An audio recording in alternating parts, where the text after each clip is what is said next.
Okay, the meeting will come to order. Roll call, please. Trustee Boulna. Absent. Trustee Henderson. Here. Trustee Hernandez. Here. Trustee Hoffman. Here. Trustee Eno. Absent. Trustee Vella. Here. Trustee Vettis. Student trustee Cordova. Here. Thank you. Okay, thank you very much. Next is the flag salute. Chris on, do you want to lead us in the flag salute? Chris?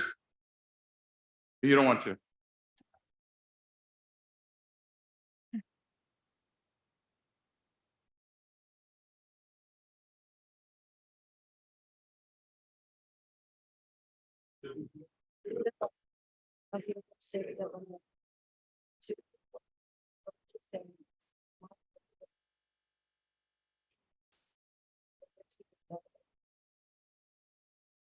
Thank you so much. Vice President Henderson, would you mind reading our land acknowledgement?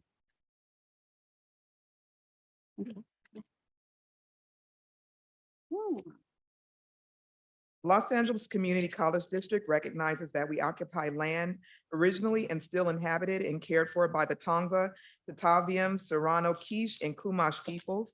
We honor and pay respect to their elders and descendants, past, present, and emerging, as they continue their stewardship of these lands and waters. We acknowledge that settler colonization resulted in land seizure, disease, subjugation, slavery, relocation, broken promises, genocide, and multi-generational trauma. This acknowledgement demonstrates our responsibility and commitment to truth, healing, and reconciliation, and to elevating the stories, culture, and community of the original inhabitants of Los Angeles County. We are grateful to have the opportunity to live and work and to teach and educate on these ancestral lands. We are dedicated to growing and sustaining relationships with Native peoples and tribal governments, including, in no particular order, the Fernandino Tataviam Band of Mission Indians, Gabrielino Tongva Indians of California Tribal Council, Gabrielino Tongva San Gabriel Band of Mission Indians, Gabrielino Band of Mission Indians Quiche Nation, San Manuel Band of Mission Indians, and the San Fernando Band of Mission Indians. Thank you so much. Before we approve the agenda and order of business, we do have a correction for human resources items. Z1, employment action for Chancellor. The version of the contract that is before the board does not include clause 6E. The waiver and release referencing clause 6E was not sufficiently described on the board agenda ahead of its meeting, and therefore it's not before the board for consideration today and was struck. May I have a motion second to approve the agenda and order of business with the requested amendment? So moved. Any second? I'll second. Roll call, please. Trustee Henderson, Yes. Trustee Hernandez, Yes. Trustee Hoffman, Yes. Trustee Eno. Oh, sorry. Trustee Vella, Yes. Trustee Veras, Yes. Student Trustees Cordova's advisory vote. Yes. Okay. Next is approval of minutes. May I have a motion and a second to approve the regular board and closed session minutes of September 13, 2023. So moved. Moved by Henderson. I'll second. Any discussion of regular minutes? Hearing none, roll call, please. Student Trustee Cordova's advisory vote. Yes. Trustee Henderson, Trustee Hernandez, Yes. Trustee Hoffman, Yes. Trustee Vella, Yes. Trustee Veras. Yes. Okay. Motion passes. Next are reports from representatives of employee organizations. I invite folks from the resource table to come up to the podium. Thank you very much.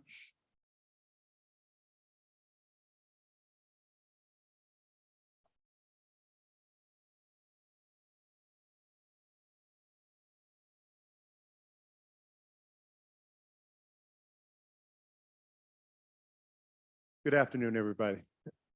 First thing I want to do is I want to thank the board and the chancellor for putting on the agenda the resolution to establish a shared governance task force to review the hiring process for college presidents. I think it's very important that we take shared governance seriously. Shared governance is not just giving us a say, but it's giving us buy-in. And we appreciate not just having a say, but having a buy-in to the process itself and re-examining the process. And I think we need to do this on a regular basis for different types of processes, even within our union. Outside of that, I really want to talk about some articles that talked about the future of colleges in the United States. One of them was a New York Times article that was entitled, "Is College Worth It?" I don't know if anyone read that, right? And basically it talked about how in the 1980s, about 80% of Americans felt that college was worth it and to send their kids to college. Now it's down to about 30%. Now, one of the things they said is that there were some people on the far right who felt that it was liberal indoctrination and so on, but that was a small percentage of the people who responded. The biggest one had to do with student debt.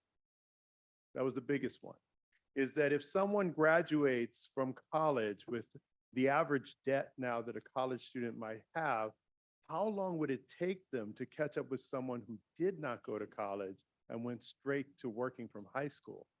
And it turned out a lifetime for many of them, right? And that means, was it actually worth it? We'll talk about why it's still worth it a little bit later.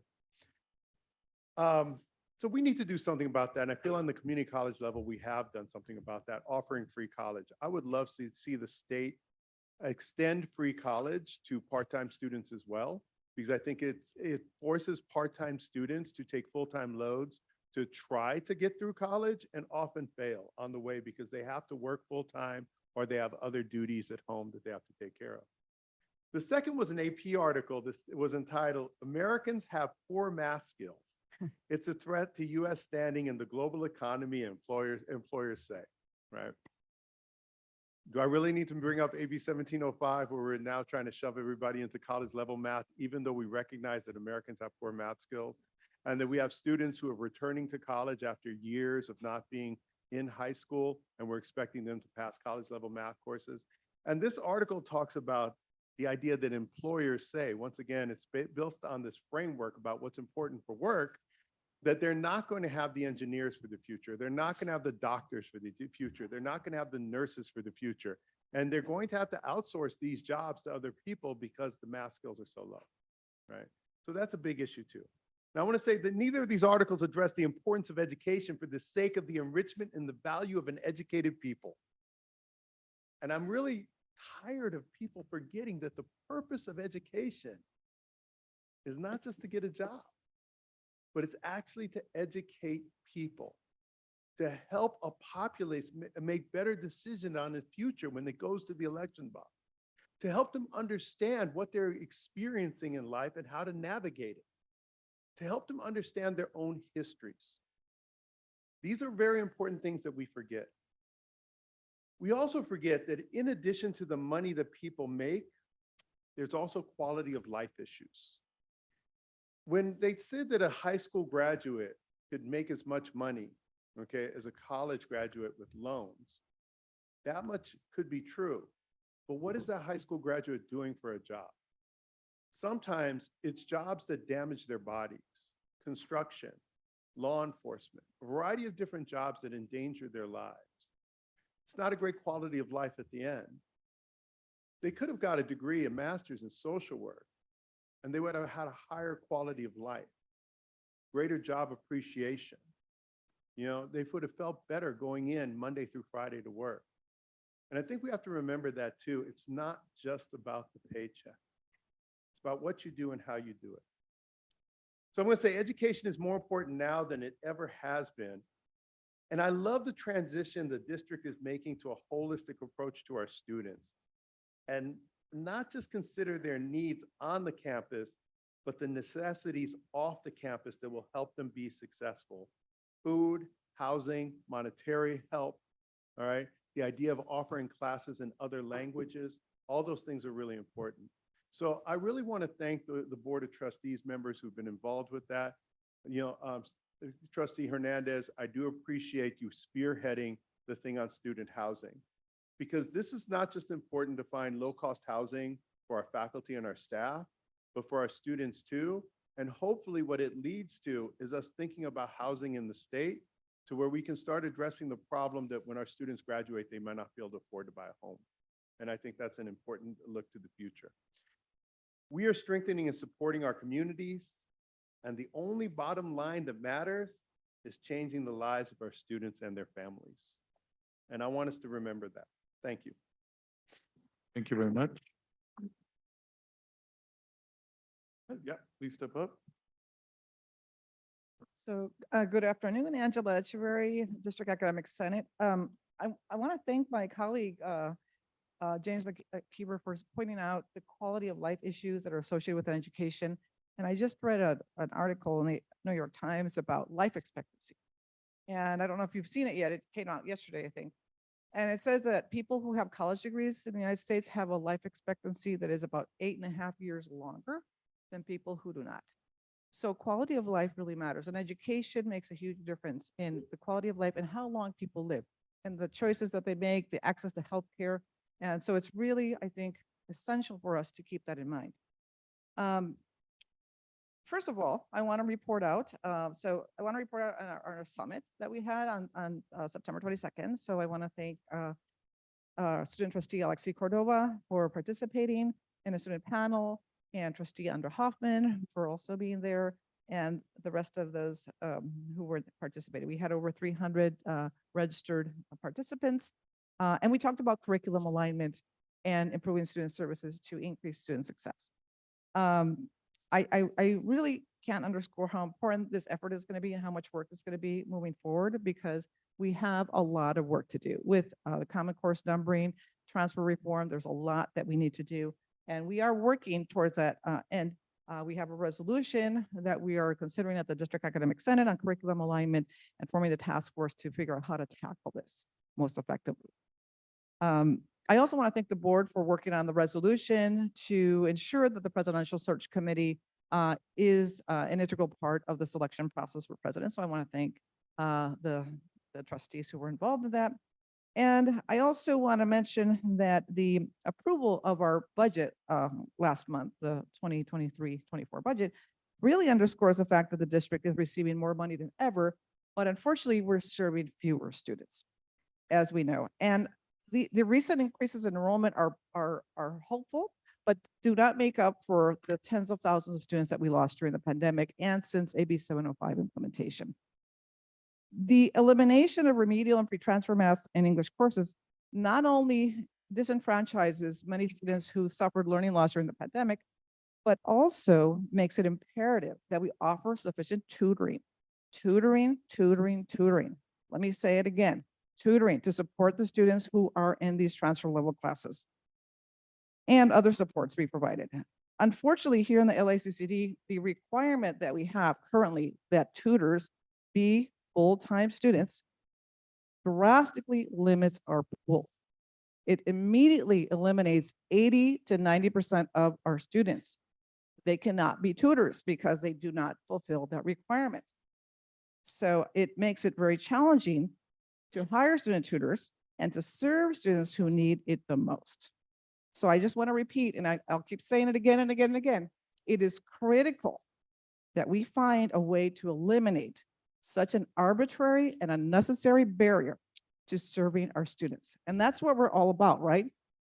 Removing barriers to serve our students. We've identified that barrier and we ask for your help to eliminate that. Thank you. Thank you very much. Yeah, come on up. Okay, well, good afternoon, Board President Vela, VP Eno, Vice President Henderson, Board of Trustees, and Chancellor Rodriguez. To those online and those in present, good afternoon. I'm Andrea Edwards, representing Local 1521A. Let's address the elephant in the room. It's a Houdiniac surprise. But rest assured, our power is not waning or diminishing. Our classified members remain our focus and our priority. That is not waning or moving. We did inherit an amazing executive director and monitor, Lakia Smith, who has an exceptional amount of wealth, expertise, and knowledge, who's going to help us internally shuffle through some things. But again, we are back to the negotiation table starting on September the 28th, because business must be handled and our members are the priority. And we look and we see our other siblings in our units have already concluded, and I don't think we're far behind as we work towards an amicable negotiation to pursue newly arising classified needs, to speak to adding that language into our contract, while also having this scalpel technique instead of a hammer to also meet the district's needs, where our priority is to serve our students. That is the overall arching goal, but also embedding those security and safety measures. I look forward to also doing some detailed analysis of our hiring process when it comes to our classified, as we're doing the hard work of bringing our students back to the campus, as we are the hands and the feet that actually are promoting and pushing this beautiful education and that beautiful word equity. So we're looking to engage and come up to the table and bring some things to your attention, and also to highlight some of the issues that we see are impacting our Unit 1 members. I do want to speak to education equity. That was my thesis. That's an academic gap that starts from K through 12. When we create policies, sometimes I think we fail to realize that there are negative impacts, although our intentions may be well. That's where we go back to the table and we look at that as a collective whole, whether it's your classified, your faculty or staff, your local 99, we are all a part of the same mechanism for education equity, not in words, but actually applicable skill sets that we put forth for our students. So I thank you so much. I am here to stand, and to my members online, we are still powerful. And in solidarity and collectiveness, I say thank you so much for your time. Thank you, guys. Thank you very much. Next, please come up.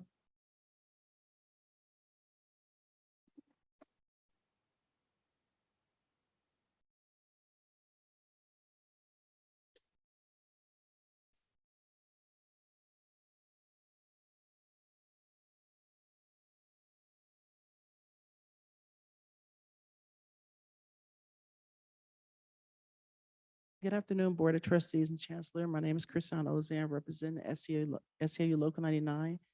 I would first like to express my sadness with the passing of Senator Dianne Feinstein. My prayers and thoughts go out to her family.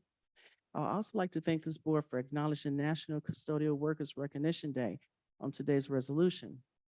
The custodians are the first line of defense for keeping our campuses clean and sanitized. However, having said that, it's everyone's responsibility for keeping our campuses clean.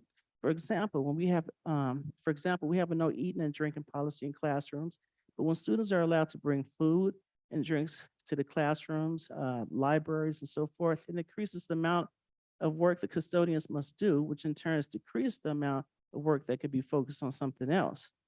So I ask that we all work as a team in keeping our campus clean, and more so with the staff shortage of custodians at many of the campuses.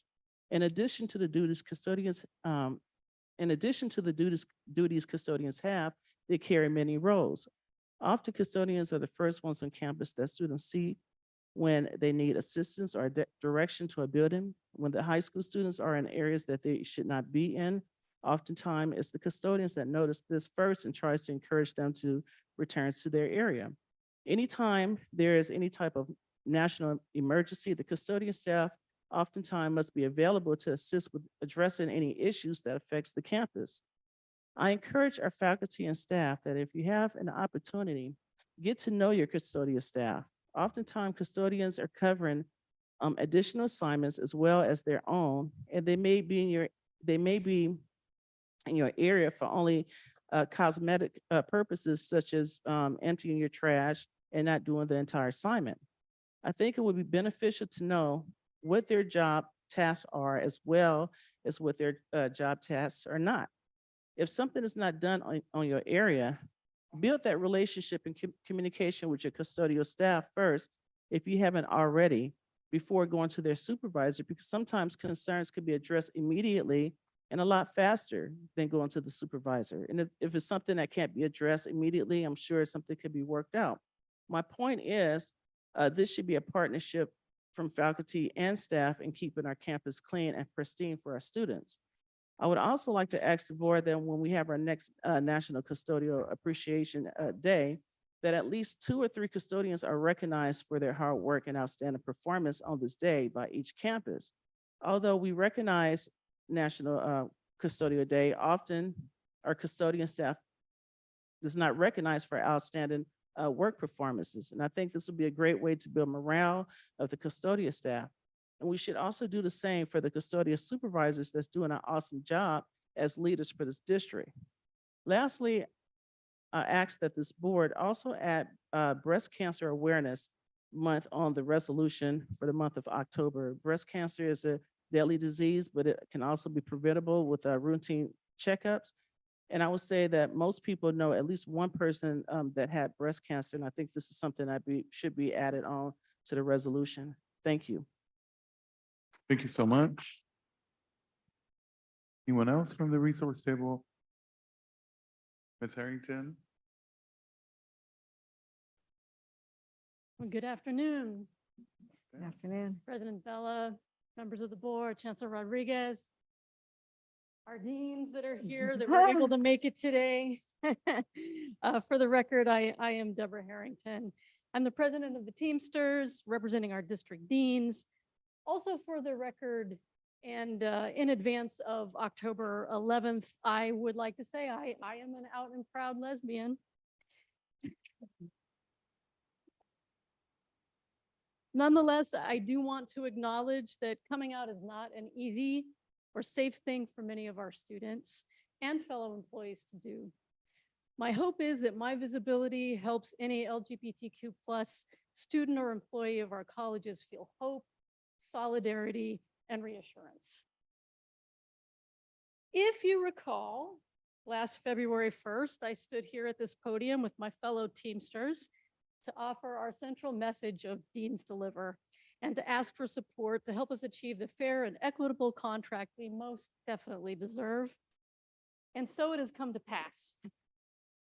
The agreement we will ceremoniously sign today provides our deserving deans with the highest pay raise in our history, will ensure that our deans have reasonable workloads, be fairly compensated for temporary assignments, and enshrines 2 permanent wellness days along with 2 additional holidays.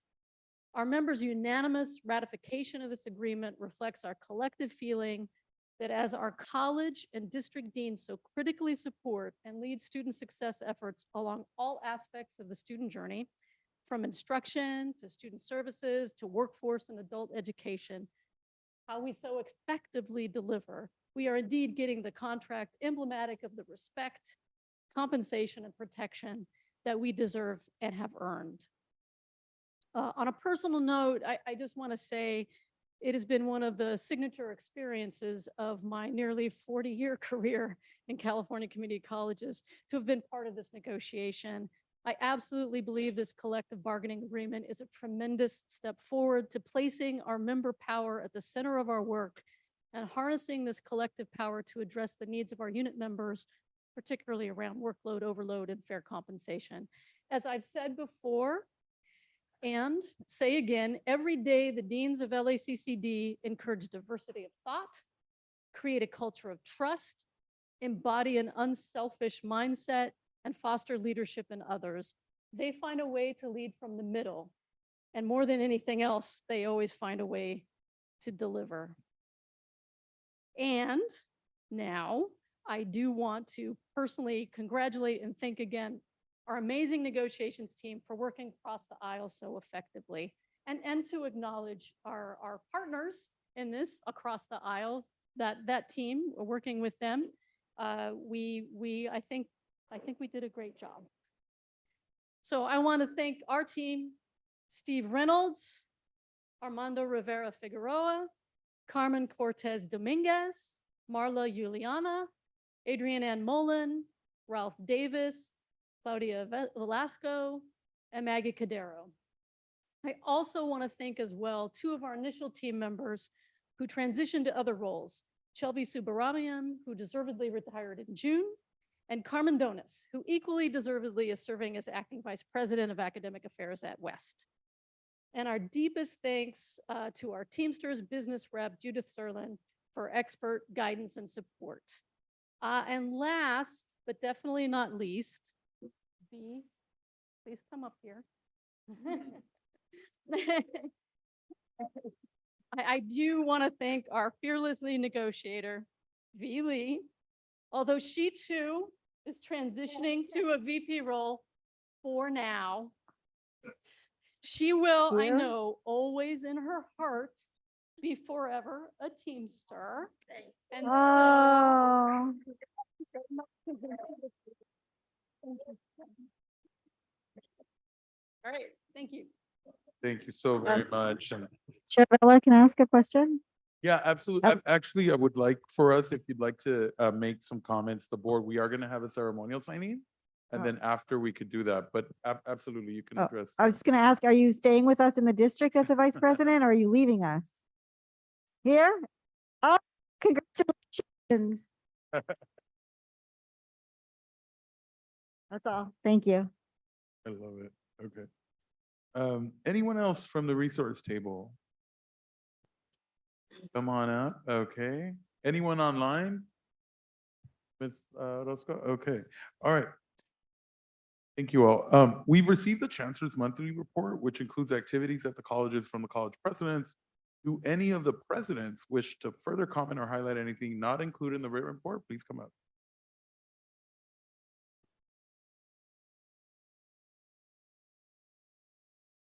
Okay, good afternoon, trustees and Chancellor.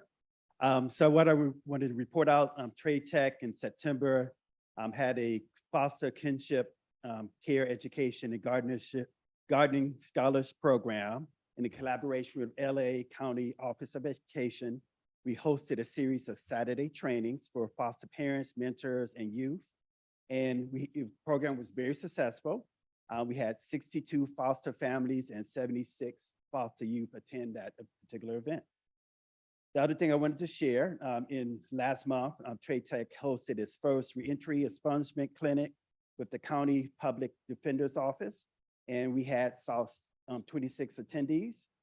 We have a similar event coming up next month where we will feature legal assistance, ticket dismissal, voter registration, and Know Your Right road shops. And also on October 17th, we have the LA County Juvenile Youth Service workforce group that will meet and talk about rising scholars. So I just wanted to share those two events. Thank you. Thank you, Dr. Porter. Okay. We have Dr. Brian Stokes, Vice President, Westlake College. Good afternoon, Chairman, trustees, and Dr. and Chancellor Rodriguez. I bring you greetings from Dr. Limbaugh, who is away on official college business. Real quick, it's important for us to point out that our enrollment continues to rise. So we are up 18% over last year. So, and we will continue to grow that. We have received a California Community College grant at the amount of $1.5 million that will span over the next 5 years. Back in August, when I was here, I mentioned to you all that we were planning an urban climate and sustainability change conference. That conference is coming up on October 24th, 25th, and 26th. And we have, as of yesterday, 750 registrants as of yesterday. So we anticipate that we would probably break 900 by the time October 24th rolls around. On September 26th, West Los Angeles College will be hosted more than 1,000 LAUSD students as a college transfer and college fair transfer. The place was packed. It was great to see so many students on campus. We have a gala coming up on November 7th. This is the 50th anniversary gala that will be hosted by West Los Angeles College Foundation and will be held at the Los Angeles Hotel at the Hilton Hotel at Culver City. Two really important points before I leave. One, Dr. Limbaugh has accepted an invitation to join the Los Angeles County Economic Development Corporation Executive Committee and Board of Governors, which is a really, really great opportunity for us to continue to do the great work throughout Los Angeles County. And then last but not least, Dr. Limbaugh has also been accepted into the Aspen President's Fellowship. So thank you for the applause. That's really deserved, a real big applause. As you might know, that West Los Angeles College is the only college in the district that is a Aspen Top 150. And we are working very hard to get into the ranks of the Aspen Top 25 and then subsequently a Aspen Award winner. Thank you. Quick comment, sir. I just wanted to, I know you're not President Limbaugh, but I also heard that you guys have a new Latino, I think, Faculty and Staff Association at West LA College. And I think they're having a reception sometime later this month. So please send congratulations for starting the association at West LA. Thank you very much. We certainly acknowledge that. And I think Dr. Gonzalez is here, or maybe not. But he has spearheaded the efforts in that. And we look forward to making sure that we do all of the things possible to support Latinos. Thanks. Thank you very much. Miss Dr. Ribbons? Good afternoon. Just one item to report on today. Saturday, we had a terrific day at Mission Valley and Pierce, hosted a College Fest at Valley. We had 2,000 to 3,000 folks turn out for it. So it was absolutely amazing. LA Unified was a terrific partner in sending over 30 buses of kids. We had over 60 colleges and universities participate, workshops throughout the morning with standing room only. So it was absolutely a terrific event. And then at 9, we had a Black Excellence and Empowerment Summit in partnership with the Village Nation and LA Unified's new Black Student Achievement Plan folks. So that was also an absolutely amazing event. I have a history of stealing the thunder for Mission and Pierce, so I'm just continuing on that path today. Thanks, everybody. Thank you very much.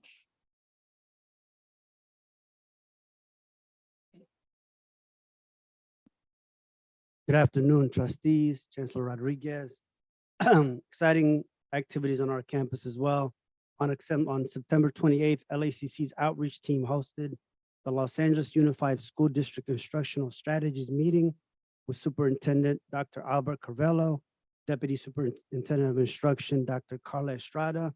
The event was attended by 150 LAUSD administrators from superintendents, deputy superintendents, regional superintendents, and they had a successful meeting on our campus. We look forward to continuing our partnership with LAUSD and supporting them as well as them supporting us. But also just a huge thank you to our outreach team, our Dean Armane and our student workers who did a phenomenal job welcoming our partners to our campus.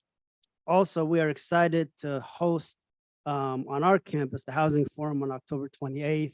We're excited to have President Vela doing some opening remarks, Chancellor Rodriguez, Trustee Hernandez, and also Mayor Karen Bass. So they'll be on our campus. We're excited to welcome you all on our campus and the community. And last but not least, on October 5th, which is tomorrow, LACC will host an unveiling of the King Son-Jun statue gifted by the Imperial Family Company. This event will take place at 11 a.m. on our campus tomorrow. We'll have our Chancellor there in attendance saying a few words. Trustee Nichelle Henderson will also be on our campus, so we're excited to have you with us. But I just want to give you a little bit of information. The statue of King Sejong in Central Seoul is considered South Korea's most iconic statue. Andrew Lee, the chairman of the Imperial Family Companies, donated the statue and a $100,000 endowment to the LACC Korean program. So we're excited to welcome the community, the faculty, and the students for a big event on our campus tomorrow. Thank you.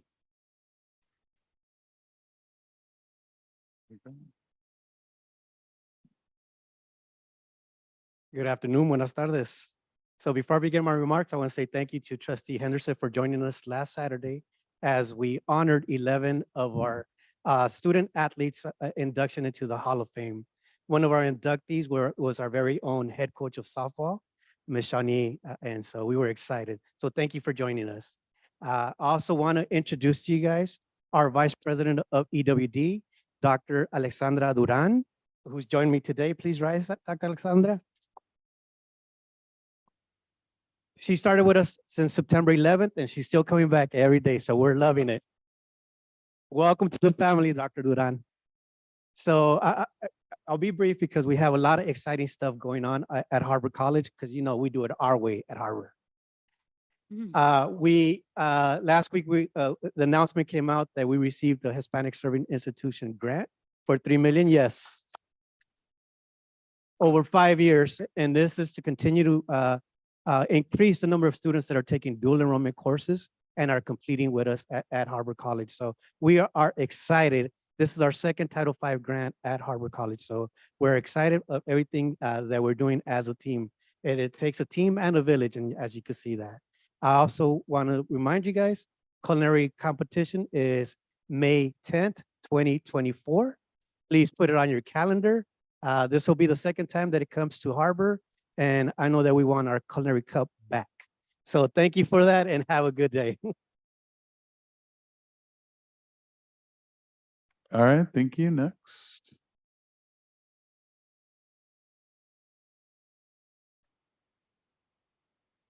Good afternoon, President Vela, members of the board, Chancellor Rodriguez. Well, lots going on at Mission College. I want to start off by thanking President Gribbons for not stealing our thunder here. And, you know, we often say that we're not competitive, but we are. And Mission College was also awarded a grant from the U.S. Department of Education for $3 million. Yes, we're really excited. The grant will help us expand our dual enrollment and our basic needs. So really excited about that. Want to also thank Trustee Henderson for joining us at our graduation at Camp Kilpatrick. We were able to celebrate one of our justice-involved youth who graduated with his AA while serving time at Camp Nydorf and getting ready to transfer to CSUN in the spring. So thank you, Trustee Henderson, for joining us. Also want to thank Trustee Hernandez for joining us at a tour that we had with a local partner, Hope Gardens, who houses many of our single mothers. We're able to learn a lot from the best practices of that model. So thank you, Trustee Hernandez, for joining us on that visit. Let's see, the college is knee-deep in organizing events to bring awareness around Undocumented Student Week of Action. Our Dream Resource Center is very proactive in working with the community to bring resources onto campus and showcase those to our students. And a couple of weekends from now, October 21st, we're excited to host our second annual Magia de Ciencias event, where we're opening up our STEM center to the community family event where the faculty are hands-on, you know, with experiments all throughout the day and then science-related activities. So really excited about our Magia de Ciencias event. And well, yes, one last thing. Our Oktoberfest is on Saturday. So some of you have RSVP'd. So thank you for that. And I look forward to seeing you on Saturday on campus. Thank you. Thank you.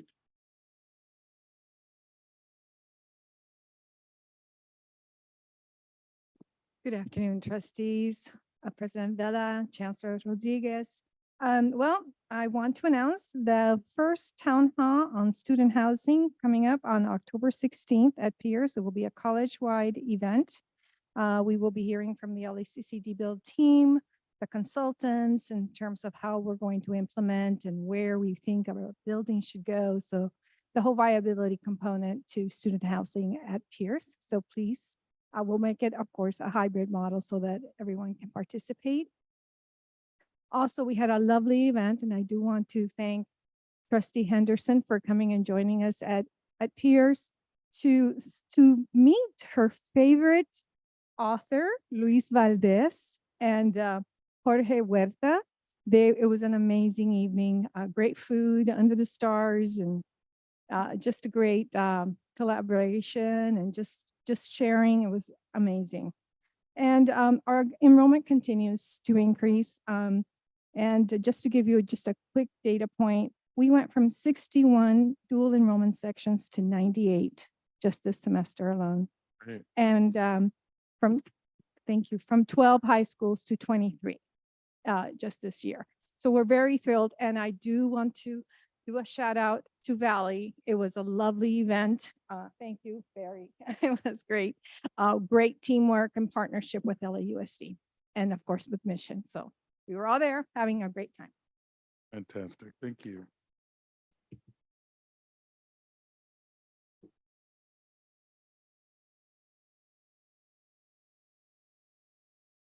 President Vela, Chancellor Rodriguez, members of the Board of Trustees. I have several things I want to share with you this afternoon.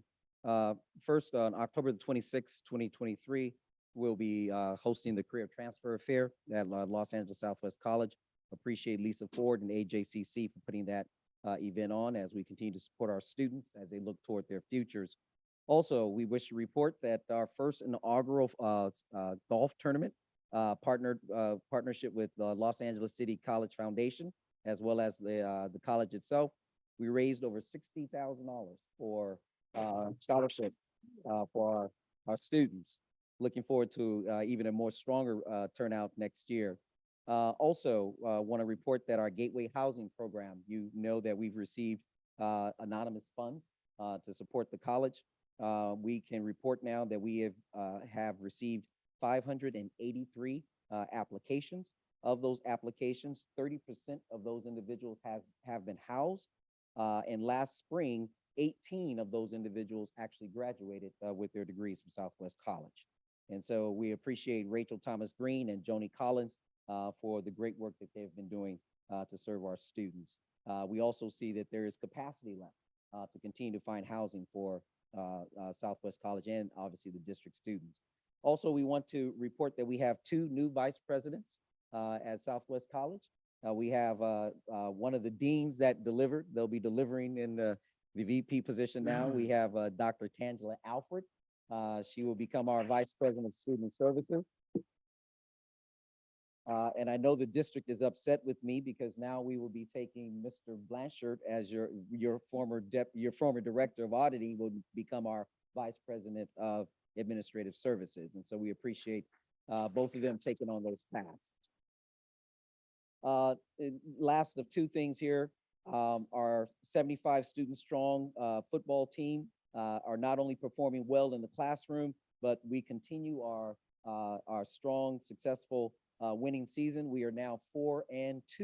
And so the Cougars are on the field and we appreciate how well our coach, Margate Miller, and his team have been doing a wonderful job building such a strong football team. And lastly, on a more saddened note, we lost one of our fellow Cougars this past week. We lost Dr. Angelita Figueroa Salas, who was our trio scholar. She was one of our current employees, and she passed away. We'll certainly keep her and her family in our thoughts. I had an opportunity to attend the services, and certainly, if it is the board's wishes, perhaps we can consider closing out the board in her name, if that is your wish. Thank you. Thank you very much. Anyone else? Okay, hearing none. Next is the ceremonial signing of the LACCD Administrators Unit, represented by California Teamsters Public and Professional Medical Employees Local Union 911. So come on up.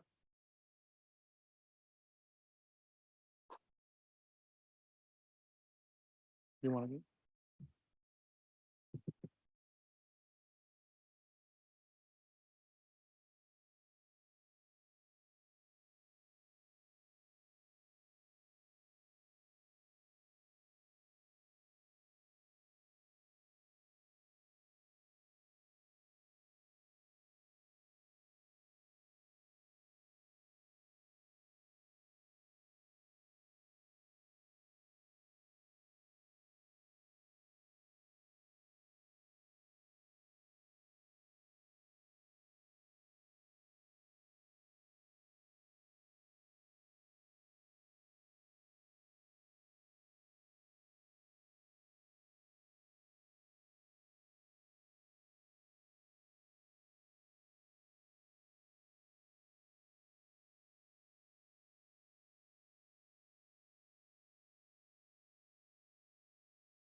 Congratulations again, Teamsters 9/11.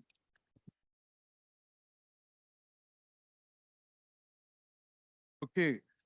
Are there any board members of the public signed up to address the Board of Trustees regular agenda items? We do. I have them here in front of me. Okay.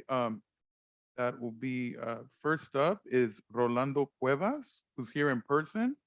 Mr. Cuevas, come on up.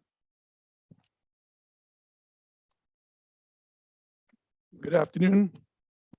Listening to all these speeches, I felt like I was in Disneyland. It was like a dream. Seems like everything's perfect at LACCD when you're down 22,000 FTS after the no clause order, but I'm not here for that right now. So listen, I'm here to speak about item Z, the Chancellor's budget, Chancellor's contract and the violation of the Brown Act. I don't know how you guys were able to sneak in that contract last night because the contract that I was given was not posted. I have it here. The contract was posted last night after 10 o'clock when I don't know what I was looking for something else. And all of a sudden the Chancellor's contract was there. That's the strict violation of the Brown Act, David, and you know that, and you should be ashamed of yourself. You're the board president, and I'll hold you accountable. Okay? I know you have no shame looking at me because I know what you're thinking, but you should be ashamed, Francisco. $80,000 in gravy when you have starving students, homelessness, no one can buy food. You got classified, you got my poor janitors needing jobs, and you're taking $80,000 on top of that big contract. Shame on you. Sinvergüenza. I swear to God, you're a sinvergüenza. Anyhow, on this contract, I'm gonna give you 2 reasons why he should not be given a contract. Because I can speak to that, right, David? I can speak to that? Okay, no, but I can speak to that issue because I don't want to violate any But issue. within 3 minutes. Okay, great, thank you. 2 reasons why. Under the contract, the board has the right to fire this man. And I'm gonna tell you why I know you get to rush in this contract. And I'm gonna look at you, Francisco, because I'm not scared of you. Okay, I don't work for you. You can't fire me. You can't do anything to me. Got it? You know that articles coming on the LA Times that's gonna be explosive. And all these women, Sarah, you, Andrew Hoffman, shame on you. I swear to God, you're embarrassing. You know, Nisha Henderson, I have a lot of respect for you, but you got to stand up for Miss Odom. She needs you more than ever as a sister of color. And I'm going to play that card. Kelsey, you're out in DSA, out with the progressive Democrats. How can you stand with this man when that woman was tormented to the tune of $10 million coming out of the general fund? And Mr. McKeever here, I never met you, Mr. McKeever. You should be pissed off because you control every single vote in that board. Because the AFT is the shadow government of the board. And you guys know it because without the AFT, none of you could get elected. Name to dog catcher. Okay? $10 million, David. You're down 22,000 FTES under his leadership. You can't blame the pandemic because ever since he's got here, enrollment has declined every single year. And I'll give you the pandemic. I'll give it to you. But you're still down 22,000 students, FTES. And that's going to be to a tune of about 116 million. And if it wasn't for poor Scott Slonkin, who paid the dear price of his job for that reserve, this district would have been bankrupt. You wouldn't have 185 million. You remember that, Jeanette, where you're at? When Scott passed that reserve, they killed them. And that's what's saving this damn district. Okay? You guys should not sit up there and be proud. Shame on you. I'm going to go to the district attorney first. Actually, I'm going to go file my complaint with the district. If they don't do anything, I'll go to the district attorney. If not, I'll file a lawsuit because it's a violation of the Brown Act. See, but Wednesday, Francisco, you should not walk around with that smile. I swear to God. And you, Steve, shame on you. You work for the biggest liberal activist. Tell me to be quiet. Thank you, Mr. Cuevas. And you're welcome, David. Thank you. Next is Nina Royal. I think she's on Zoom. Yes, Okay. I am. Hi. Good afternoon. The reason why I'm calling is number one, $17,000 to the Chancellor. We have absolutely no idea why. There's nothing. And it's above and beyond his salary. It's outrageous. Meanwhile, you're closing the Mission College satellite when actually we are underserved, and you're opening Pacoima, which is only 5 miles from Mission College, and we're 17. The thing that Mission College should be doing is zeroing in on the trades. We're underserved. We have a lot of people that need jobs. What about electricians, mechanics, medical, all the things that Sunland Tujunga was supposed to have. You've got this money to just spend and give away $17,000 for no reason whatsoever, and you're closing a satellite college. It doesn't add up. Something is really wrong here. I'm extremely upset when you ignore the east part of the East Valley, because it's not just a college for Sunland Tujunga. It represents 5 other districts, 5 other areas surrounding this satellite that you are closing without making it ripe. The community knew nothing about it, and yet you have $17,000 to give to a chancellor that makes more money than the president of the United States and the governor of California, with only 7 or 9 colleges to oversee while they're talking about the country and the state. What is wrong with you people? This is wrong. That's taxpayer money, and it's money that should be going to the students.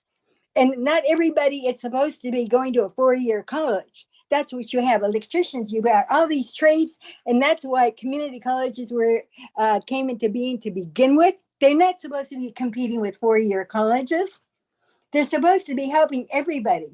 And that zeroing in on a 4-year that wants to have a profession like a doctor and attorney doesn't get it. You're ignoring the masses. So do what's right and put that money where it belongs and spend the propositions like the Measure J that was supposed to build us a mission college satellite here in Sunland Tujunga. Just like you did with the one that's down there for LACCD College, where you turned around and you made it a charter school instead of a college. You guys have got to get your act together. None of you should have a job if you don't. Thank you. Thank you very much, Ms. Royale. Is there any more public comment No, on sir. Zoom? Nobody, no. Okay. All right. Next up are reports from the board, reports on standing and special committees. Trustee Henderson, please summarize the proceedings of the Institutional Effectiveness and Student Success Committee that you chaired on September 20th. Thank you, Mr. President. The Institutional Effectiveness and Student Success Committee met on Wednesday, September 20th at 2:30. The committee heard 2 of 3 agendized information items. First was presented by Vice Chancellor Albo Lopez and the EPI team, Mr. Maury Pearl, Ms. Betsy Regalado, and President Barry Gribbins, who provided updates on the student application process, which included a comparison of LACCD applications and application yield data to the statewide data for fall of 22 and fall of 23. The team provided an update on changes to CCC apply applications, to that application literally. They described the LACCD application process through CCC apply my path and discussed plans to reduce abandoned and incomplete applications and application fraud resulting from bot activity. We also received an enrollment update that compared day 14 headcount enrollment and section counts for fall 2023 to those of fall 22. And due to time constraints, the report on course completion and instructional modality was tabled for a future meeting. And there were no proposed agenda items for future meetings. So, Mr. President, so ends my report. Thank you very much. Trustee Wellnut, can you summarize the proceedings of the, actually, sorry, wrong one. Oh, yes. Master Plan and Oversight Committee that you chaired on behalf of Trustee Bettis on September 20th.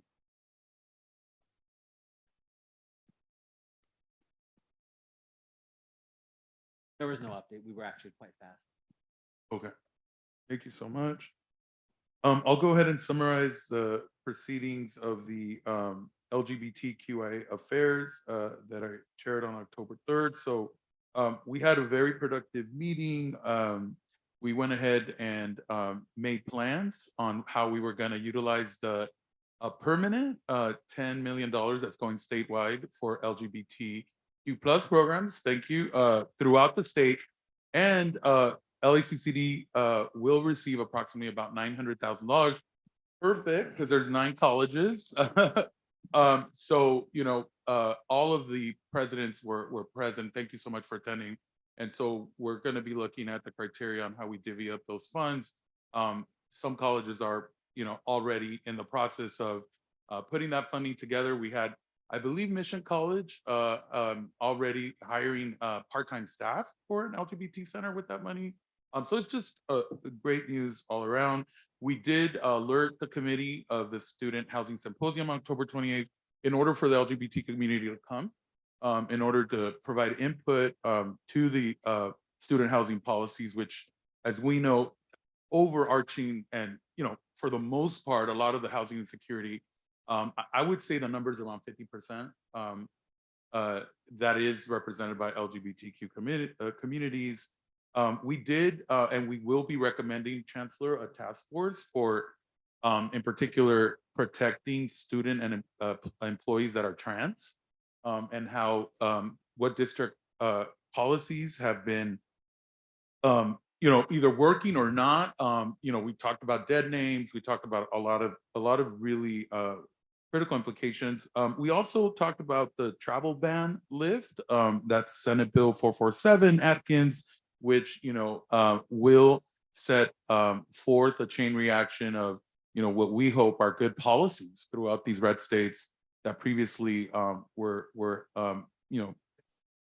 pushing anti-LGBT legislation. It will also be today considered in front of this board for us to repeal the travel ban. And, I would love for the trustee support on that later on, and any comments. So we had a very productive meeting, and we wrapped it up a little early, 30 minutes early. It's usually 2 hours. We did 30 minutes, so I was proud of that. Other than that, that's it for now. Let's go ahead and, Trustee Bettis. And I apologize to the trustees of the FEMPOC committee, because I know they may not have been prepared to present items, but just for the record, just for the sake of letting the rest of the board know, the committee covered 3 items, including the Security Operations Center update, an extreme heat resilience conversation the district is having district-wide, and a conversation about grants and rebates associated with everything from HVAC to the kind of efforts to reduce the heat island effects. I'm sorry, to encourage as many rebates as possible on our equipment and materials. So my apologies, I was not able to attend for a family emergency, but that's generally the committee discussion points. I appreciate you adding to that report. You are the chair. Okay, Trustee Hoffman, can you provide any updates as president of the California Community College Trustees?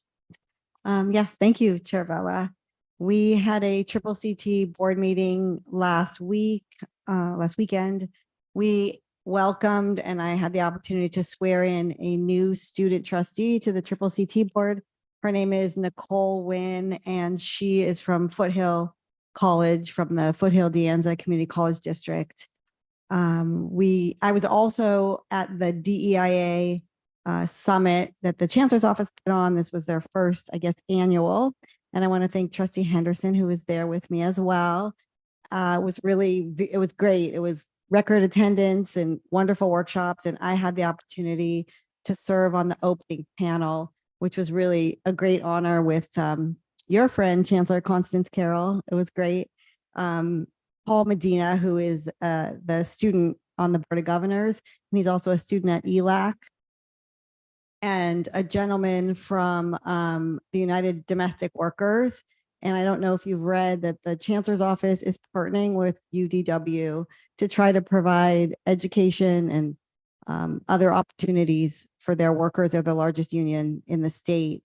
And during our panel, it was really interesting because we were talking about, obviously, DEIA and our personal paths and how we got to where we are. And the gentleman representing UDW said, we've got hundreds of thousands of domestic workers, mostly in-home healthcare services and childcare. When we asked them, would this have been the route you would have chosen as a career if you had an opportunity? A lot of them said no, that they would love to go back to school to learn something different. And he said, what would be really great is if we could teach them in their own language. And so, of course, to talk about our bill, and it was really great. He said he was going to contact the governor directly because he knew him. We also on the Triple CT board participated in a webinar on Vision 2030 for trustees and CEOs. It's in its 11th iteration, and it was approved by the Board of Governors last week. I serve in my capacity as Triple CT board president on the statewide affordability, food and housing task force. We released our Real College California report from the survey that was just done. And Chancellor, I know you mentioned it in your weekly update, so thank you. What was really glaring in the report and interesting is that although food insecurity need has gone down a little bit, obviously it's not resolved because of the work that we do on our basic needs center. Food insecurity is not the #1 issue. Housing insecurity still is.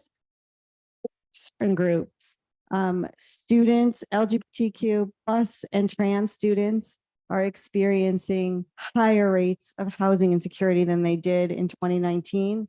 And student parents are experiencing higher rates of housing insecurity as compared to the previous survey. So I really think when we're doing summits and we're talking about building student housing, we really need to look at what our students are telling us and try to make sure that we're building housing in a way that we're actually going to house the students who need it the most. You know, oftentimes the requirements are 12 units or more. Many of these students are part-time. Part-time students are struggling much more than full-time students. And anyway, so I was really proud to be part of the release of that and involved in the Basic Needs Task Force. We also hired a program manager for the next year who is going to coordinate some of our efforts because the work of the task force has really grown much larger than those of us who can volunteer our time. And the Basic Needs Summit is coming up on December 8th. There's a call for proposals right now, so please make sure you something in. And I want to give a plug to Kelly King. Thank you, Kelly. Kelly presented at the Student Parent Summit.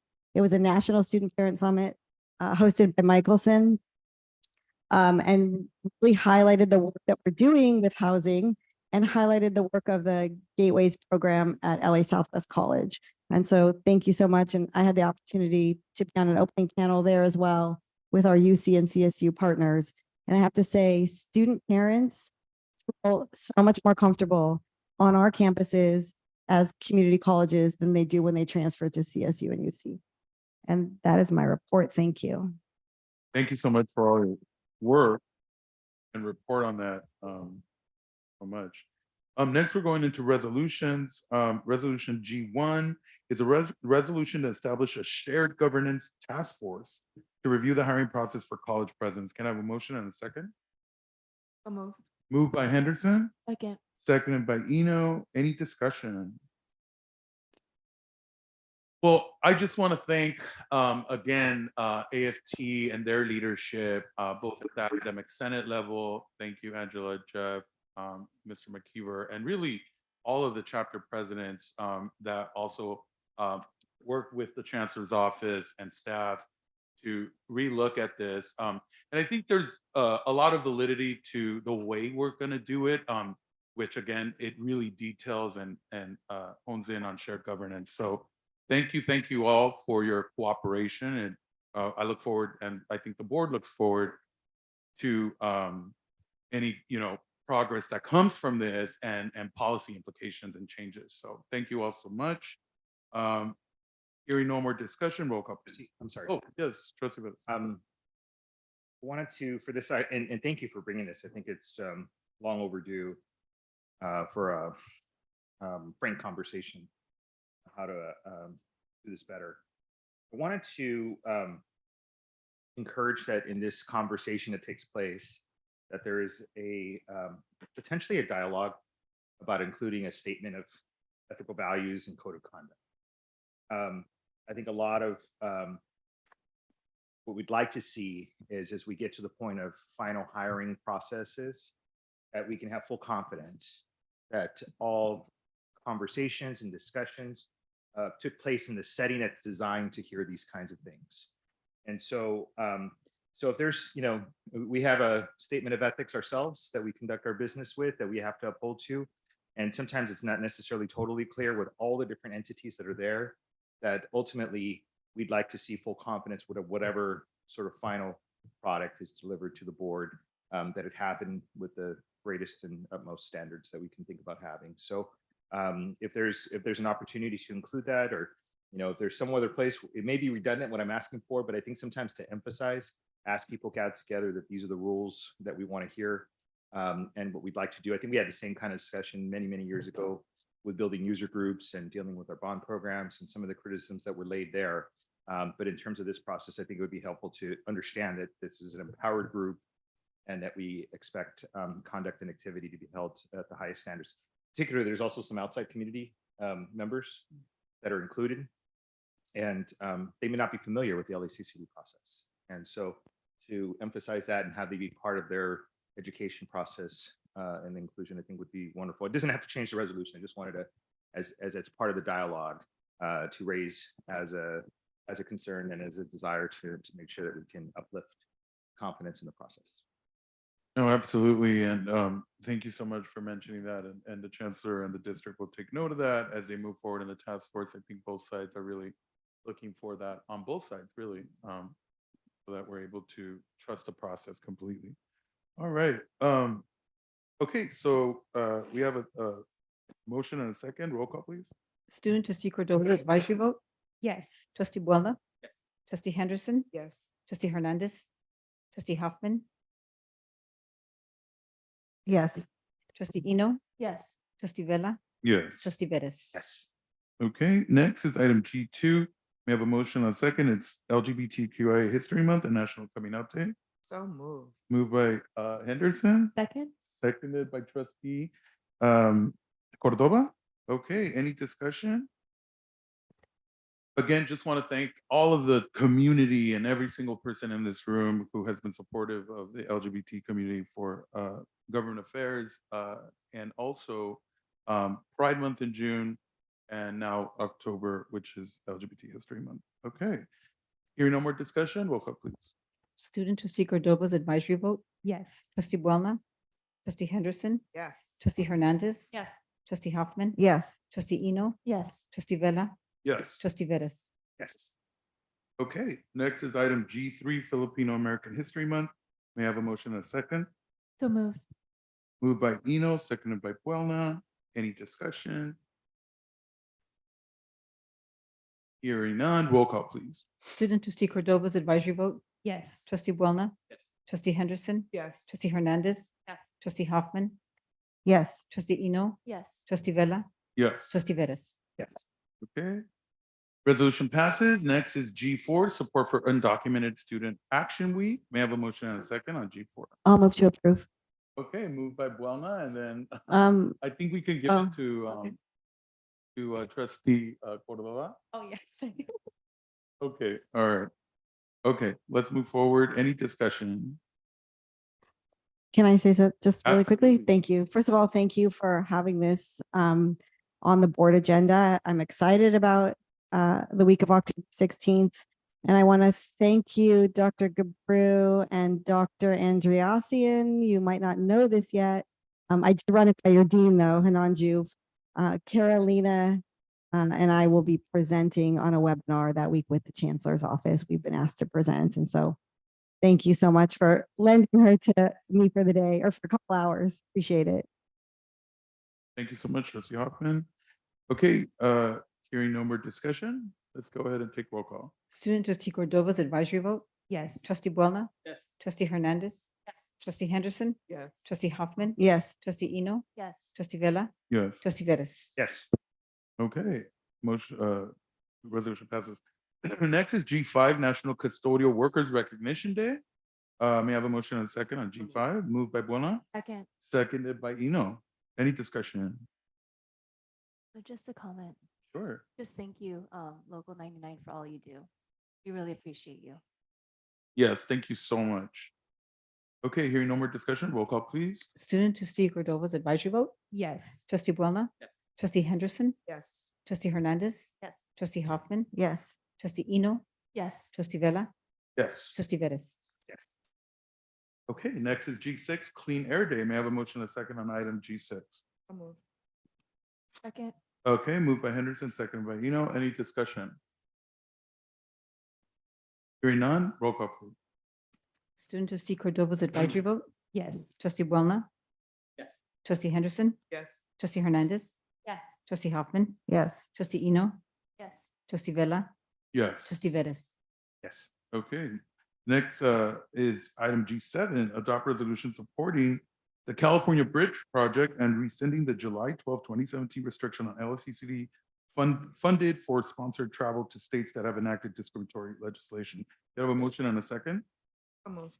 Okay, moved by Henderson, seconded by Eno. Any discussion? So I just want to remind everyone that this is based out of Senate Bill 447 Atkins, which what it'll do is it'll lift the state travel ban. And this was actually authored by an openly LGBT legislator in Sacramento, who's now Senate Pro Tem of the state of California.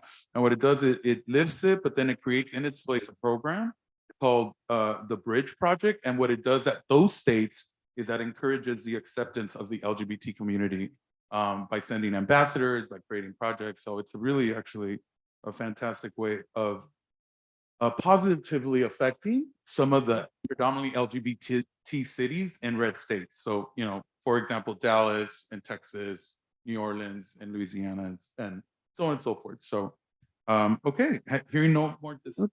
Can I, Yeah, can I Trustee ask you one question? Chair Vella, do you know what the other states that had travel bans are doing? Are they following suit? I'm just curious. I don't, but Ms. Veloz is here, who's handled this pretty extensively. Ms. Veloz, do you want to come up?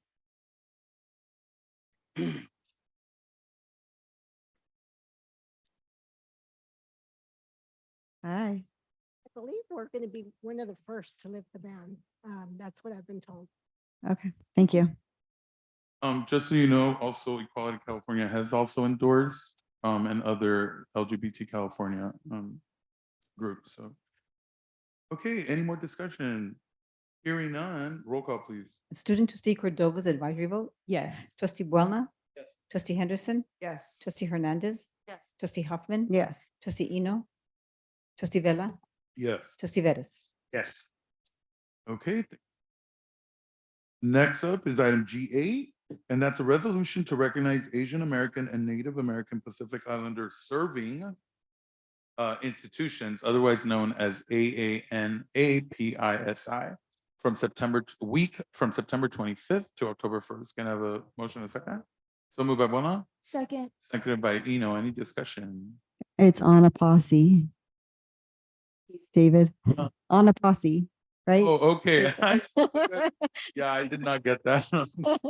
Pretty long acronym. Yeah. Or just a comment, I suppose. Sure. I know that a couple of our colleges are eligible for NFPZ grants in the future, and I hope we can coexist with the HSIs a lot better.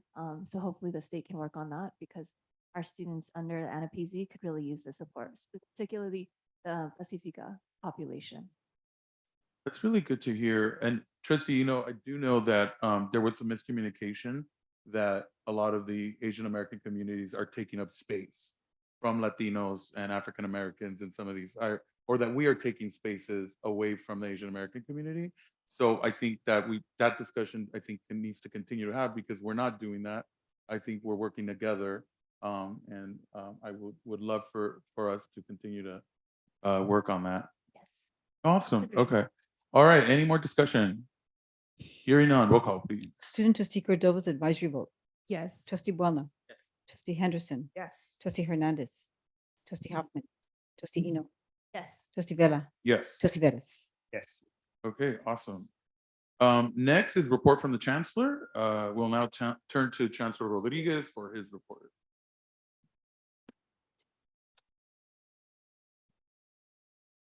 Thank you, members of the board, colleagues. Consistent with last October, this is the time of the year that I present a State of the District address. Wanted to share that next week, the entire college community will receive a full report that is titled the 2023 State of the District. And it's a voluminous document, but I hope that our colleagues throughout the district take time to read the report. This is going to be a little bit longer report than usual, but I think it's necessary as we reflect back on this past year. And it really does serve as an inflection point for recognizing the institution's achievements and successes over the past academic year. So let's start with this past year. We successfully strengthened the pillars of LACCD by building for the future. And that's going to be the theme for the moment. Through successful accreditation, through the voter-approved passage of Measure LA, all while maintaining sound fiscal stewardship and further expanding our reach through robust advocacy at the local, state, and national level. So let's talk a little bit about accreditation. Accreditation, members of the board and colleagues, is how we ensure quality assurance to our public and to our students. Following site visits earlier this year, the ACCJC, which is our accrediting body, acted to reaffirm accreditation for all 9 colleges of the LACCD for an additional 7 years. There were no requirements for compliance with any of the accreditation standards noted at any of the 9 colleges, and many colleges received individual college accommodations, and of course, we received a district accommodation in our work on social justice and equity. The next substantive accreditation report from our colleges will be the midterm report due March 2027, with each college's full comprehensive review commencing in the fall of 2029 and concluding with the focus site visit during the spring of 2030. So congratulations to all those who have been involved with accreditation. Let's talk a moment about bachelor degrees. Pretty exciting stuff here. West Los Angeles College, one of our 9, currently offers the district's only active Baccalaureate of Science degree program in dental hygiene. The program at West LA is the most successful Bachelor of Science degree program at a 2-year college in the state of California. I think that deserves congratulations around the applause. Effective fall 2023, 2 additional LACCD colleges were approved to offer a Baccalaureate of Science degree. West LA College was approved for a Baccalaureate of Science in Avionics, and Los Angeles Valley College was approved for a Baccalaureate of Science degree in Respiratory Therapy. In addition, LA Mission College is pending approval for its bachelor's degree program in biomanufacturing. So all told, we believe that in very short order, LACCD will be offering 4 baccalaureate degrees, more than any community college district in the state of California. I think that also deserves a round of applause. Thank you. Excellent work on behalf of our teams at the colleges. Let's talk about website redesign. The district, as you know, undertook a major website redesign with increased attention to accessibility for our 9 colleges and district office with a cohesive student-centric focus. The design, and you've seen it when you log on, is guided by the vision for what's described as seamless navigation across the 9 colleges to provide a better user experience for our students and the general public. The college websites launched the new platform last December, and then most recently in July, the district launched its website. Measure LA for facilities and infrastructure improvements. With the voter-approved passage last November, and we take their trust very, very seriously, our district now has an additional $5.3 billion known as Measure LA. And through that, we are actively investing in improving facilities and the infrastructure of our 9 college campuses and educational centers. Several renovation projects have been completed, and we have broken ground on numerous projects for further enhancements, including modernized classrooms, upgraded technology resources, and improved facilities to support our student learning and engagement. At the last FEMPOC, we also learned when we did our active construction program report that in the future, we expect to be investing anywhere between $300 and $500 million per year in our infrastructure, technology, classroom, and athletics improvements. Think about that, $300 to $500 million per year. And what's excellent about that is about over 50% of our current contractors are local hires. So I think that's a wonderful thing to celebrate as we, again, reinvest back into the community. Workforce and economic development is the next area that I touch on, and I'll touch on adult education. Our district is expanding our program offerings to meet the evolving needs of our regional workforce and frankly also our university transfer partners. In collaboration with local industry leaders, we have expanded offerings in healthcare, technology, and renewable energy, ensuring that our students are well prepared for the careers that lie ahead or to transfer. We will continue to forge strategic partnerships with local businesses and organizations to provide valuable internship, in workforce opportunities for our students. And if you're wondering what the most popular programs are in CTE and workforce, it's business administration, registered nursing, administration of justice, child development, and accounting, to name a few. Consider this, over 40% of our students enrolled in these programs are enrolled in programs that lead to high wage work. These jobs, on average, that these students are in, somewhere they average around $72,800 per year based on the 2021 earnings data. Think about that. We're providing a tuition-free education for our students, and their earnings are close to $73,000 per year. Moreover, nearly 80% of the students who are in these programs lead the jobs with earnings on average of about $52,000 annually. So this idea that we're providing workforce training and education that leads to employment, and in some cases to high wage employment, is indeed our mission, and continuing to deliver on that. Adult Ed, exciting news on this front. Adult Ed and CT programs saw successful gains in last year with almost just over 20,000 students, or 25% increase in enrollment over the previous years. Those Adult Ed students earned close to 3,500 non-credit awards, and that helps us in our SCIF, in our funding. Those students who are 35 to 54 years of age made up the largest group of adult education learners at 39%. Think about that age group, followed by the 25 to 34-year-olds who made up about 25% of the population. And our 55% plus population was just over 14%. Folks are reskilling, upskilling, looking to our community colleges to navigate the workforce needs and to reintegrate themselves with better skills for this regional economy and for a more prosperous future. So congratulations to all those who were involved in adult education and CTE. Let's think now about, thank you for entrusting your educational lives to us. Let's now talk about the enrollments. Restoring enrollments. We are indeed on that pathway and are making significant progress. Student enrollment continues to show robust growth. The number of students choosing LACCDs in our 9 colleges, with yesterday's I looked at about a 17% average across the district compared to last year, and a strong increase in their unit load. How many actual classes they're taking is about 14%. So having a parallel in that is actually very, very good. Our commitment to student success remains our North Star. We are actively implementing strategies to enhance recruitment, retention, persistent, and ultimately student completion. We see these programs working. The district remains strongly focused on increasing enrollments as a priority as we provide accessible, affordable higher education through our colleges. We continue to see the amazing and resilient students, most of whom are first generation, achieve great things, like our student trustee here. You're achieving great things, and we're so pleased and proud that you chose LACCD. Dual enrollment, you heard some of the numbers before. We've increased outreach to our local high schools, and we increased the number of concurrently enrolled students at LACCD. Somewhere around 15,000 students are now concurrently and dually enrolled at LACCD. MOUs, which we have to have with our new K-12 districts and charter schools, were approved this year. These are new schools entering into our fold: Inglewood, Montebello, Accelerated Schools, New Designs Charter Schools, and STEM preparatory schools. Listen to this for a moment. These are formal agreements. The district currently has 29 dual enrollment or AB 288 CCAP agreements of high schools across Los Angeles County,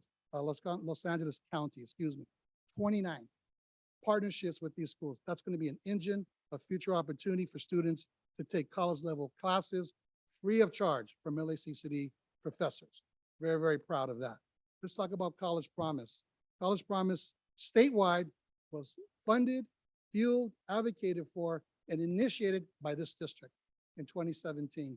And through 2 governors is now a state law that allows every single Californian who's interested in a higher education to receive 2 years of tuition-free education as a first-time student or a returning student if they enroll full-time. The LACP first cohort was fall 2017. Many members of this board remember that. And it consisted of 4,000 students or so. Today, we expect our LACP enrollment to be projected at over 5,500. So you can see the number of students. And listen to this, that for LAUSD, from the last 5 years, over 30,000 students from LAUSD have participated in our LA College Promise program. That's additional students from LAUSD at our 9 colleges. I think we should applaud our LAUSD partners for that. It's amazing progress. Amazing progress. Those students who participate in College Promise get to college level English, college level math. They have a higher transfer rate, higher persistence rate, higher retention rate, and they simply do better. It's not simply only about tuition-free education. It's about the wraparound support services that we provide to our students, academic enrichment opportunities, support, mentorship, travel, summer bridge, all those activities combined together to have a very, very successful group. Student basic needs and addressing those has been a very strong and principal interest of this district. The pandemic unveiled the great need for student basic needs and support. And the work that we're doing around food, insecurity, housing, childcare, school support and supplies, emergency assistance, and transportation are just some vivid examples.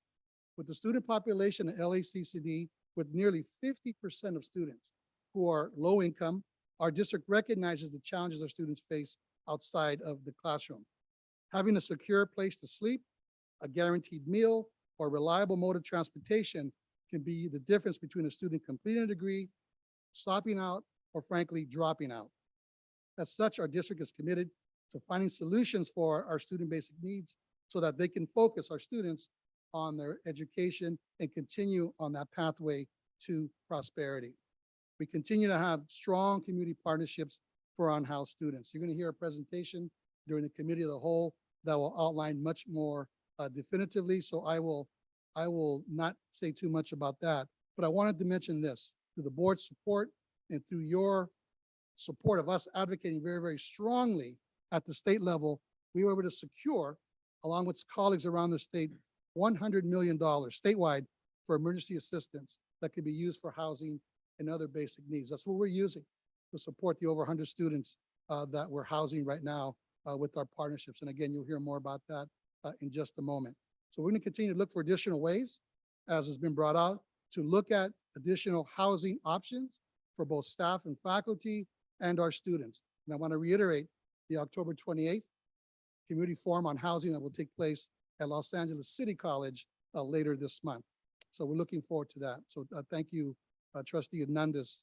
We are on our way and looking forward to an incredible conversation with the members of our board who will be there. Food insecurity. It merits some discussion. Each of our 9 campuses operates their own version of a food pantry that gives students an opportunity to pick up a variety of fresh produce and non-perishable items.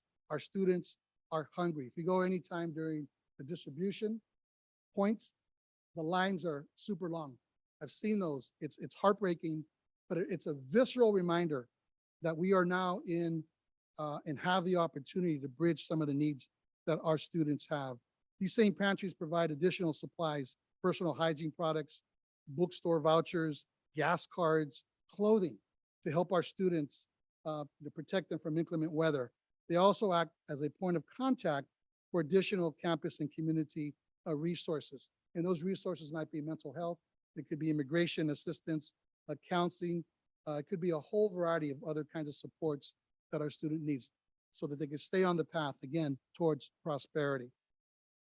I want to thank our local nonprofit agencies that help our colleges to provide students these kinds of supports: the LA Regional Food Bank, the St. Francis Center, Los Angeles, and Village Family Services. I wanted to shout them out particularly because of the tremendous support. And as you know, we have peer navigators that are funded by LA County that also serve as points of contact to refer our students to the necessary resources that we have in the community.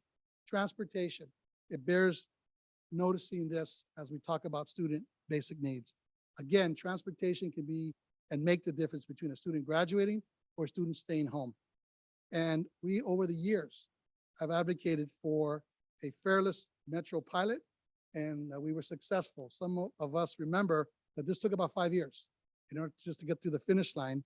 And now this metro pilot is now serving over 500,000 Los Angeles community college student riders across the 20 or so community colleges around the country.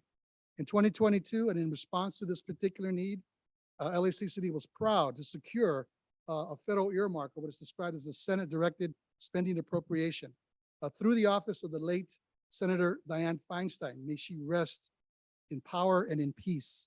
And she sponsored a $1 million allocation to expand our Metro Fairless System Initiative pilot program, also known as GoPass, throughout the entire county. That was led by you all, Board of Trustees and this district. As a result of that, close to 300,000 K through 14 students have registered for the GoPass program. Think about that. 300,000 are taking advantage of this. Of that, 20% or so are community college students, and then we're about 10% of that body there. So it's about almost 28,000 students are using the GoPass card to get to their colleges and whatnot. So again, student basic needs. Thank you all to the college presidents, to our administrative executive teams, to our faculty and staff who know that going above and beyond requires not just academic supports, but those other supports that, again, can make the difference between a student staying in school or indeed stopping out. Let's move on to the next area. This just gives you a chart. These are the reports. I won't spend time on these, but just notice green arrows, up, up, up, with respect to the age group, gender, unit load, transferring, first time, racial diversification. Everything is looking incredibly positive, and we're going to continue this trend moving forward. Next slide. So here's where the rubber hits the road. Degrees and certificates, we're going back to 2016, 17. You can see the blue lines right up to the pandemic, and then we took a dip. There were fewer students who were here. We lost a considerable amount of students during that period, and now we're on the upward trend back again as we anticipate now that the students are completing their courses. So again, just wanted to point that out to you. The board has seen this. This is part of our public dashboard, always available in real time, and I thank our institutional effectiveness group for ensuring that these data points are available to everyone who seeks them out. So thank you for that. All right. Let's talk about this last part. And this is the part that gets Jeanette Gordon very, very excited. Where's Jeanette Gordon? This is going to make you very happy. If you took that mask off, you'd be smiling right now. You are.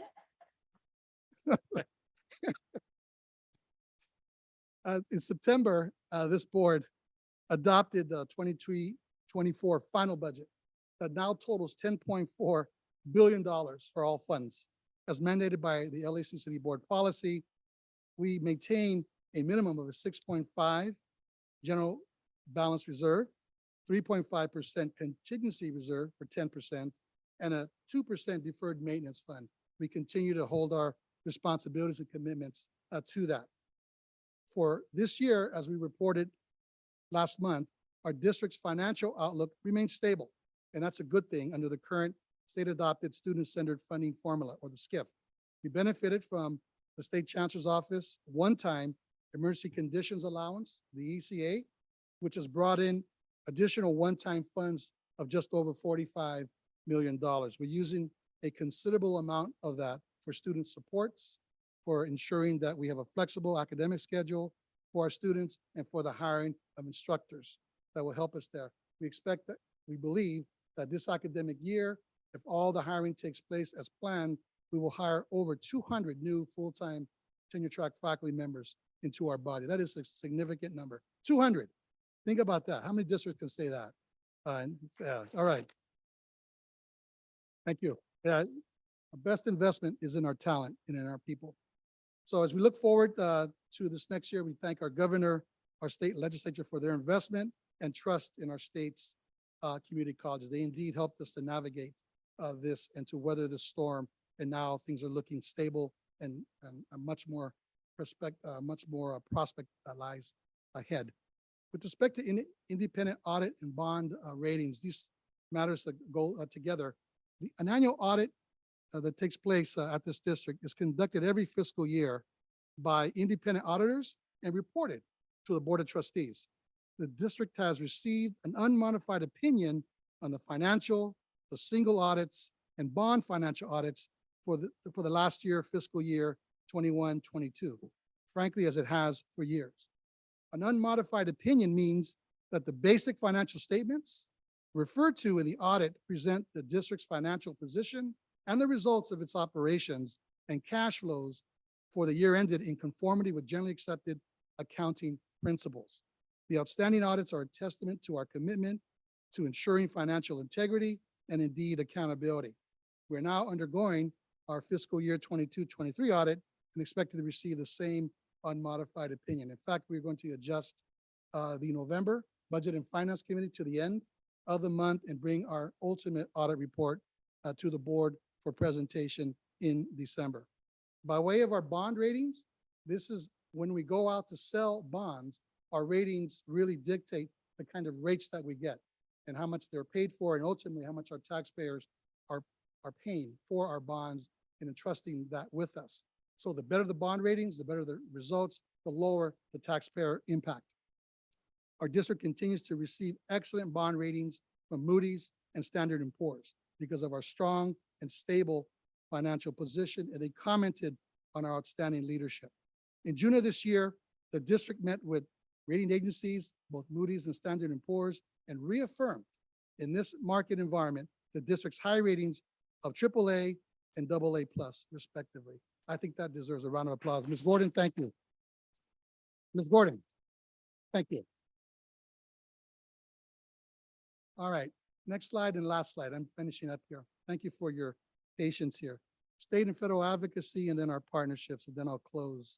It's been another successful year, colleagues of the board and members of the community around the district. Our advocacy agenda remains student and equity focused, and it further positions LACCD as an advocacy leader and champion for community college students, not just in the state, but indeed the nation. Since 2015, consider this, LACCD has enacted 26 policy and budget proposals that have been chaptered into law, bringing millions of dollars to community college students and colleges in California, and this is an estimated number that we figured out, $60 million during that time to LACCD for our specific programs. This year was no different. The LACCD sponsored 5 state legislative bills this year. 3 of these bills were successfully passed by the state legislature. Governor Gavin Newsom signed AB 1151 with McKinnon that allows us to offer better rates for for facilities such as athletics and other college facilities, and AB 1096, our in-language bill that is on the governor's desk now. It's pending, and we're doing strong advocacy to ask our governor to please sign that. And we should also mention and announce, very importantly, that Senate Bill 715, authored by Rubio, was incorporated into the 2023 budget. That bill from Rubio gave us $2.5 million for establishing the LACCD Small Business and Entrepreneurship Center at East Los Angeles College.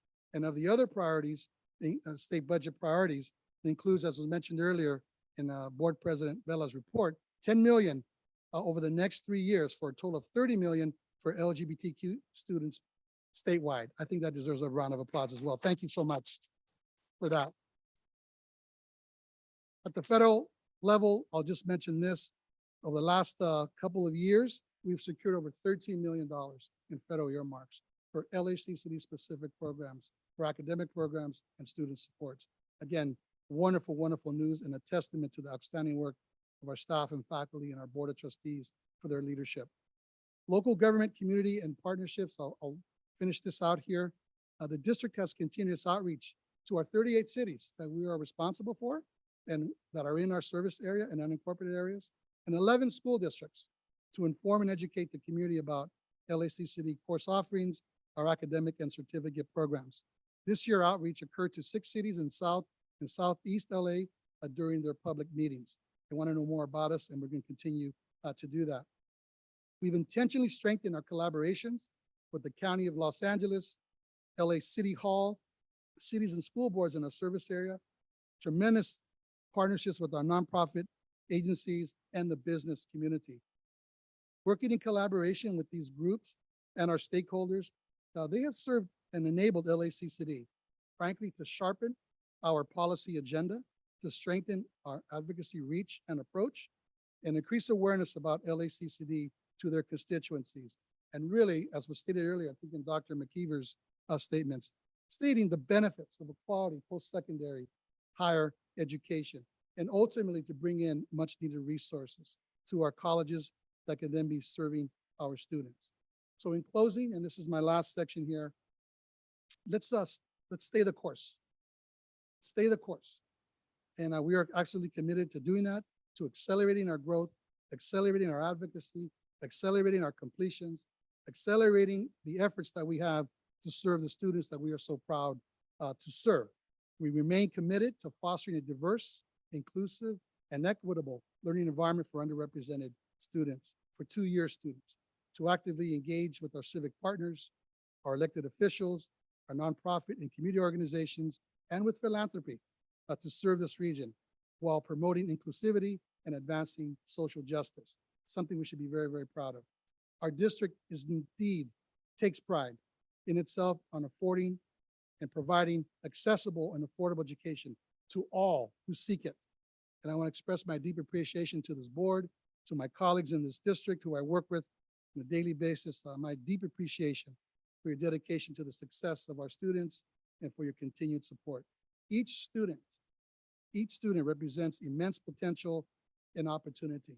Together, this board, this district, our leadership, we have the power to unleash and harness that potential, to kindle the flames of curiosity and achievement, and to cultivate skills that will shape their lives and the world around us. So I'm excited about the future and the possibilities that lie ahead. So let's continue and let's get to work. So thank you for this time, Board President Vela, and I'm happy to answer and respond to any questions. Thank you very much. Any questions from the board?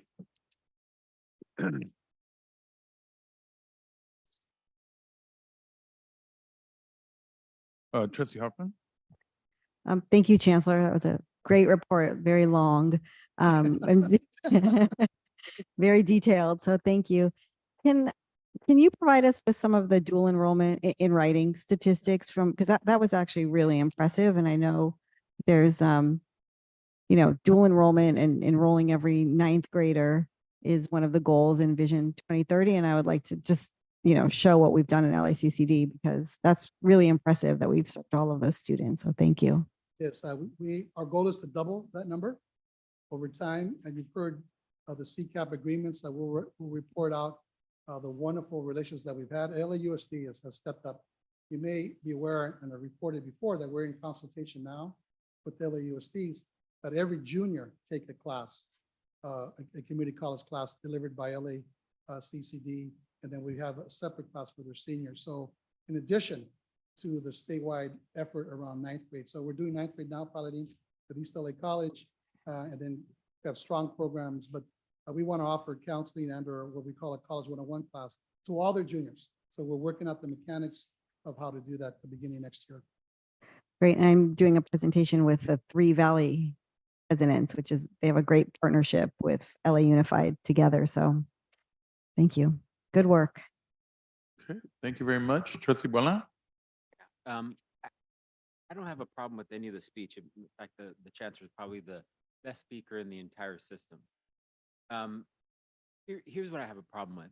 That on the day that we're going to vote, or supposedly voting on the chancellor's contract, this has nothing to do with you, Chancellor, but you're making the speech. I think it's inappropriate to have this type of presentation on the day we're voting for a contract, because it could be seen as advocacy. And I think there should have been, this could have been done last month or the following month, because we've been advised that we can't make comments that, hold on, I'm speaking. Sorry. We can't make comments that are negative. So that's it. May I respond? No, if we could Okay. just move on. I don't think he asked you for a response. No, I didn't. Yeah. Well, I was just going to mention that in my chancellor goals that asked for an October State of the District address. So I'm compliant with my chancellor goals. I understand. Okay, we need to move on. Thank you, Trustee Bona. Is there any more trustees with any questions for the chancellor? Okay, hearing none. Thank you, Chancellor, Thank for you your for state your of the continued district. support. Okay. Next, we will now recess to Committee of the Whole. And I am gladly transferring the gavel to Vice President Henderson, who I'm sure she's going to do a fantastic job leading us in the Committee of the Whole. So we have some great presentations. So Vice President, here is your gavel. What is this called? I called it a wood thing. Okay, don't know. Oh, okay, gavel, whatever, bottom. Okay, thank you. Okay. Thank you, President Vella. The committee of the whole meeting will come to order. May I have roll call, please, Lupe? Trustee Buona, Yes. trustee Henderson, Here. trustee Hernandez, Here. trustee Hoffman. Here. Trustee Eno. Here. Trustee Vella. Here. Absent. Oh, thanks, Here. sorry. Trustee Vettis. Here. Thank you. Are there any persons signed up to address the board for committee of the whole agenda item? Yes. We have 9 people. Okay.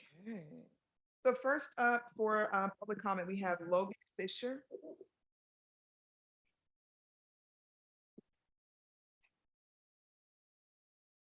Hello, everyone. My name is Logan Fisher. I graduated from Pierce College this year and now attend CSUN, where I study political science. I'm an officer with YDSA, and I'm the student director for Field of Burn San Fernando Valley. I was also recently selected to be the student coordinator for the Faculty Association of California's community colleges. Today, I'm here to address the board about our most pressing issue, the housing crisis. California and Los Angeles are facing a massive housing shortage, and our students in the community college system are the most affected. 55% of our LACCD students are facing housing insecurity, and about 20% of our LACCD students are homeless. The cost of living is continuing to soar, and students are forced to focus on making ends meet rather than complete their education. This is a crisis impacting community college students, yet we are being left out of the conversation. Some of my student friends who are in the LGBTQ+ community have been forced to stay in abusive households, couch surf, and live in their car, all while trying to complete their education. LACCD serves our most vulnerable communities and is the biggest community college district in the country. We have the opportunity and the responsibility to lead the way. We must include the most marginalized communities in these conversations as we work to formulate these solutions. This is the biggest issue we as a district and a community face, and addressing it must be our top priority. Thank you so much for your time. Next up, we have Marjan Sharifi. Good afternoon. My name is Marjan Sharifi, and I'm a first-generation college student at Los Angeles Pierce College. I'm a sociology major. I'm obtaining my AA in ethnic studies, and I'm a proud intern with AFT.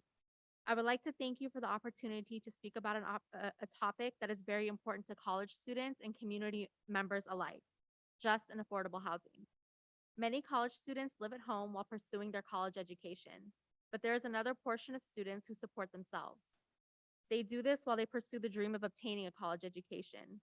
The experiences of these college students are that they struggle to balance both school and the full-time job of supporting themselves.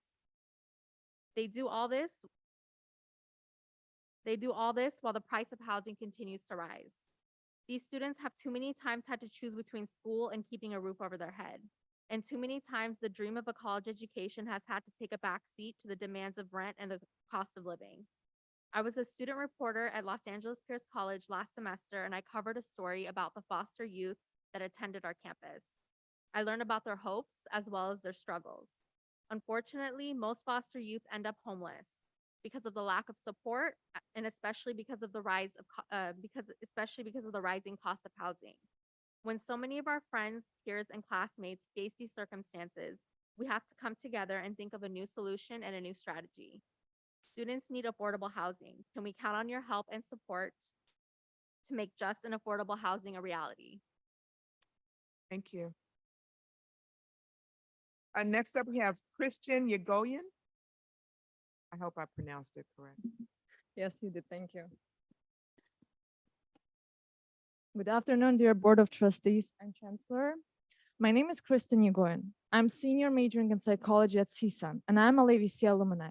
Today, I'm here to talk about the affordable housing at the LACCD. Many workers and learners like myself are struggling with work-life balance due to inequities in our society, such as the cost of higher education and housing. This fall semester, I'm taking 13 units at CSUN. I work 25 hours a week. I'm the president of the Psychological Association at CSUN and event coordinator for the International Honor Society in Psychology at CSUN.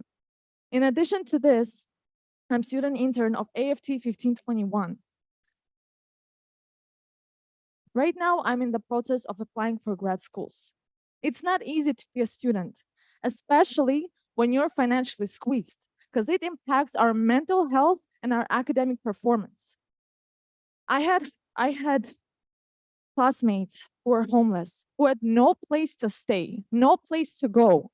I have worked at the computer lab at the LACCD where I have witnessed hundreds of students working on campus after classes because they had no place to go. They couldn't focus on their classes and they couldn't focus on their studies. As a passionate student who continues to advocate for LACCD students, faculty, and staff, today I encourage you all to think what affordable housing can do for many of our students who are struggling. I'm thankful for your attention. Thank you. Next up, we have Maya Refu.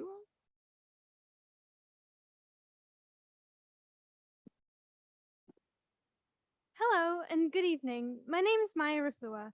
I'm a second-year bio major at Los Angeles Pierce College, the president of the Pierce Climate Change Club, a proud AFT 1521 intern, and here in support of affordable student housing. Higher education has for a long time been an indicator to upward social mobility, but due to market and government failures, many of our community college students are being pushed out of higher education because they're unable to meet their most basic needs, such as housing.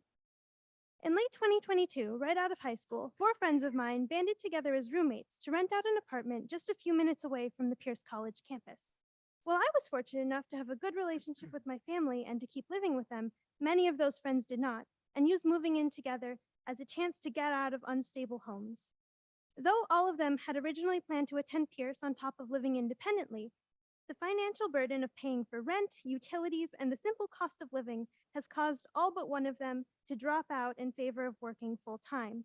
The one who did remain at Pierce College is currently enrolled as a part-time student, and for that is no longer eligible for significant financial aid and school support, such as our Promise program. Ultimately, community colleges are made to support and uplift local students. But if even those in homes within walking distance are unable to maintain their education in the face of rising housing costs and punished for attempting a more realistic balance, what community are we truly serving? To the trustees and the chancellor, together our district can become a national leader in student success. And it begins by addressing the housing crisis head on and supporting students by building affordable housing. Thank you. Thank you. Next, we have Alice Cabrera.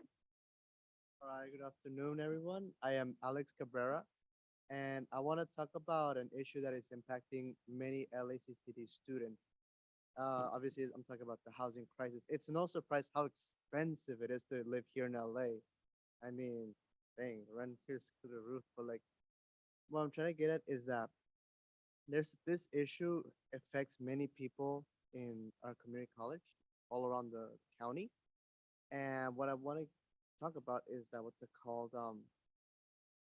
My family, well, I'm lucky enough to live in a place that has rent control or rent civilization since the building was built before 1978. And while I'm aware that not everyone has the same luck in being in a rent control apartment, but unfortunately, even with that, it's still not as exactly easy because, for example, my mother, she's a single mother, single parent, so that's how my household is headed by. And I do work, and from the little money I make, I have to help out with rent. And the thing is that when you go to work, it kind of takes away time that you can use to go focus on your assignments. And what makes it hard for me is that I have ADHD, which makes me get distracted very easily, and it will cause me to take about 2, 3 times longer to make an assignment. So like I need even more time to focus on assignment, but when you have to go to work to help out with rent and utilities, it just kind of takes away time from you even able to do that, and it does make it more challenging. And one question I do have for all of you guys is, what are you gonna do about the housing shortage? There's gotta be a solution to all this. And thank you for your time. Thank you. Next up, we have Tanvir Sandal. You did great. Thank you.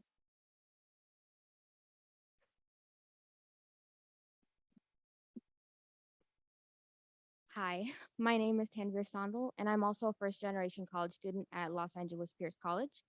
I'm a second-year psych major, and I'm also the proud vice president of the Undocumented, which is a club that supports the undocumented students on campus.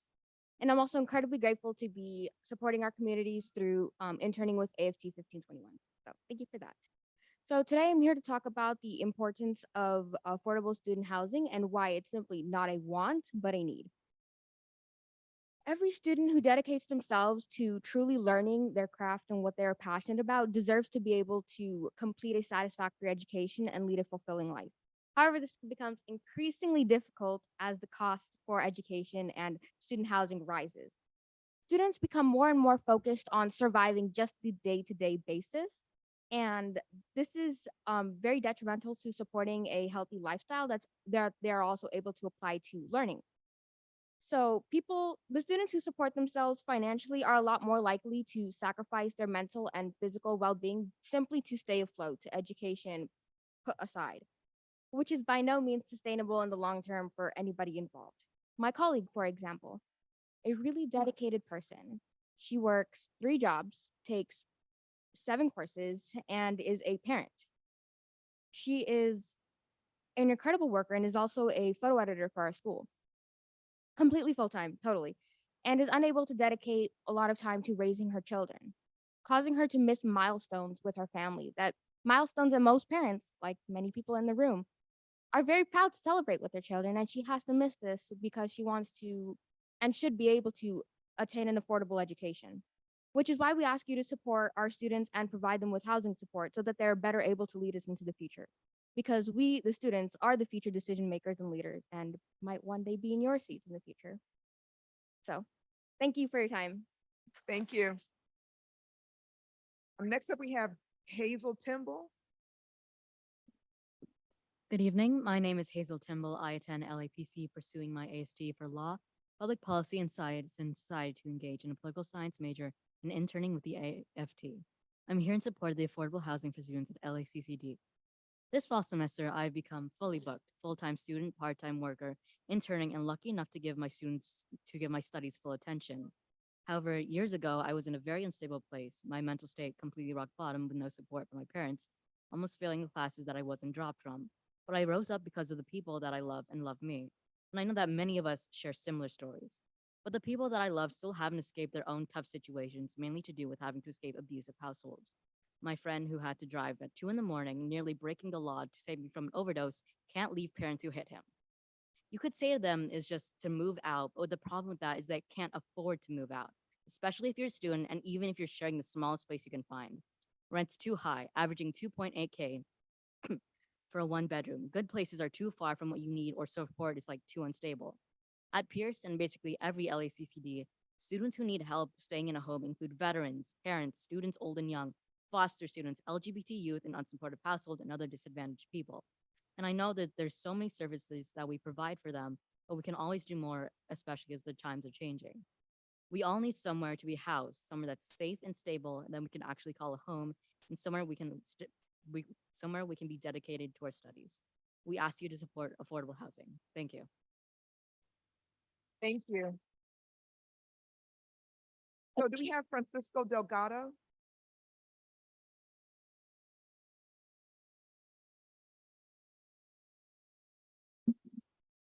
Good afternoon, everybody. Afternoon. My name is Francisco Delgado. I'm here on behalf of Los Angeles Pierce College, as well as the AFC 1521 student group that we have. Here speaking on behalf of affordability in housing for the students. So I come from a background of working with the homeless for about 3 years, everything from knocking on tents to doing programmatic decisions on systems that are now helping them stabilize themselves, to independently, being financially stable. One of the biggest issues that we see across the entirety of the LA County and city is affordable housing. As we all know, the numbers in homelessness has risen since the last year, about 10-ish%. We're at the 70,000 mark now, with about 25 of that population being people between the ages of 18 and 25. So when we think about our average college student, it's around the age 25, 26, So we really start to think about how much of our students are affected by this affordability issue that we have here in California. When we really think about it, we're not set up in a way where we can become independent and dedicated our studies and time to continuing to be that voice and vision of the future when we have to worry about where we're going to live, how we're going to pay our rent. I can tell you, as a full-time working student, as well as a full-time working student, as well as a person that has many different side gigs and stuff to try to make ends meet, I still have to rent. I still live with family, still have to rent. I can't afford my own place. Even if I wanted to live on my own, it's damn near impossible. So we come here basically trying to get everybody on board, y'all as the Board of Supervisors, to please, please, please support us in being able to help stabilize ourselves as students and create that solid foundation for a better future. Thank you, everybody. Oh, thank you. Thank you. So I believe on Zoom, we have Ivan Nathan. Yes, hello, can you hear me? Hello, everybody. My name is Ivan Nathan, and I'm here representing the students of LACCD, and more specifically, students at Los Angeles Valley College, my home college. I graduated from Los Angeles Valley College in 2021 with 3 associate's degrees, top of my class, so on and so forth. And today I'm continuing my studies at CSUN as a major in political science, minoring in linguistics and philosophy. I'm really into education, but it wasn't always that way. I, in high school, was a horrible student. I was struggling very deeply with complex mental health issues. And I consider myself one of the lucky ones. I come from a loving, for the most part, caring for the most part, and successful household for the most part. If I didn't have the resources that I had, I wouldn't be where I am today. And I wouldn't have succeeded like I did at Los Angeles Valley College. In the same sense, if I didn't have Los Angeles Valley College, I wouldn't be where I am today. I was lost and confused and just got directed towards Los Angeles Valley College, where I excelled. There are a lot of people who aren't as lucky as I am. I'm queer and very active on campus. I was one of the people running the YDSA at LAVC for many years. Now I help with Logan running one at CSUN. And when you get around and meet a bunch of people, especially working class and queer students, you find a lot of them really struggling with just day-to-day things. And housing is a major issue for a lot of them. As was said throughout this meeting, queer students struggle the most in a lot of ways, because even if they come from a household that has the resources, there's a very good chance they'll just be ostracized and struggle anyway. We, as members of LACCD, we, as the people who make up LACCD, we need resources in order to succeed. Without housing, people fall through the cracks. They collapse and they can't get the things they need to get done. And so it would be not only in their interest, but the interest of ourselves as a committee, ourselves as a community, ourselves as everybody together, to provide them with the resources they need, like housing. We have the energy, we have the willpower. You all do really good work. We have what it takes to get things done. So let's get things done. Let's get these people housing, make them secure, make them safe, let them flourish and grow as the students that we want them to be. Thank you. Thank you, Ivan. Lupe, does Ms. Lampley want to speak on this item? Okay. I'd like to take this opportunity to thank all of the speakers. Obviously, you all notice they're all students or former students of LACCD. So I thank you all for coming forward. Trustee Henderson, if I can just say, I know we're not supposed to respond, but I did want to say that, it's really, really powerful to hear the voices of students really highlighting this issue. And I think, the point is taken that they need to be a part of this conversation. So as we start preparing for our October 28th Housing Summit, I'd like to recommend that we make sure that there is a student component in that program and that perhaps we can work to make sure that we have that sort of necessary feedback in that event. Thank you for that. I'm sure the students appreciate that.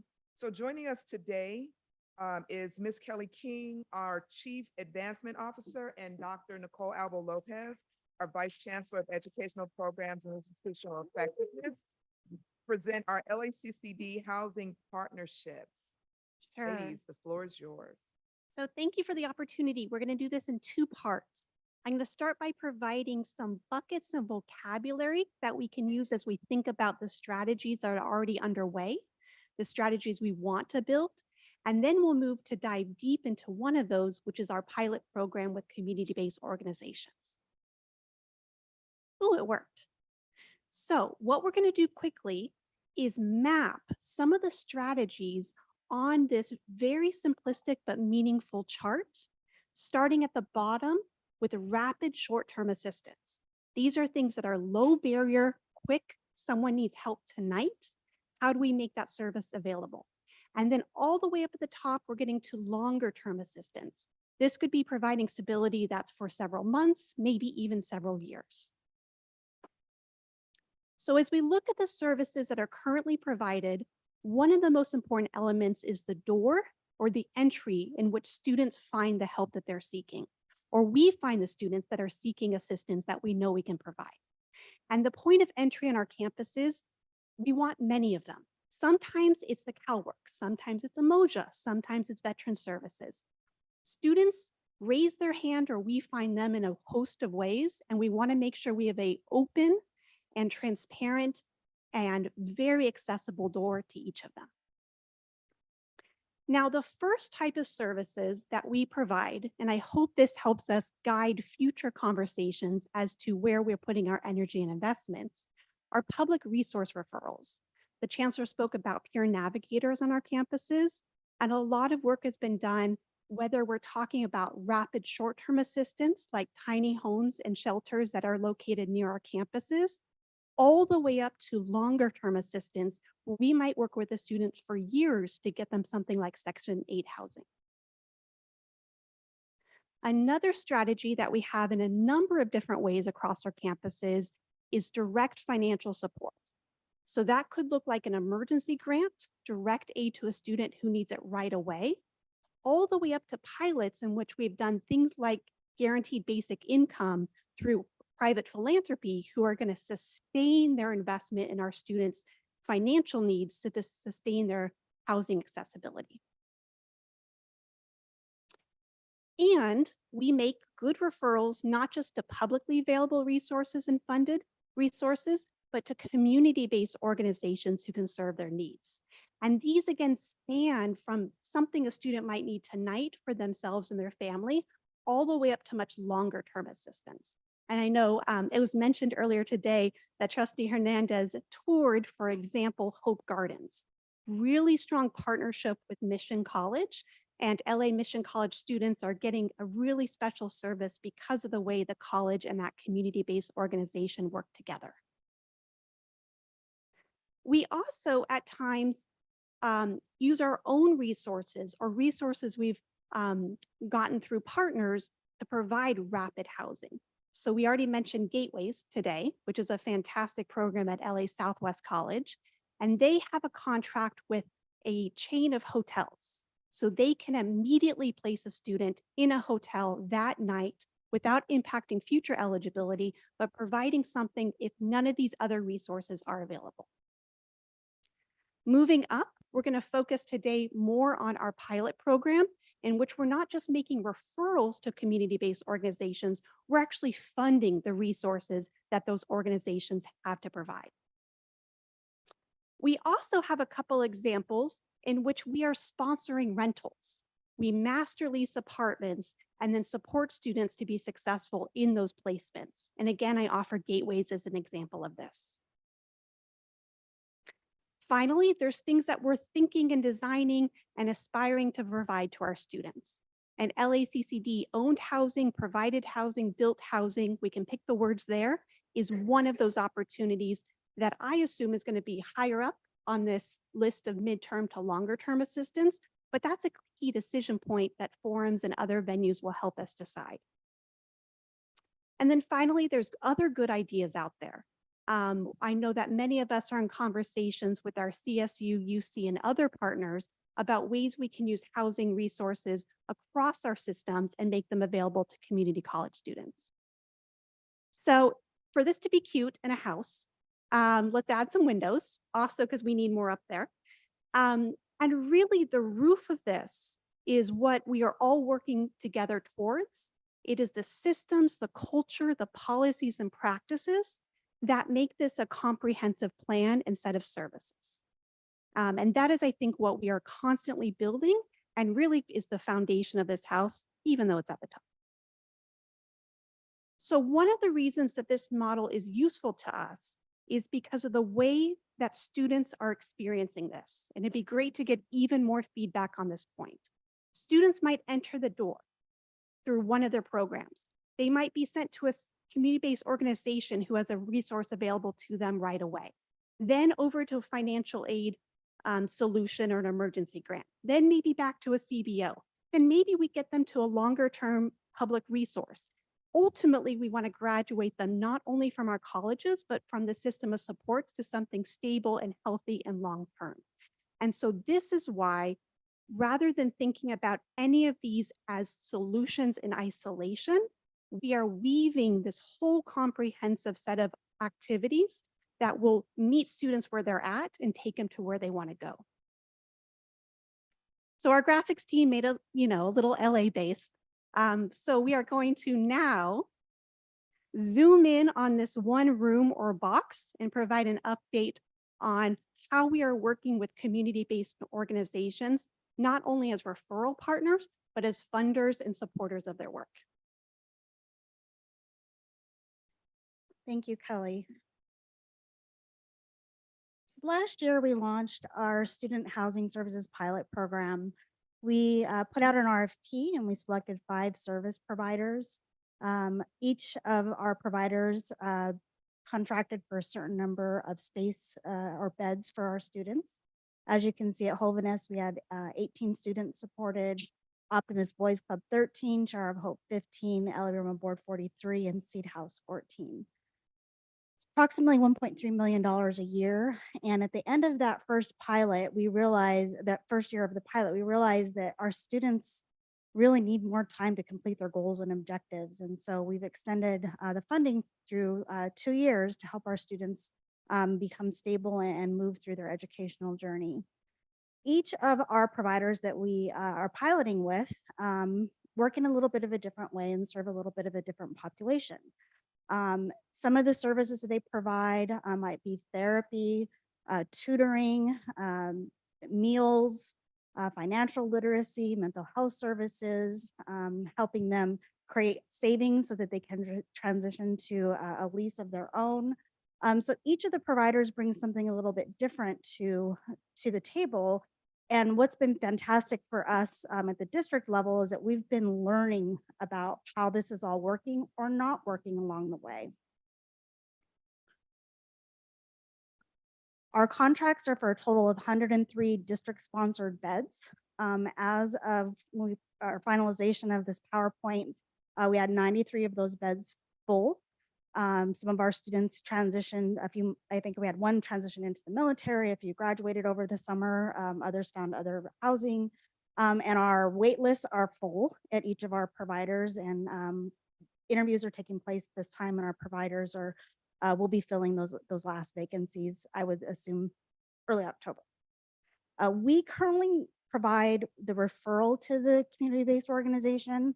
We don't actually place students at the organization. The students have to apply. They have to have basically an arrangement with the organization. And each organization, and Trustee Hoffman alluded to this earlier, has a different set of requirements for students to participate. Just a few examples here. LA Room and Board, they need to be at least 18. They have to be full-time. They have to keep their GPA at a 2.0, which is a C or better. And they have to demonstrate that they have an insecurity or homeless. If you look at Shower of Hope, that particular venue requires students to be between the ages of 18 and 28. They have to be single. They cannot have children. They are 3/4 time students at 9 units. They must be working 20 hours a week. They also must demonstrate their housing insecurity, and then they have to have a background check and references. And so you can see, in addition to the stress of being insecure in your housing or being homeless, you now have additional hoops that you have to jump through. So some of the things that we've learned through this pilot is, the process of applying to participate can be lengthy. It can be challenging for students that need their birth certificate, proof that they're homeless, and other things. It's difficult for our students to work and maintain a 2.0 GPA and be enrolled in 9 units. And we also learned that the referral piece is important, but we also have to be partners with our CBOs in this process and be supported in a wraparound way. And as we move into the second phase of its pilot, we've been having our providers come to our basic needs ad hoc committee meetings and presenting, and we're deepening our conversations, determining over these next 2 years how we can better work together to help these students be successful. A little bit about the demographics of the students that are housed right now. As you can see here, 23% of the students are under the age of 20. And as mentioned earlier today, we do have many foster youth that are also in this population. 51% of our students are between the ages of 20 and 24. We have a very few students, given the age parameters for our partners, that are in that little bit older age category, 20 to 55, 25 to 55. About 40% of our students are female, 53% are male. We have 6% that are coded as non-binary, and a small percentage that are unknown. But as you can see, we were talking earlier about issues with our LGBTQ community and trans. These are the students that we're helping, and they need us to continue our advocacy and find a longer term solution for their housing. Ethnicity, you can see that 39% of our students are Black, 41% are Hispanic. We have a fairly large group that are multi-ethnic, but this is a reflection of the students that we serve across LA County at all of our institutions. And it really is amazing to see the small snapshot of 93 students are the students that need us the most. Some of the observations through this pilot, we really have to focus on monitoring the outcomes of our students. It's really easy during a semester for life to get ahead of you, and then you find yourself maybe dropping out of classes, and we have to be more proactive in helping them. We are working with those partners, as I mentioned, to talk about the agency limitations and the requirements, because the students that are full-time and working are just not doing as well as our students that are part-time and engaged in other activities. There are logistical considerations given the 5 partners. Students may not have transportation, and they don't have facilities that are close to their campus community. We have very limited facilities in the pilot for women, anybody that has a family, and for older adults. I mentioned the length that it takes to process. And then there's a delay. If you're on the waiting list, it may be 8, 10, 12 months before a bed becomes available and you can actually receive service through this particular aspect of our housing program. And we're in process of developing a participant survey so that we can really delve deeper into the needs of these students to help us inform as we're discussing our longer term strategies as a district. And as Kelly mentioned, all of those rooms within the house are equally important to address the broad needs of the students we serve in LACCD.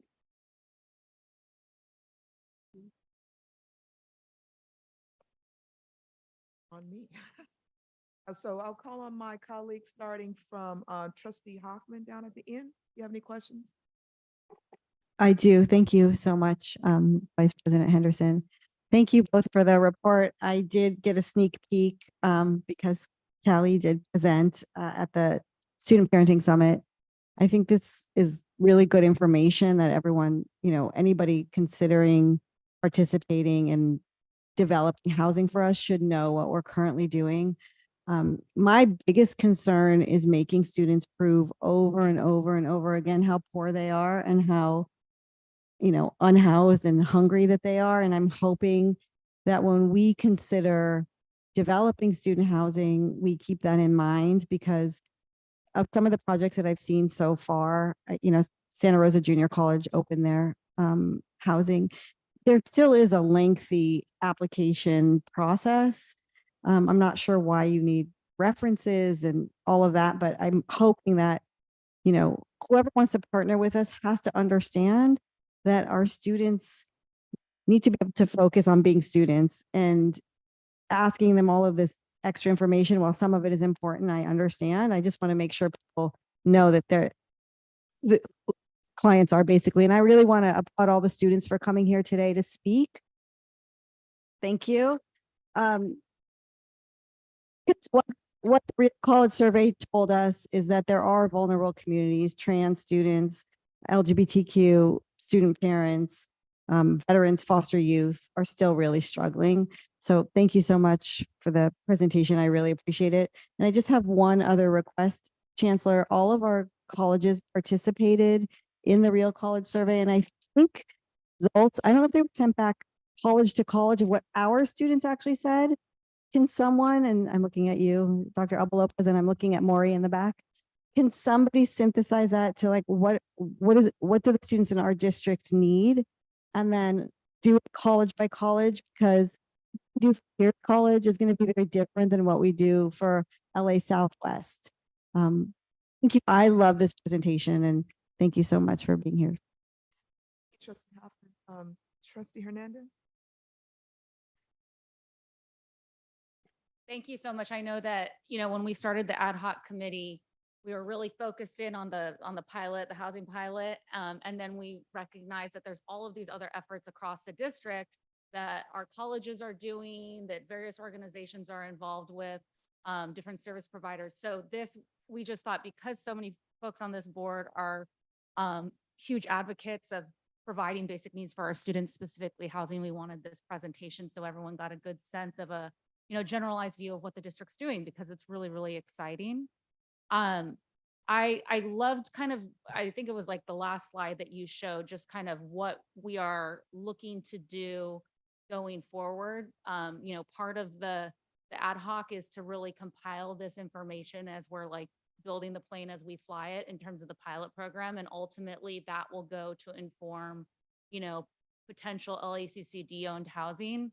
In terms of that housing process, as Trustee Hoffman kind of mentioned, I'm very, very focused on student-centered design. We have experts that we're already working with that know what that means, that are working with students every day. And then we have students that clearly understand, what they need. And so I'm hoping that perhaps in the next ad hoc meeting before our summit, that we can start thinking about what questions do we want answered, so that we are really focusing at the summit of soliciting that input. What are the things that we need to understand that our students want and need? We have all of those resources that the various service providers want. Like, what is it that students want to see in LACCD owned housing? What types of amenities, whether that's, all of the things you listed on there, I'd like to really focus on that. So thank you. Thank you. Trustee Barris. Thank you. Thank you for the presentation, and certainly for the work in the ad hoc committee as well. The question that I have, and I think this is something that's going to also blend over to our upcoming conversation of sort of building housing, is trying to understand our role in space in dealing with the emergency and dealing with sort of just a critical need that's impacting the state and the county. And I had a wonderful opportunity to take a tour of Optimist, and facility that's doing good, but it has like a mountain of potential as well. Do more, and that's a facility transitioning away from old sort of roots of dealing with troubled youth in a sense, and now being something that's sort of dealing with family services and foster youth and other kinds of, and just dealing with the service angle of it. But I think there's always going to sort of be a critical importance for emergency. The question is like, what is that number? I mean, right now, I think we have some capacity, but most of the students that came and spoke to us today, and I think a lot of our survey may tend to get people who are either like on the verge, on the edge, part of advocacy, but trying to get a real hold of what the number is and what we need. And it may just be as the county and the state's housing needs sort of rebalance itself or get to a place where it's not so much of a dire and an emergency. But I want to be cognizant as we're building, as we're proposing to build, that we build in such a way that understands that not only are we going to handle a little bit of emergency, but we're going to also handle a little bit of the fact that housing is a concern out there. And I think what I wanted to hint at is the fact that we may be building not housing for a 10-month school year, but really building housing for somebody's entire stay here and possibly their child as well. And I know we've heard it from a lot of our students as well, that sometimes money that they earn from their job, we heard today in public comments, that it goes back to help the family. And so they're almost like, when you look at their financial aid, they're almost like negative as they come to the table in the old style of the way financial aid used to do the assessments here. And so we're in the midst of like sort of having a really important conversation. The emergency space, I think we're doing a good job, and I think we're on top of it, but we're embarking on a longer, harder conversation that is the same long, hard conversation that the city and the county and the state is having in front of us. And so how much of a I don't want to say that it retakes our sort of core mission, but certainly sometimes I'd love to see the city and the housing around our colleges be better at providing housing that anybody can access, as opposed to the challenges that are in front of us as well. But look, there's the history of colleges and university have always had housing attached to it. That necessarily hasn't been the history of community colleges, because we've been a little bit more neighborhood focused. But I think we're here because I think we have to be part of the solution as opposed to just bystanders.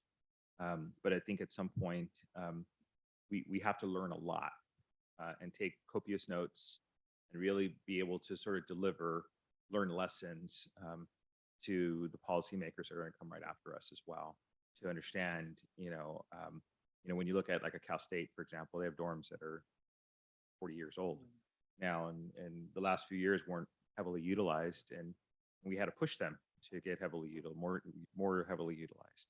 But as we do that here, to sort of understand that same situation, like I said, I remember my move-in experience in a dormitory, and I also remember the day you had to move out.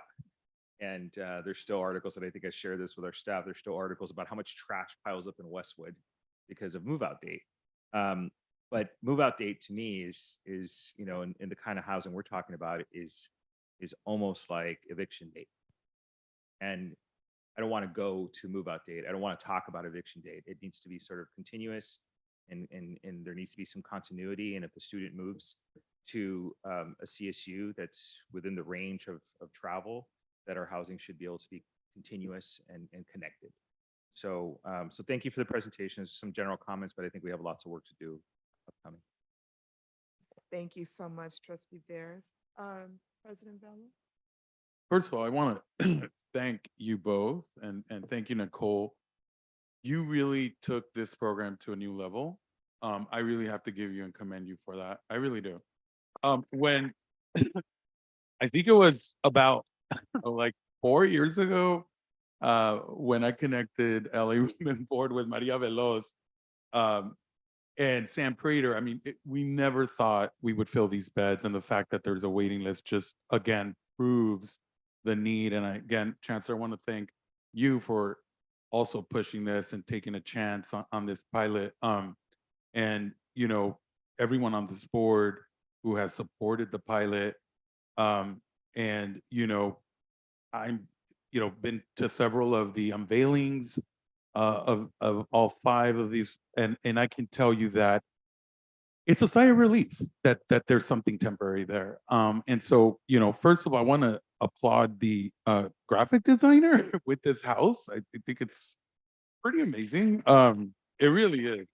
The kind of smart way of putting this all together. I can't tell you on the LACCD owned housing. I really would love for you all to, work with Dr. Smith in order to have these nonprofits that are currently in the pilot look at the RFI because the request for information that's out already. So if you guys please let everyone know that the request for information, it invites in particular any developer, nonprofit or for-profit to give give us their qualifications in order for us to consider them as partners as we move forward.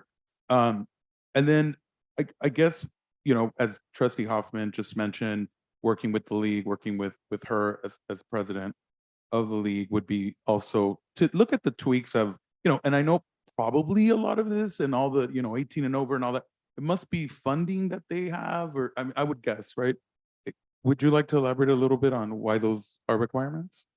Sure. Each of the community-based organizations has grants and other funders that are bringing in. We're paying and subsidizing for our students, but the totality of what it costs to actually house these students and provide these wraparound students can be staggering. So they need those other funding sources. Therefore, they have restrictions. Okay. So, Trustee Hernandez, again, thank you for your bold leadership and taking over the student basic needs ad hoc committee. Yeah, let's give her a round of applause. And also want to thank Trustee Vettis in the ability, was really a great marriage because, on one side we had the construction piece to this, which in this house is the LACCD owned housing. And then on the other side was the basic needs. So now it's married. But I just want to encourage us to continue the outreach, to continue to report back to the board, please, as we move forward. And any way we can help. Trustee Eno is also Chair of Public Affairs, so any laws that we would encourage. So again, thank you all so much. Thank you, President Vella. Student trustee. I guess it's like less of a question, more of a comment. I appreciate the partnerships that LACCD is making with these programs, but as like the little blue box at the top is like the light, right? We want to see the LACCD owned housing. So while these partnerships are important, like I can't wait to see buildings that we own and actually see the infrastructure dedicated to LACCD. As I forgot the board member's last name, but he said that like the universities have had their room and boards for 40 years and we have none currently. So, I can't wait for the time to come. I know it takes time. I know it takes budget and there's a lot of hands, especially like state recognition that we are failing to have. So I will definitely take those concerns to Sacramento when I do. And thank you again for the students who came out today. I'm also a student who has dealt with housing insecurity. So I do work with Fresh Assess. I do see the work that they're doing. So I appreciate it. So yeah, thank you. Thank you. Trustee Bowman. Yes, thank you. I think as part of this conversation, because I've had conversations with both of you about this, significant conversations, we'll measure LA Pass, then what's the vision of that? So we're on the other side of that. So I'm gonna go ahead and bring up some of the topics that I brought up with both of you, and also some of the stuff that I believe are important for Trustee Hernandez. So the biggest thing structurally we tried to do last year with Measure LA was, the reality is Measure LA was built around student housing. Everything else occurred because of student housing. And we wanted to make sure that we were the first, not to be the first, but to ingrain student housing into a large bond, so we could begin building a culture within community colleges that the bonds could include student housing. That being said, because I've had some conversations with regard to governance, some people at the state chancellor's office has called me because I've questioned some things.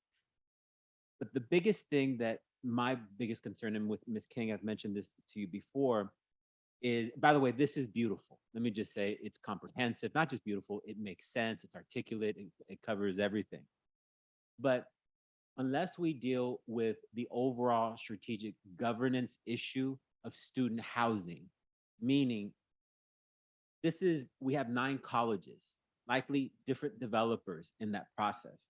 We have a combination we have 500 million up to 500 million in the bond to address student housing. The ability for people, there's going to be great people, let's say 95% of people, but you're also going to have about 5% that want to be able to kind of manipulate the process, right? And get their developers, their funders, their everything. And my question kind of overall to you, so Ms. King, is one, what is the foundations? Because I've asked you this before. What is the role of the foundations in capital development we have like, I think, a few $billion in LA County that could be moved into. So what is the role of the foundation or foundations to move to around $250 million, which you can, into capital campaign in order to partner with our bond money? Well, I'm gonna get there. Then the other component that's gonna be a lot more complicated, which I've had some of the conversations on the governance issues with folks at the state chancellors, is how do you avoid corruption within a system that inherently is going to have a lot of ways in which people are going to manipulate it? And we have to ultimately, like, do we have an LACCD student housing authority, where, for instance, it's housed under? Do we have an independent auditor that is truly independent, does not coordinate with staff, and only reports to us in public so that no one can manipulate the documents? So those processes, as much as they may seem boring, to folks, they're what ultimately, because this is all great, and I'm in social services, but if we find out that ultimately people, as we move forward, are manipulating anything, the public's confidence in what we're doing is going to take a dive. Ms. King, your ability to ask for significant funds is going to take a dive. So as much as we may say, yes, we want all these things, how do you assure that it stays 100% clean? And that goes for Trustee Hernandez, who's leading this effort to make sure that, let me give you an example, the grading of those RFPs. We saw, for instance, folks that shouldn't have been involved in the grading of the RFP for the sheriff's contract. How do we make sure that these RFPs are graded completely independently, so that people ultimately have confidence in the system? So again, I know ultimately it's the boring part, but right now we have a gap, a window where the public trusts us. Here's $500 million, LACCD. Here's $5.3 billion. And if we don't run and really build a structure of trust, we will lose that trust. And it will affect what you're saying, a student trustee, in terms of the building across the system. And we're going to have to coordinate with the state chancellor's office also and the legislature on how to create clear, because we have 115 colleges, I believe, throughout the system, right? Each one having the ability for people to have malfeasance. And that's my biggest concern. And I know there's some questions, and I'm going to include those questions for Trustee Hernandez as well, because she's in the middle of it and she's in charge and she has that experience on governance. Right, Trustee Hernandez? Why not? VP Eno. I'll keep it brief. I just want, go ahead. Oh, no. Oh, I'm sorry. Go ahead. I'll defer to others on the culture and perception and building of trust. But in your question about the role of foundations, I think one thing this diagram gives to us is a roadmap to think about the multiple funding sources that are active or available or potentially could be advocated for each of these strategies. Some of these strategies are already funded by other sources, and it's about us tapping into them. And I think about the work of the task force and making sure that we're using county resources effectively to sponsor our students who are eligible to receive them.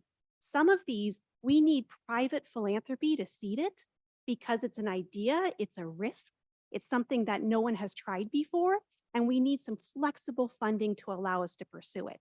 So I think this allows us to have a deeper conversation about what does it cost to do each of these at scale? Who do we need to convince to join us in that? And it's going to be a different answer for each of these rooms. Can you reach 250 million? I think the second thing I would say is I look a lot at the permanent supportive housing space, both as a nonprofit community, a set of funders, and what they have learned over decades of supporting the building and the running and the maintaining of housing. And there are some folks who are excited to join us on the services side and some on the capital building side. So that's one of the spaces I would look to as a case study as we look at what can we raise from various sources and who can we partner with so we don't have to raise more, but we're going to leverage dollars that might be untapped on behalf of our students. Thank you for that. VP Eno? As you can see, we all care very deeply about this whole process. And I think my comment is just that I'm so grateful for this team, their past vision to get us here and our future vision. A big thank you to Trustee Hernandez for leading us and keeping this organized, and to all of you. And I think all of you and the students, right? Because you're all of our purpose. So thank you so much, and know that we want to be held accountable for and do this correctly to serve students. Thank you.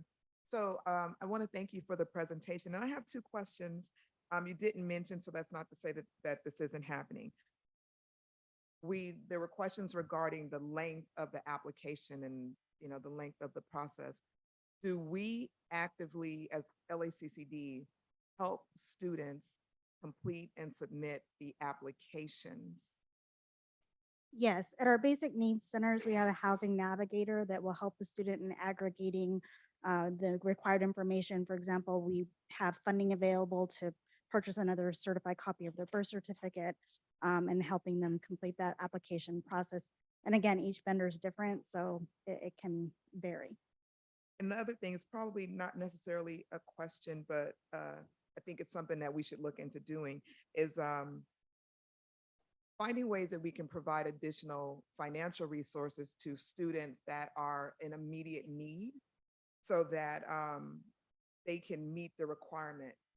Like for instance, if the provider requires them to be a full-time student or taking at least 9 units, and right now they're struggling to be enrolled in 6, that we provide some assistance to get them to that point so that they qualify and we can get them housed so that those requirements don't become barriers.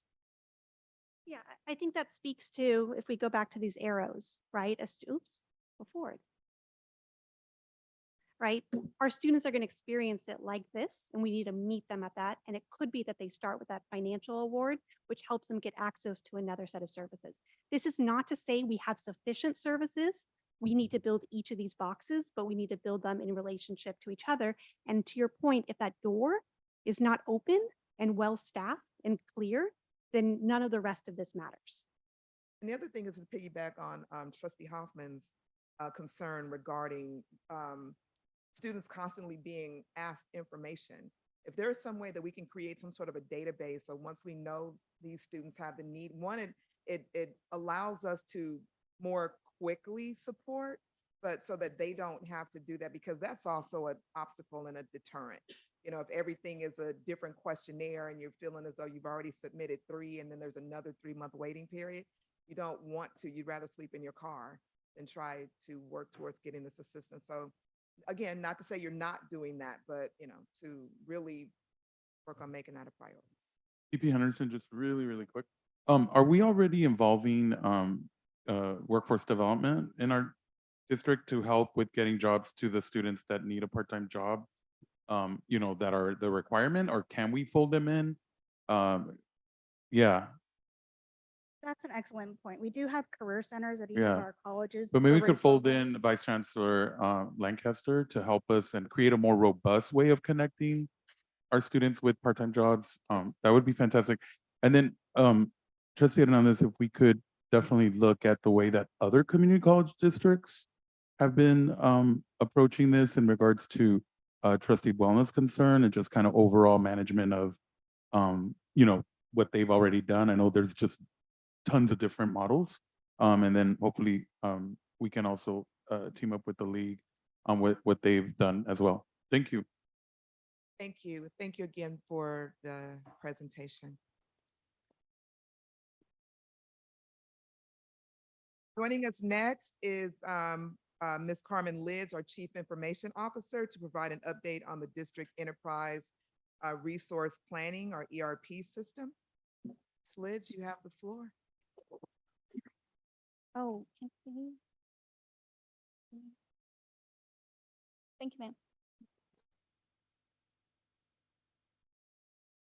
Good afternoon. Crystal will get the presentation up in just a second, but thank you again for the invitation to present an update on our enterprise resource planning systems. Thank you.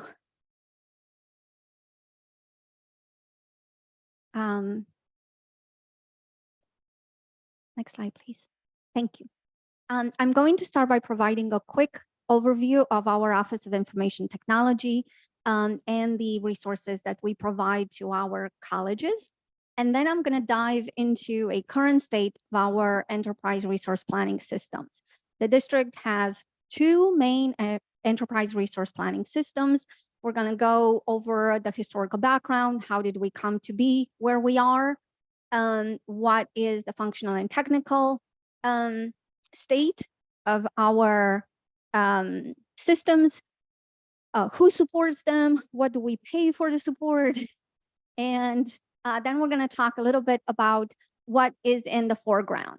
What are we looking forward to do to ensure that our systems continue to remain modern and provide the necessary functions for the district? Next slide, please.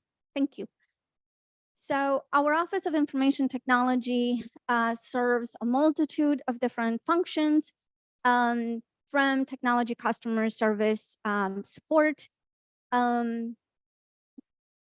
to information security, systems engineering, all of our data center footprints, our network, ensuring that we have wired and wireless access across our 850 square miles of distributed geography in LA, at our 9 colleges and satellites, telephony and web services, collaboration tools, the Zoom, AV services for our conference rooms, for our classrooms, smart classroom support, and other specialized needs that the colleges might have.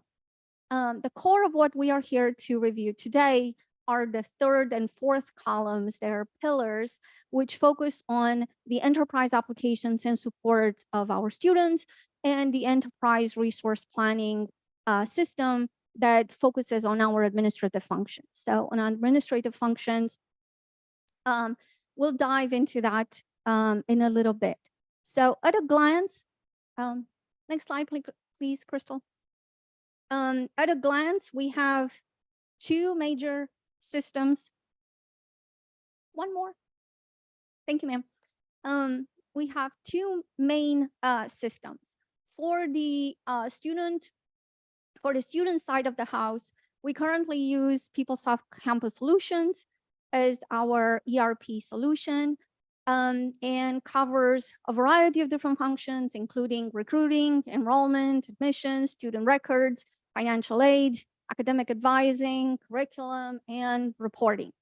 On the administrative side of the house, we use SAP, and the functions that are covered under that particular systems are human resources, benefits, payroll, time and attendance management, budget management, procurement services, and everything else that might fall under that, grants management, etc. Next slide, please. So to go back a second, our student information system was implemented in 2017. The contract was signed in 2012 and the implementation completed in 2017. The administrative system, the contract was signed in the year 2000 and the implementation was staggered. We finished the implementation for the finance system in 2003. HR payroll rolled out in 2005. A lot of refinements took the system through 2007. And then there were a lot of areas that were not contemplated during the implementation that led to significant enhancements for the next 5 years, which led us to finally having the system implemented by 2012. So it took a really, really long time for that to happen. Why that is? One, a lot of the processes and systems prior to SAP were manual or on paper. There never has been a system. That was the first time it was implemented as a system. I know it's hard to sometimes to think that there was a time where we didn't have technology for certain areas, but it's not that far in the past. It's 23 years ago, we did not have technology for certain processes and systems. And for some areas, there was a custom built technology tool, the DEC system, whom some of the folks that worked for the district for a long time are very, very familiar with. And moving from a custom built system to a package solution was quite challenging. So that's at the very, very high level, a snapshot of the implementation timelines. I would like to, in the next few slides, I'm going to walk through in a little bit more depth, first through the student information system, and then through the administrative system. So on the student information system side, just as a highlight, the assessment for the system began in 2009. So I told you that the implementation completed in 2017, but in order to have that implementation done, the district has done extraneous due diligence to make sure that we select the best product that we could to provide the functions that our students need and our administrators, faculty, and other end users within our constituents community are needing in order to provide those best services for the students. So the district engaged Moran Technology Consulting Group in 2009 to do a comprehensive assessment on whether we are going to reconfigure the existing technology that was there at the time, go with a new system, or build an in-house system to utilize for this purpose. The decision was made by the consulting group based on a variety of information that they gathered to go to a custom off-the-shelf solution. Following this determination, the district worked on a request for proposal, an RFP, to select a software to use for as the student information system. The RFP management was also awarded to Moran Technology Consulting Group to assist through that process. The RFP went out. There were two finalists for the RFP, and the software that was selected was Oracle PeopleSoft Campus Solutions. Following that, the district went out and issued another RFP to select implementation services to implement the system, configure, and ensure that the processes that the district has and all of the business rules and whatnot are within the system. The district selected Cyber to do the implementation, and then the implementation took place between 2013 through 2017. The implementation included extensive testing and validation, as well as staff and user training. And you're going to hear about the testing and the user training consistently throughout all of our project implementations, because it's not only useful to have a product that you're using, to have a great product that you are introducing, if the end users are not adopting it and are not using it to the extent that could be utilized. So with that said, let's move on to take a quick look at our student information system. So the student information system replaced a system that was developed in the late 1960s. So the system we had before was a 1960 developed system.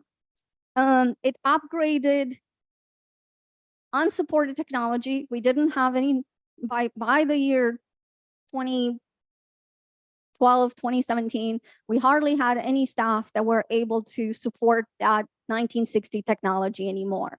Those skill sets were gone. People weren't getting taught how to learn those particular technology, coding languages or what have you. So we basically had a system that couldn't be maintained anymore.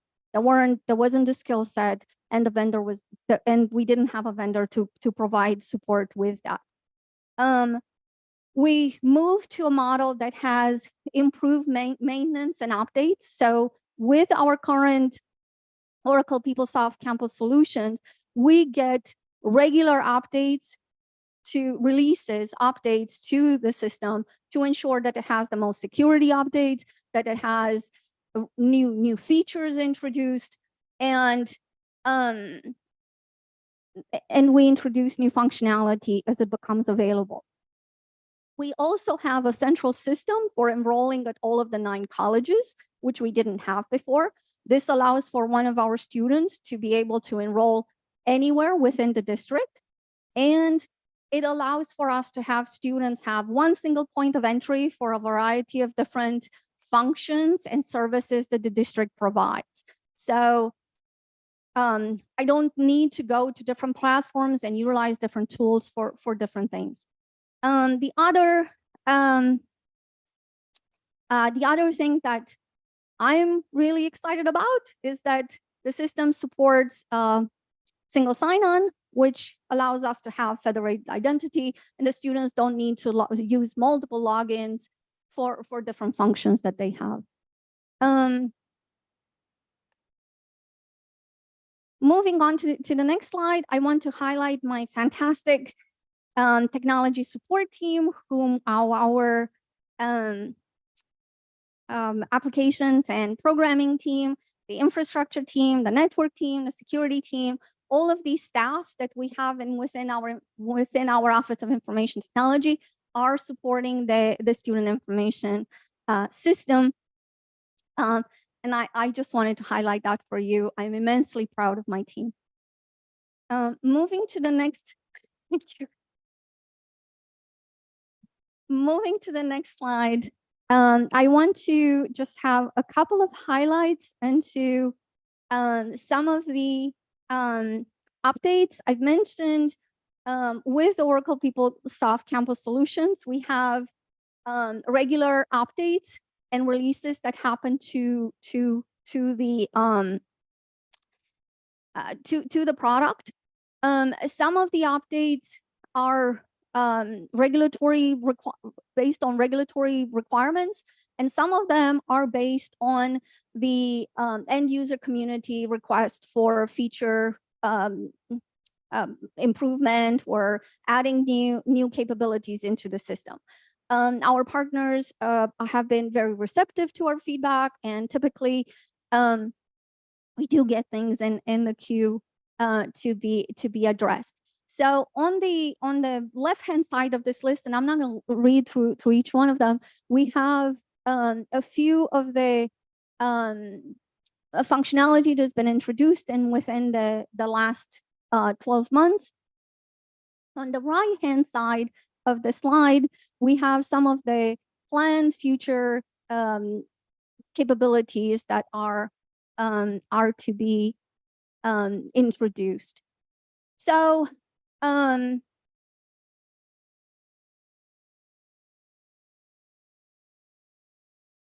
going to pause there for a second. Okay.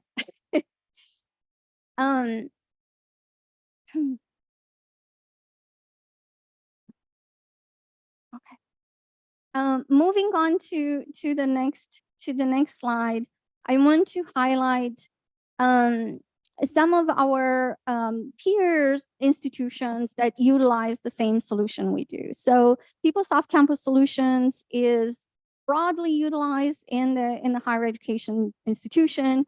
It is used in California by 55 institutions, including Cal State, 27 of our sister community colleges, and obviously private universities. Nationwide, there are hundreds of higher education institutions and community colleges that are utilizing the system, and I'm going to stop there. Next, I would like to move on to the administrative side of the house. So I've tried to have a parallel with our student information system side of the house.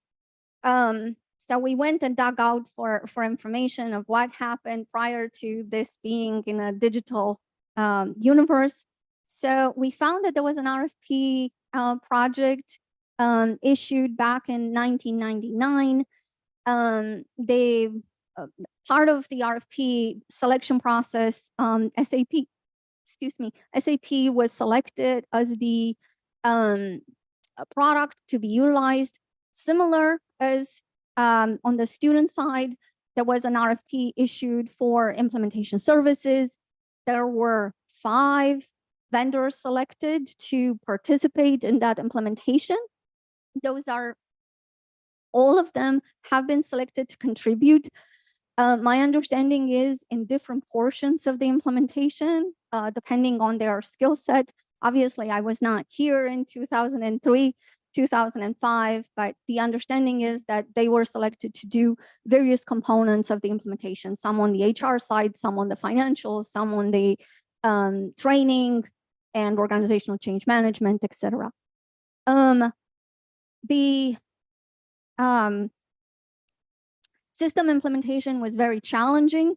I've gotten that feedback from various stakeholders, including my colleague, Vice Chancellor Gordon, and how difficult it has been to ensure that all of the processes that the district has and the nuances of the various contracting rules and differences between different HR and payroll processes that we might have get captured within the system and provide correct application. So due to that, there were all of these post-production enhancements that happened between 2005 through 2012.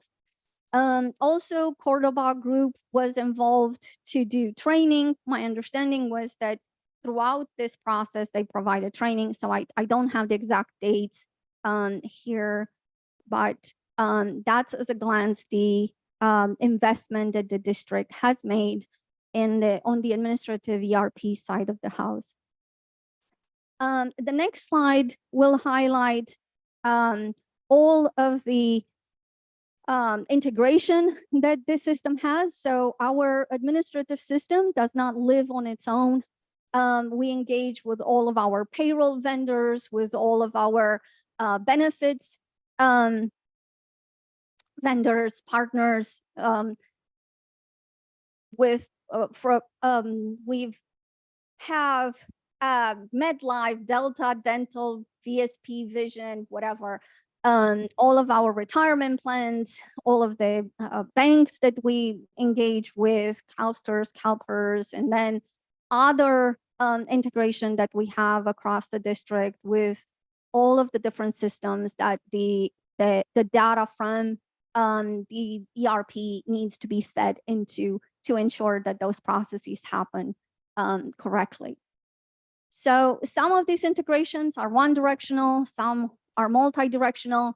Every time we change any one of our providers, we have a need to revise the system to ensure that the new integration happens with whatever new providers we have, either for our retirement part.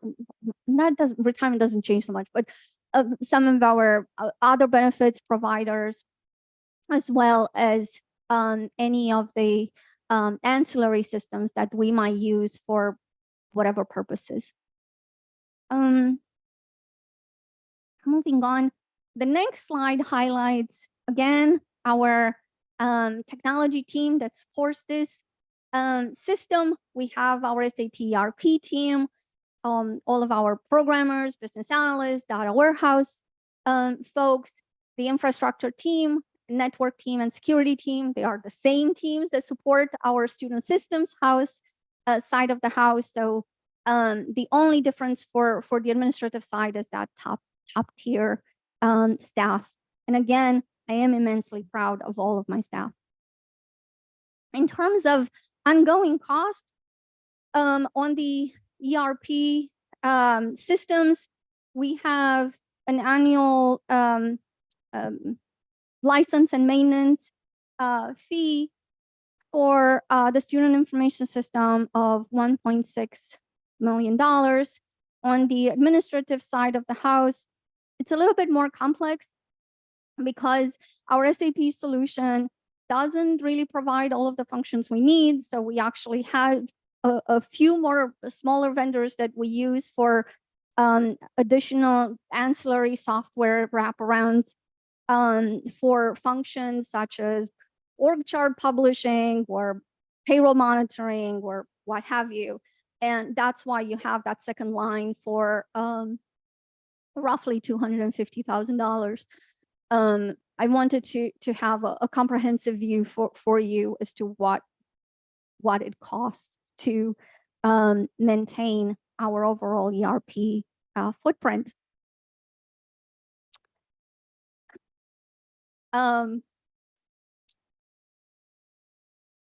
So I've already spoken a little bit about some of the challenges we have with our current ERP system. On the administrative side, we are finding a lot of challenges with some of the functions not being provided within the current solution that we have, having to do workarounds, having to do a lot of customization to the system to ensure that we provide the needs that our stakeholders need. And frankly, the technology is dated. I was trying to get training for some of my staff just the other day for the technology that is utilized for that is used to code our open enrollment module. We were making some changes to our open enrollment to provide adjunct ability to enroll in benefits. And we found that the technology that is used for that module is not the technology that SAP currently uses anymore. So they have no trainers and nobody in their staff that's able to support us with us. So we have basically one or two people that are still able to have that knowledge and that technology. So we're finding ourselves in a position where we really need to consider moving to a more modern footprint. And in order to do that, the district had taken a variety of different steps.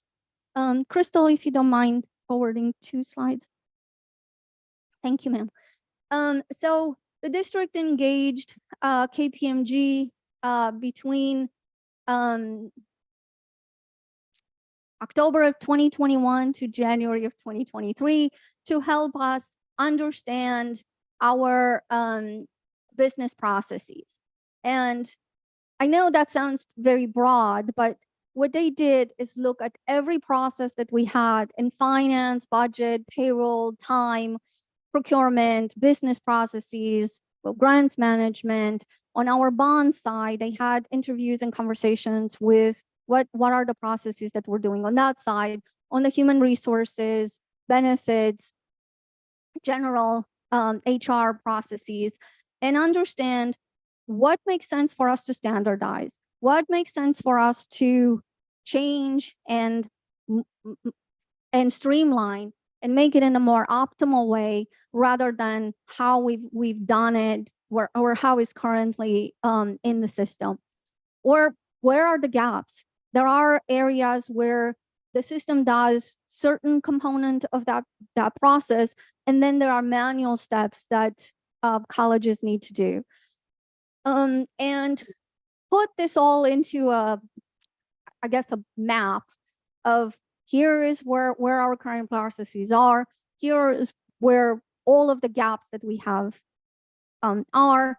And here are the proposed processes for the future state based on best practices in the industry, taxonomy, understanding of financial services and human resources processes, and so far and so forth.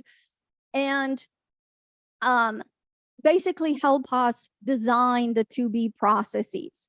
We wanted to do that in advance of bringing a technology partner in-house because we want to have it independent of technology. We wanted it to be agnostic of any technology tool. The tools in this day and age could be configured and built to meet the needs of the processes. And if we internally spend the time and understand what those processes needs are and how we can best support our departments and our constituents, then we can be best prepared to do that. So I know it seems like a really long time, but they've met with every department and looked at every process. That takes time. And I believe they did a very, very thorough job. So now we have the processes mapped. We've put them, next slide, please. We put them into a RFP to issue very soon, hopefully, to solicit a product, a solution for modernizing our ERP system for the administrative side of the house.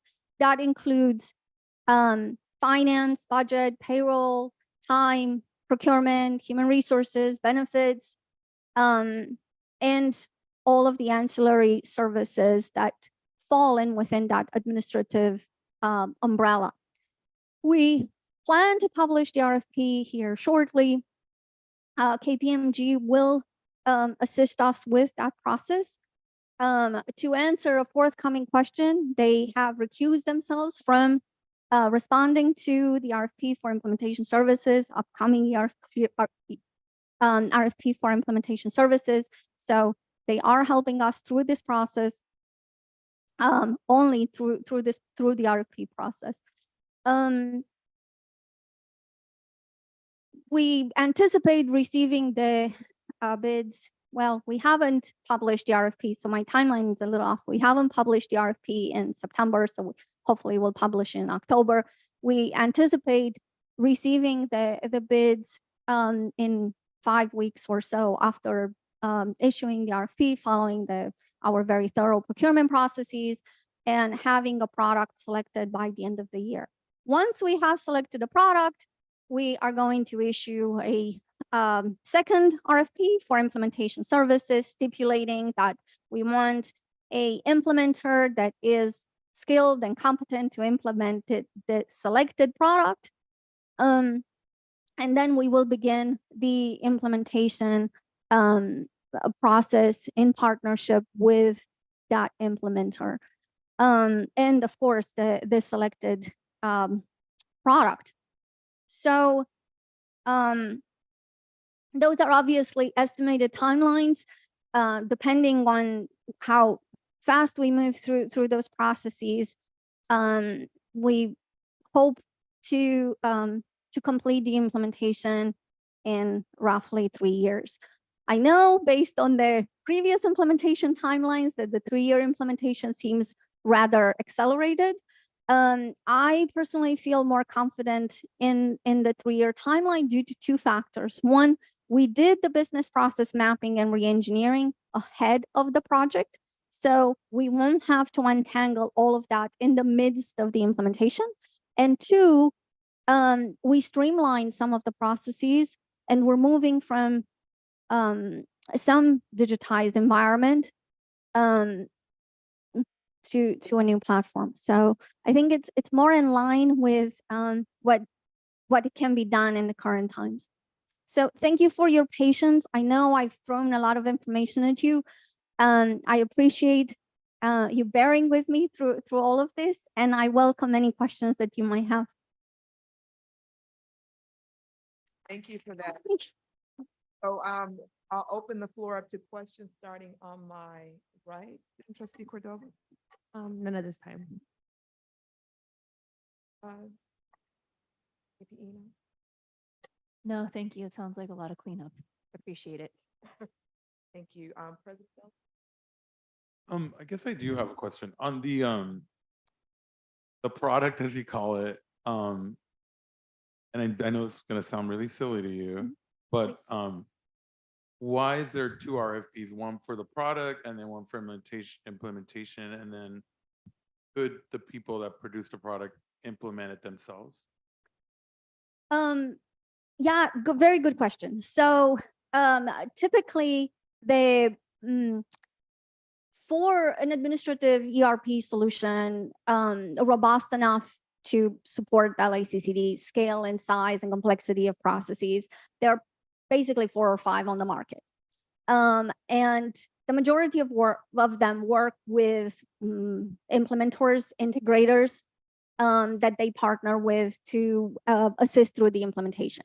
The vendors, the solution vendors typically are engaged in that implementation.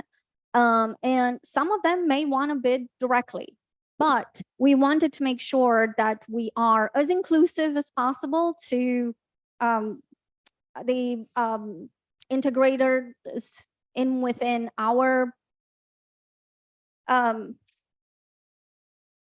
network. We didn't want to limit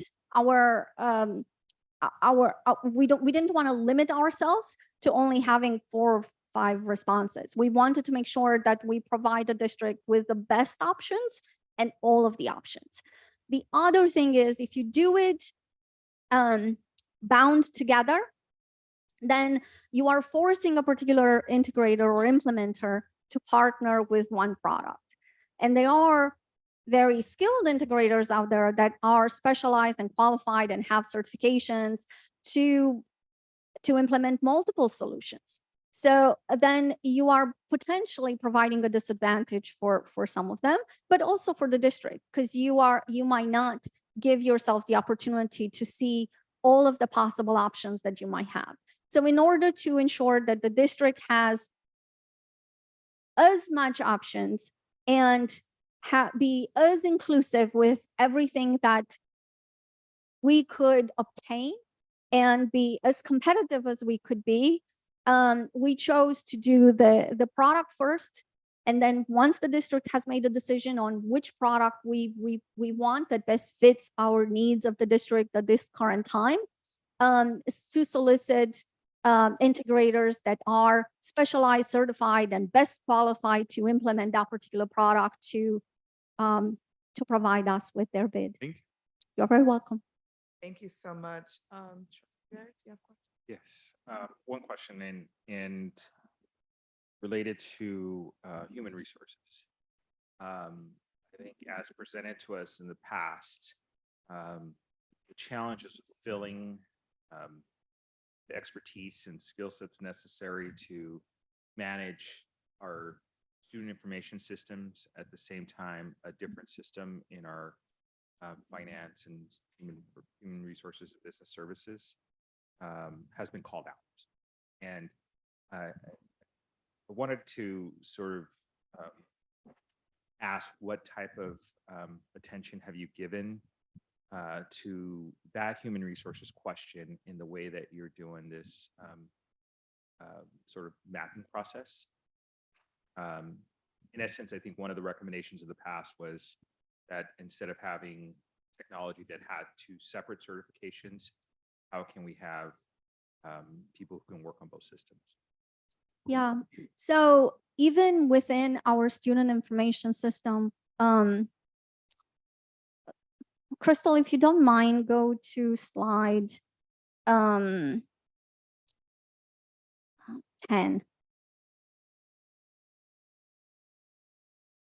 So even within our student information system team, we have 3 different teams. One of them that's supporting admissions and records, admissions, recruiting, and student records. One that's focused on academic advising, curriculum, MIS reporting, and one that's focused on financial aid and student financials. So from a team support, regardless of whether you have the same technology or different technologies, you're still going to need staffing that supports that function. Now, the staff will be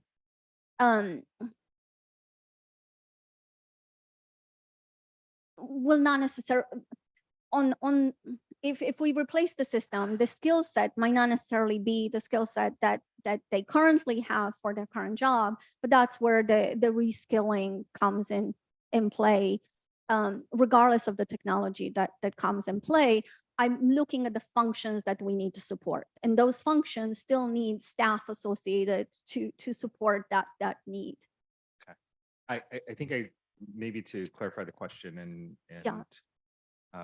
maybe, I know I saw Ron here earlier, but how we post the positions and the sort of minimum qualifications usually requires a certification for certain systems, right? I think that's what I'm trying to ask for, is that in the past, our pools that we've hired from have been thin because, you know, to get somebody who has both certifications, it's really challenging. And mostly we found that they're not, so that we have to go through the process of retraining. But it's that, like, I just wanted to know how you've considered that piece to make it easier on the human resources side, to be able to know that this is maybe the more broadly utilized certification that you can come in. And even if we're going to do the training, and I appreciate the fact that, you know, with your leadership, we've done a lot of that retraining, it still doesn't get to necessarily that human resources bigger pool of candidates to pull from. Yeah, that might be getting a lot into the weeds, but I just wanted to see, as we're doing that we think about the long-term support teams that are there and that pool that we've struggled with, and we've been, you know, called out from in other studies to know that this is, you know, this is one of those outcomes of 2 systems with different certification necessities. Yeah, you are perfectly right. And the farther you get away from the core technology stack, the farther out you are going to need to get that specialized skill, and the harder it's going to need to be. So, for example, modern technology bases on a set of technology programming languages and tool sets that are used. If you have a modern technology understanding as an IT technologist, you could probably qualify for a lot of these jobs. Now, if you don't mind, move to slide 16 for a second. So when we talk about business analysts, we pretty much streamline the business analyst job. So they are not a business analyst for payroll, we're a business analyst for benefits or whatnot, which they used to be. And they were very, very narrow and specialization of them understanding those specific business processes. And we moved to more broader understanding of business analysts and senior business analysts with a broader understanding of process mapping and design. And then they could layer on top of that any functional business area. Obviously, there is a little bit of learning curve in any job you take. But from a technology perspective, it's more important that they have the core understanding of business processes and design and configuration skills, and less important that they know the specific process. It's important for the benefits office and HR for them to know those processes really well. But for us, that is a skill that they would learn. Even if they had that understanding, if they come to LACCD, we do things slightly different. So they would still need to learn that business process on how we do things here. Now, we have those adjustments wherever it was possible, but there are still certain needs.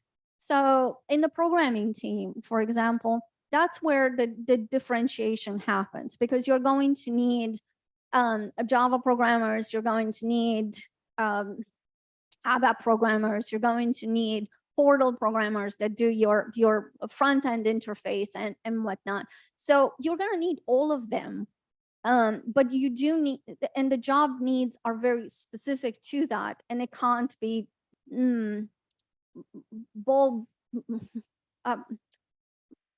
merged together into one job class because of the specialization of that skill set. It's so unique, and rarely you're going to have someone that is fully stacked on every one of those technologies.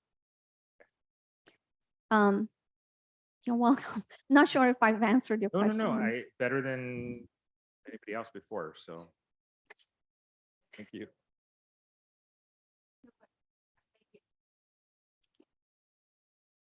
I do, but I will be brief because I realize that was a very comprehensive presentation. So thank you, Dr. Litz. Really appreciate it. So the RFP that you're putting out is to replace SAP. Or let me just give you my broad question. You know, the State Chancellor's Office is looking at a common ERP system. Yes. And the reason why is that there's been a lot of demand for better data, real-time data. You know, they're having a trouble with data collection because we're all using something different. There are smaller college districts that literally don't even have an ERP system. Yes. Reports are coming in way after the deadlines. So that's one thing. I have heard that the Board of Governors may be willing to not like mandate a common ERP if districts have something that works for them, as long as that can interface whatever common ERP they're thinking about doing. So in this RFP, which I'm not quite sure what happens to the student piece of it, the PeopleSoft Oracle piece, are you considering systems? Would you make sure that you're considering systems that could communicate whatever information it is that we need to submit in a timely manner with the Chancellor's Office, and that are not, I mean, I'm concerned that we just implemented, we really were late to the party with PeopleSoft. I would hate to like try to change that now. So if we could find something that also can integrate with what we're currently using. You can make it, you don't even have to answer me right now. I know we're would short on love to time. answer to you right now, actually, and I thank you so much for that question. So we've been working with the State Chancellor's Office on this initiative. We've provided to them all of our materials that we've been doing as part of our discovery and our process mapping and our challenges that we have. We've given them over 700 documents for them to utilize as part of that assessment that they are doing. So the State Chancellor's Office has hired Accenture Consulting Group to do a one-year assessment of what a common ERP might look like. And you are perfectly right. The main problem that the state is facing right now is some of the smaller colleges, the smaller don't have the ability to have a adequate modern ERP system, and they don't have the funding for it, and they don't have the staffing to maintain it. They don't have the skill set. If it is hard for me to hire, and Trustee Veras highlighted how sometimes our pools are really thin. Imagine being a rural single college trying to get top technical talent. Right. That pool for them is going to be even smaller or non-existent. And I'm not even going to go in the security side of the house. So the pain is real and the pain is there. So there is a need for that. Now, how that is going to flow in with what we are doing, it's a little bit fluid at this point. So we work very closely with them. and John Hetz and Valerie Lundy Wagner at the Chancellor's office. And if it makes sense for the district to provide more input, we are very, very willing to do so. Everything that we learn in our discoveries, the way that the Accenture consultants put it was that if it's something that you've experienced, it probably captures every scenario that could happen at those other colleges. So it's probably a subset of what you have. So we're willing to look at that. Now, you are right. Again, we have come to the table late for the PeopleSoft implementation. We finished our implementation in 2017.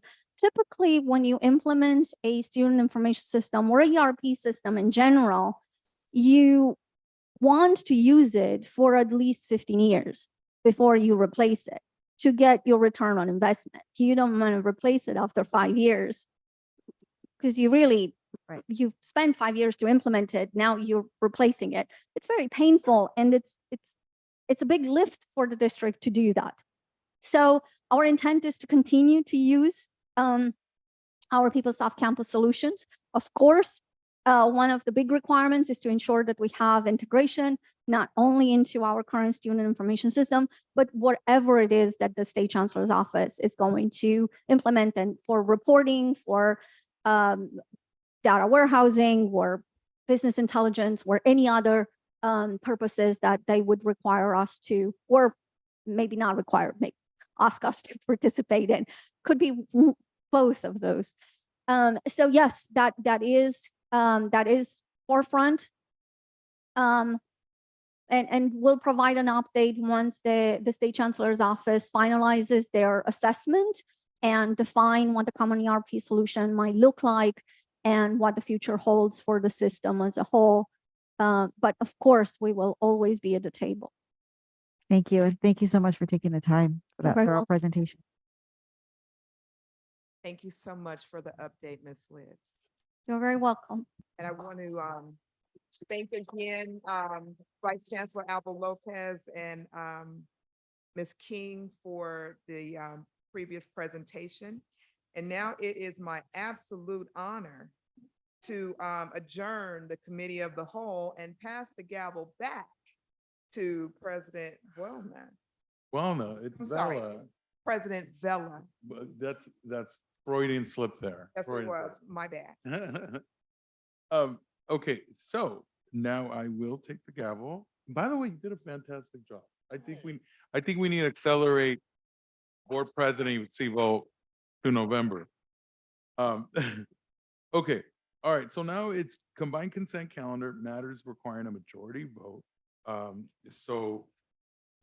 Board members, we now have for review K1 through W9. These items include consent calendars for human resources, personal and academic affairs, and student services, budget, finance, business, and facilities. I have a motion and a second to adopt. So moved. Move. Okay. Yes. Yes. X is not in here. It goes up to W. Right. Then can I remove, Let me see. Hold on, trustee Wella, hold on.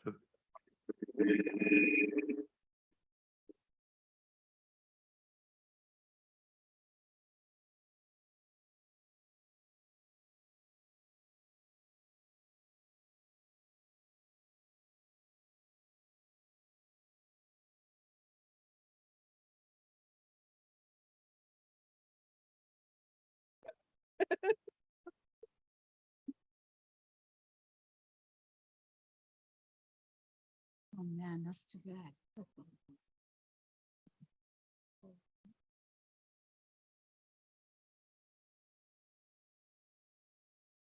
No, just turn it on. Hello, all right. Okay, so first question was from trustee Wellman. Does it include items, W you said? X. Okay. What happened? God. Okay. Correct, yeah, so X will be handled as a separate agenda item, X1 through X14. Okay, so next question, trustee Bettis. Wanted to pull W6. Okay, W6. Any other items? All right, okay, so let's go ahead and get the motion and a second to adopt the consent calendar. So, Eno so moved. move and Henderson second, okay. And then we pull W6. Okay, any more? To W, okay, hearing none, roll call please. Student trustee Cordova's advisory vote, Yes. trustee Buona, trustee Henderson, Yes. trustee Hernandez, trustee Hoffman, Yes. trustee Eno, Yes. trustee Vella, Yes. trustee Vettis. Yes. Okay, let's go ahead and discuss W6.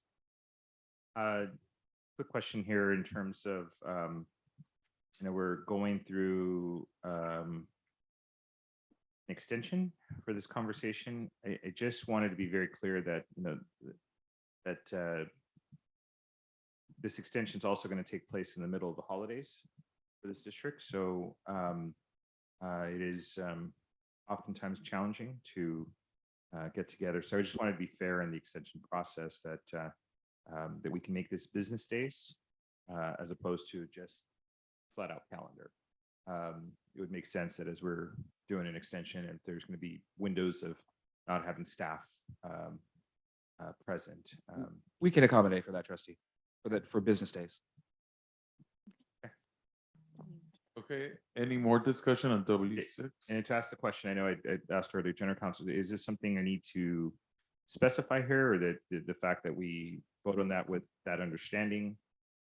Because we do have a date specific January 2nd that's listed here. So if we say this, if we can modify that based on business days and days when frankly our facilities division is actually open. They do know that sometimes we have that between Christmas and New Year's window, that sometimes lots of stuff around here is not functioning. Since the item has the actual termination date after the 90-day period, we would request that you make a formal motion to modify staff's recommendation so that staff will calculate 90 business days or the actual extension. That would be helpful for the record. Okay. So then if I can do that as noted, I guess I would specify 90 business days which the facilities department is operating.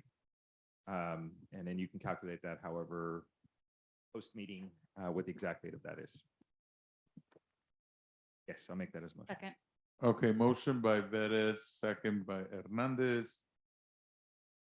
Any discussion, any more discussion on W6?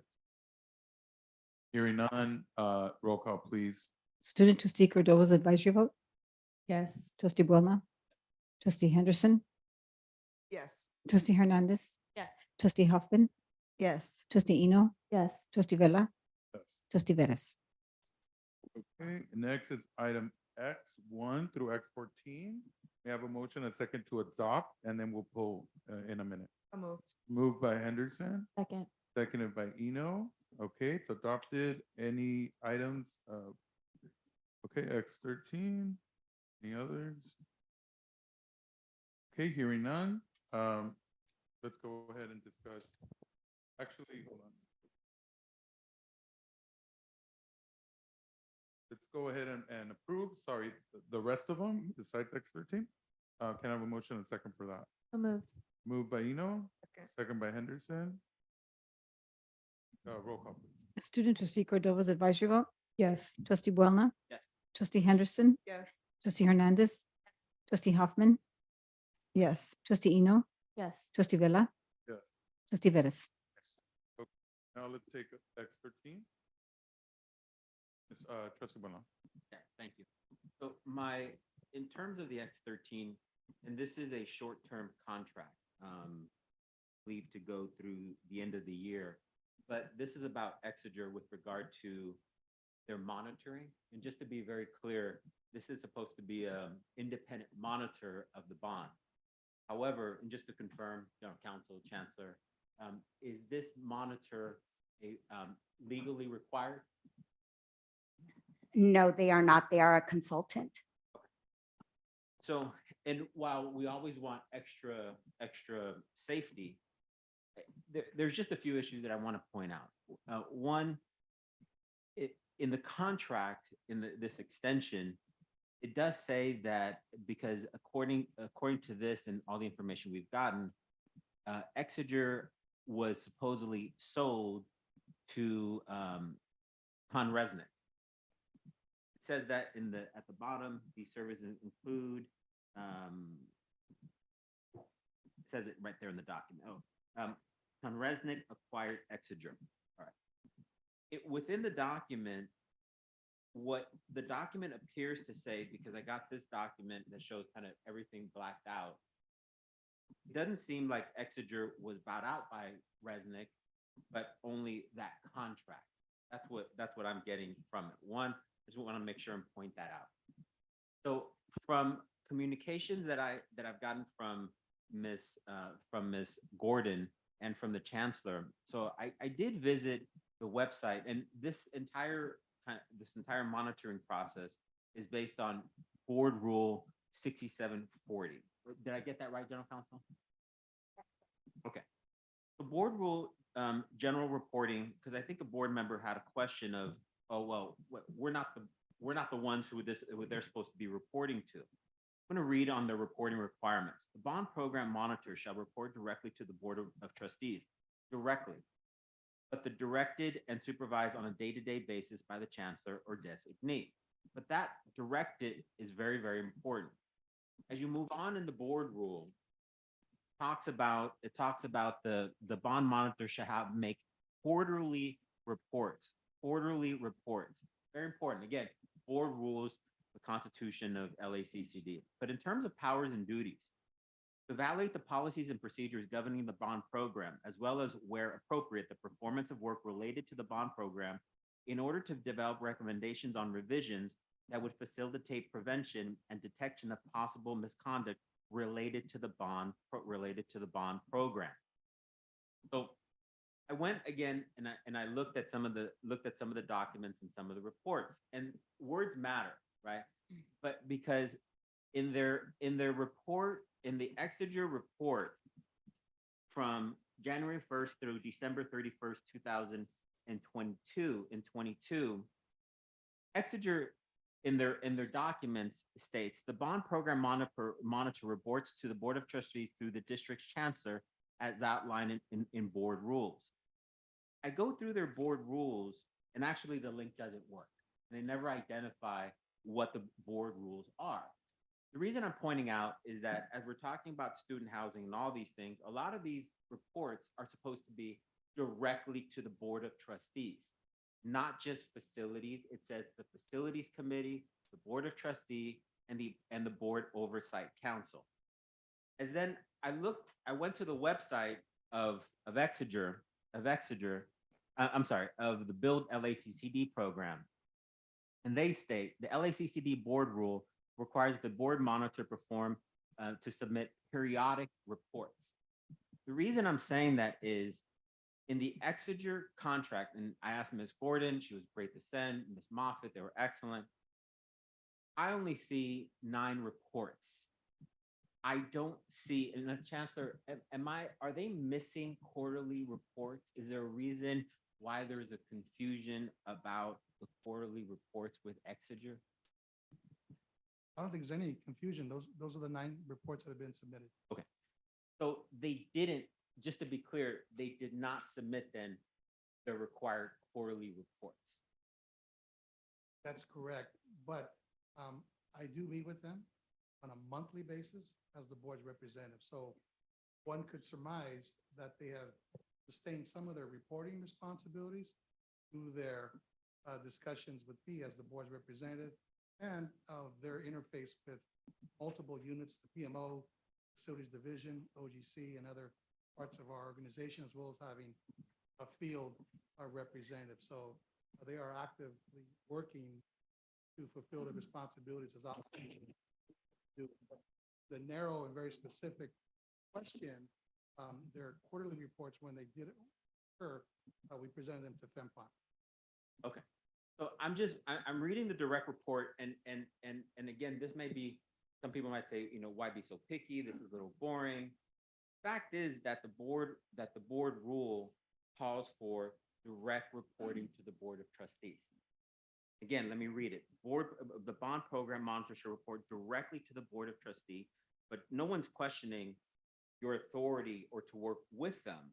What I'm questioning is their implementation of their contract. I'm also questioning because you have in their contract, in their actual contract, that the district has a representative. You've told me that the district representative, I accept that, that's not a problem. However, as I'm going through all of this, because the district representative is supposed to go through their performance as a contractor. I'm going through, I don't know if, here it says, provide regular monthly reports as on a scheduled basis to Facilities and Master Planning, FEMPOG, the Board Oversight Committee, and the Board of Trustees. What's very interesting is that in their contract, it says regular. Now, just again, in terms of the implementation, the thing that's disturbing about this contract is that we didn't follow the board rule and we didn't follow the reporting requirements as the board voted. Now, as we're looking at, then we're looking at the 2021 report, we got the report for July 1st, 2021 through December 31st. We actually received 2 reports in a row at the FEMPOC meeting in August. The report was actually signed 2 years after. Okay. Then I'm going through, just give me 1 second. I'm going through the report, and what I'm noticing is that within their report, while I get that report, General Counsel, what, in terms of the assignment of this contract, so the reason that I'm bringing this up is that this contract is supposed to assist the district, to monitor our bond, which is at we have $10 billion worth of bonds. So the special relationship to make sure that the bond monitor is as squeaky clean as possible. Are there any issues with this new firm that the board and the public should know with regard to the new firm and any SEC issues or anything such as that? The Office of General Counsel was not notified that Exeter had sold certain assets to Cone Resnick, including the district's professional services agreement. The only additional information that I can offer for purposes of the Office of General Counsel is that this contract was initially awarded to Exeter pursuant to a competitive request for proposals. So it's very odd to be transferring the remaining term of a contract to a brand new entity. The entity simply acquired their assets. The professional services agreement that was transferred to Cone Resnick was not done so consistent with the terms of the existing agreement, which required the district, meaning the board's prior written approval, which they did not. I haven't seen anything in writing requesting that or obtain. We did not, the Office of General Counsel did not conduct any due diligence at all on Cone Resnick. But we were notified that our business office did conduct just a very minimal Google search, and there were some issues identified. Ms. Gordon, what were some of those issues?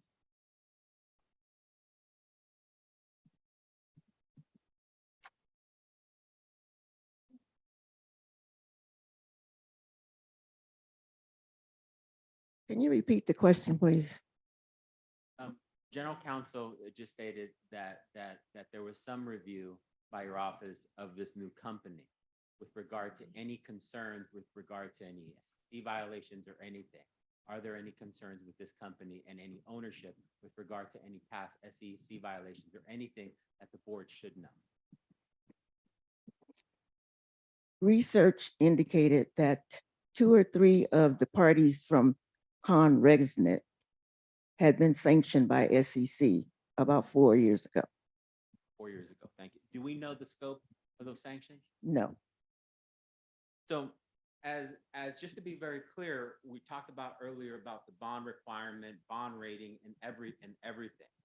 So I'm looking at, because I asked, did I not ask you for some invoices with regard to, okay, and you gave them to me and thank you very much. You've been very open and thank you. On one of the reports, I see here that it says, during 3 visits, check the safety issues and that safety issues were conducted, 40 interviews of workers to convert proven prevailing wage practices. The BPM made referrals of post-wage underpayment. So I'm just going through the reports. And what I'm not understanding, because you've told me, and I accept that characterization, that you handle the payment of the, and the chancellor said at the FEMPOC meeting that he does not look at the invoices. Invoices go to you. But who makes sure that in the attachment A, that all the components of those invoices are meet the requirements of the contract that the district signed with Exeter?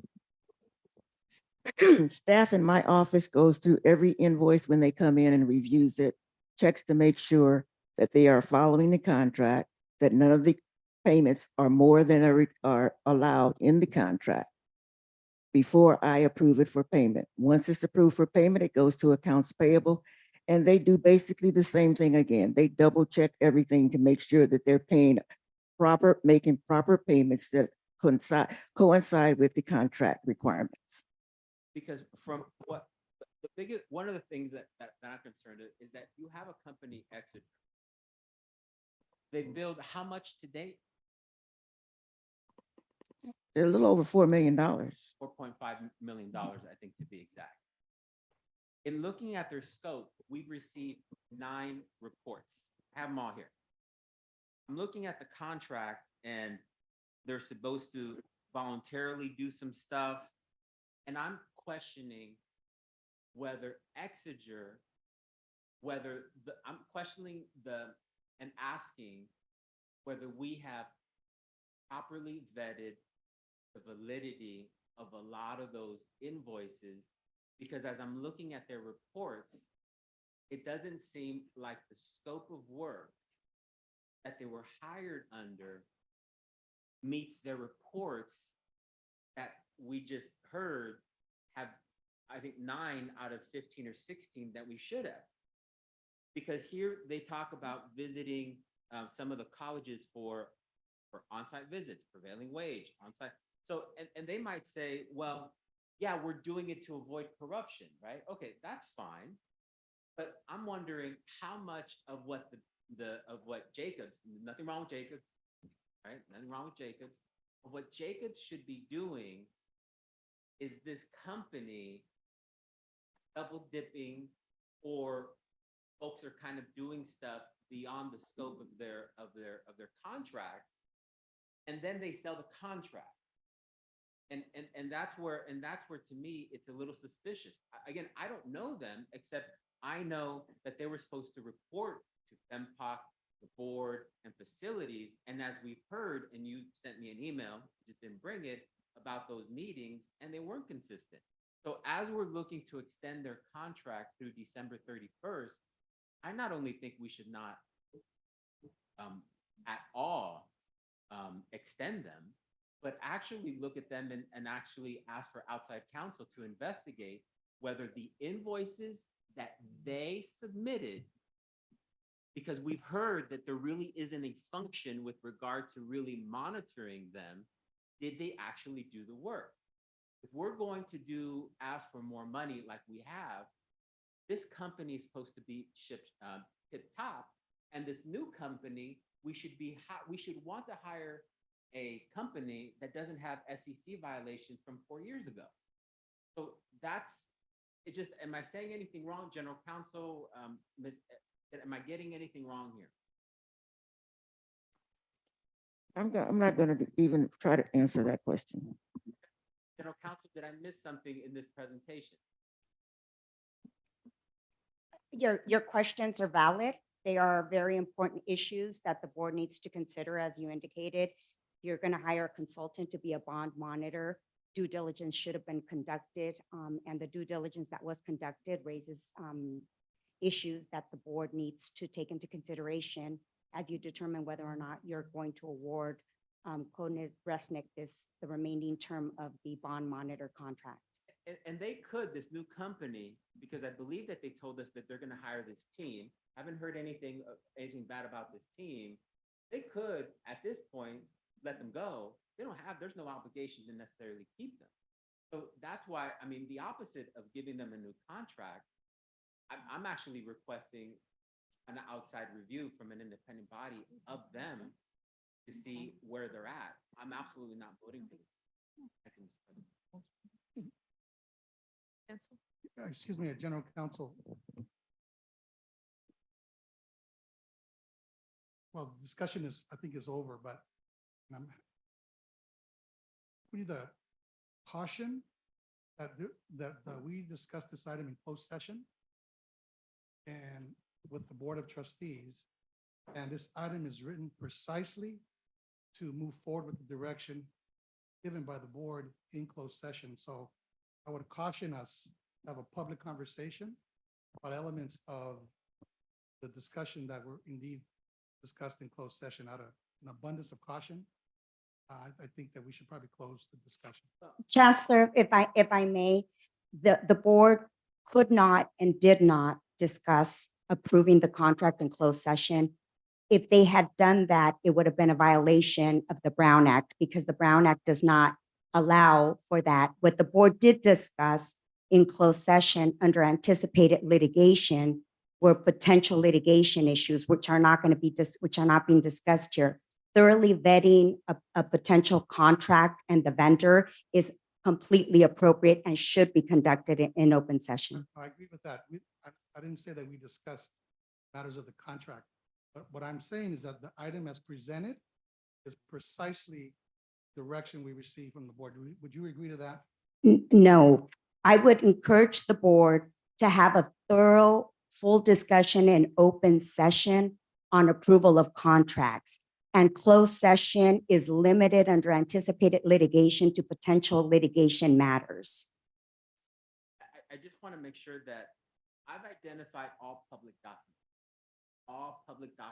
the board rules and stuff that's not specifically, and I've identified my conversation with Ms. Gordon and with the Chancellor. I haven't given an opinion. I'm just saying, if we see something, we're supposed to say something. That's it. Okay, thank you all very much. I do want to move forward.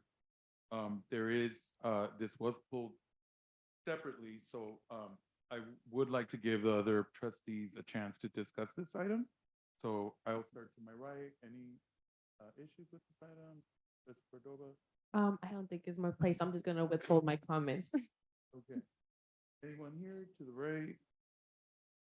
Okay, anyone to my left? Sure, I have a comment. Okay. I just want to clarify what we're voting on. So we are ratifying consent to the assignment of rights and delegations of duties under this professional services agreement, correct? That's what we're doing. So we're not giving a contract. It is an assignment.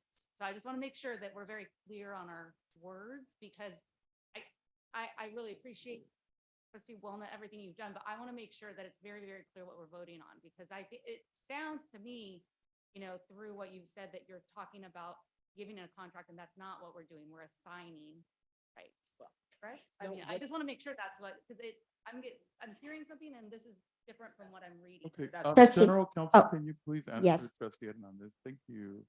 Trustee Hernandez, since Exeter was selected as part of a request for proposals, the only way to grant COSNIC a contract is under the professional services agreement provisions, since they were not bidders in the original RFP. So this is a new contract for COSNIC, but it's the remaining term of an existing contract. So it is a new contract and a new vendor. Under section 10.6, going off of the contract that they signed. They did not go through that process. So the board's only option at this point is under the government code provisions to grant a professional services agreement to a new company.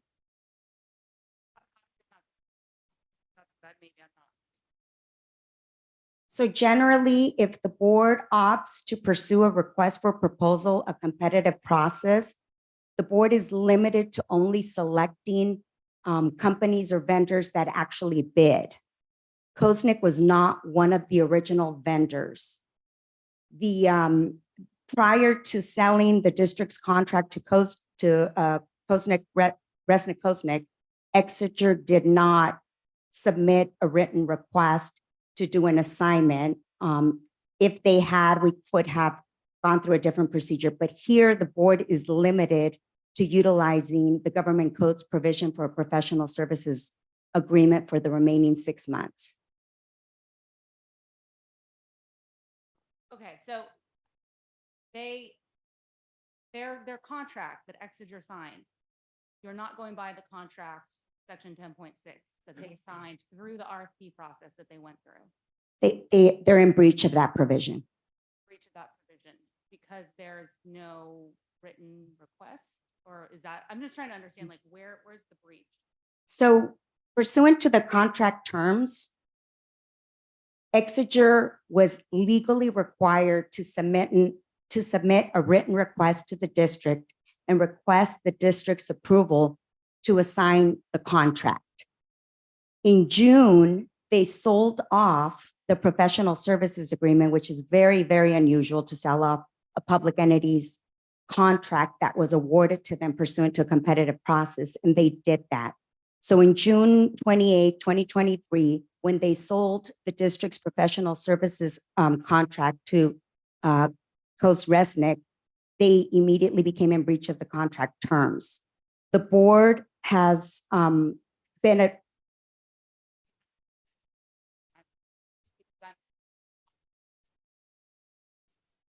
Cohen Resnick acquired Exeter on June 28th. And that sounds different than what you're telling me right now.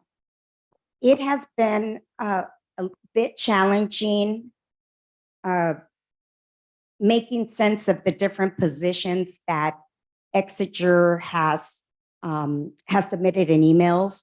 So I've relied on the actual documents, and the document that we have is a bill of sale, assignment, and assumption agreement that specifically identifies, quote, list of transferred assets. So Exeter transferred, not the company itself. It wasn't acquired by Cone Resnick. Exeter sold the district's professional services agreement to Cone Resnick. So the only legal option the district has at this point, if they want to enter into a contract with Cone Resnick, is to do so under the government code's professional services agreement. I'm not questioning your interpretation. Concerning to me is that that's different on the item right here. So it seems like I don't know why is that? The Office of General Counsel gave our advice, and ultimately this is a business services item, and so they proceeded as they thought was appropriate. But it is a new vendor. It is a new agreement. Okay, yes, please come up. Yes. The district assigns contracts all the time. In the past, we have assigned contracts that were part of an RFP. Just to give an example, the SAP contract, a few years ago, we awarded through an RFP process, and we assigned to a different company for SAP some years back. We've also assigned through an RFP process, Bank Mobile was assigned from Hire One. So we do it all the time. If that's something that we're doing in error, then perhaps we need to change our processes officially. But this is something that we do all the time. We do name changes. X14 is a name change. It wasn't an assignment. So we followed the process that the district has followed in the past. So if we are doing something incorrectly, then that's something that we need to know. I just, just said, because I had a few conversations with you. I think there might be some confusion and the district may or may not. That's up to the chancellor. Ultimately, I don't know, right? So my biggest concern is that if you have a company that's supposed to be the highest standard, right? Sure. The absolute highest standard, outside agencies for credit worthiness depend on our word on whether we are being truthful and whether the company that we're hiring understands rules at its basic. You didn't do anything wrong. Let me just say, I don't know, right? I don't know. And my issue isn't with you, and I'm not going to speak for Trustee Hernandez, but I didn't hear that either. I think my biggest issue is, why would we extend a contract to even a new company if we knowingly know, we know that they have SEC violations 4 years ago? That's not a contract issue. That's an issue for us to discuss, and whether that is a good thing to send to funders that are listening to us right now. And that's where I'm saying, no, the faster we stop it, the better and the more legitimate we continue to be. That's all I'm saying. Sure. It's not about your office.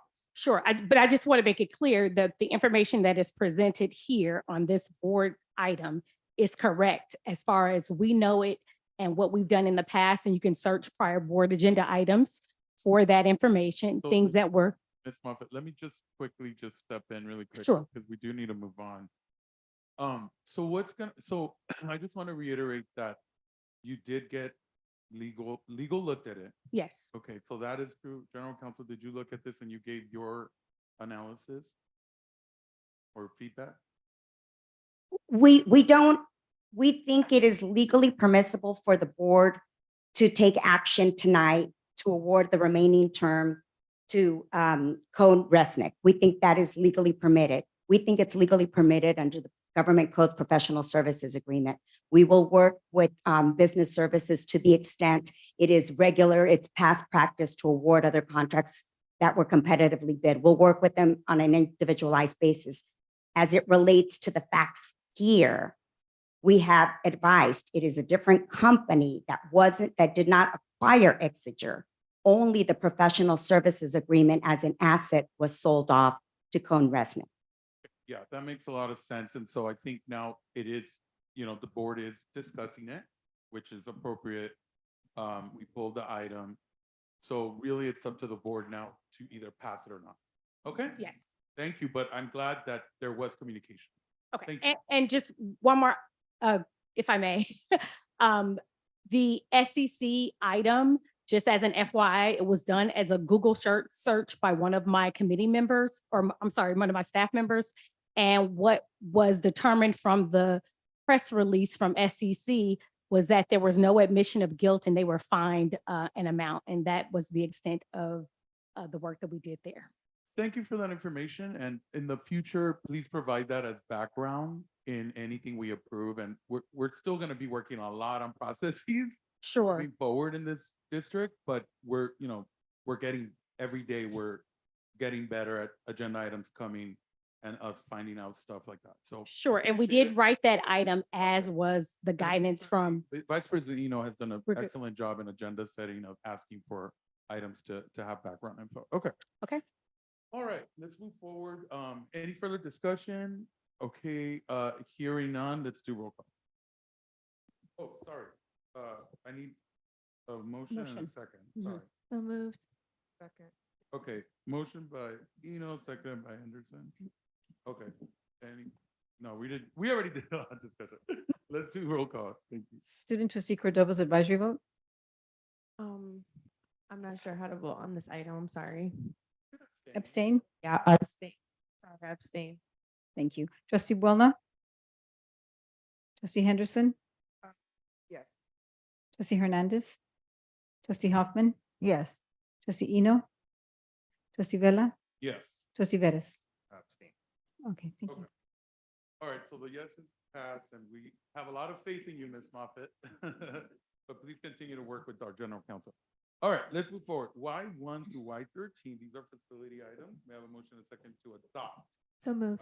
Okay, moved by Eno, seconded by Anderson. Any items to be pulled by individual board members? Hearing none, any discussion? Hearing none, roll call, please. Student trustee Cordova's advisory vote. Yes. And trustee Boulna. Yes. Trustee Henderson. Yes. Trustee Hernandez. Trustee Hoffman. Yes. Trustee Eno. Yes. Trustee Vella. Yes. Trustee Vettis. Okay. Next is item C1, Human Resources, Employment Action for Chancellor. Before we proceed to the vote on the next action item in regards to employment actions, I'll read the following language for the record. Pursuant to Government Code Section 54953C3, which is part of the Brown Act, we are required to make an oral summary of proposed action on the salary schedules, compensation paid in the form of fringe benefits for all-inclusive executive level positions defined in subdivision Government Code 3511. During the open meeting in which final action is to be taken, in our case, we need to provide such summary for positions as Chancellor, Vice Chancellor, and College Presidency. Agenda item now before us includes an employment action for Dr. Francisco C. Rodriguez to serve as Chancellor for the Los Angeles Community College District from October 1 to June 30th, 2027, with a salary of $37,381.40 monthly, effective the fiscal year that begins on July 1, 2024. Upon the Chancellor's completion of each subsequent fiscal year of service, the district will provide a Chancellor a lump sum payment in an amount equal to a state-funded cost of living to the base salary schedules provided by the district to other unrepresented district administrator in the completed fiscal year.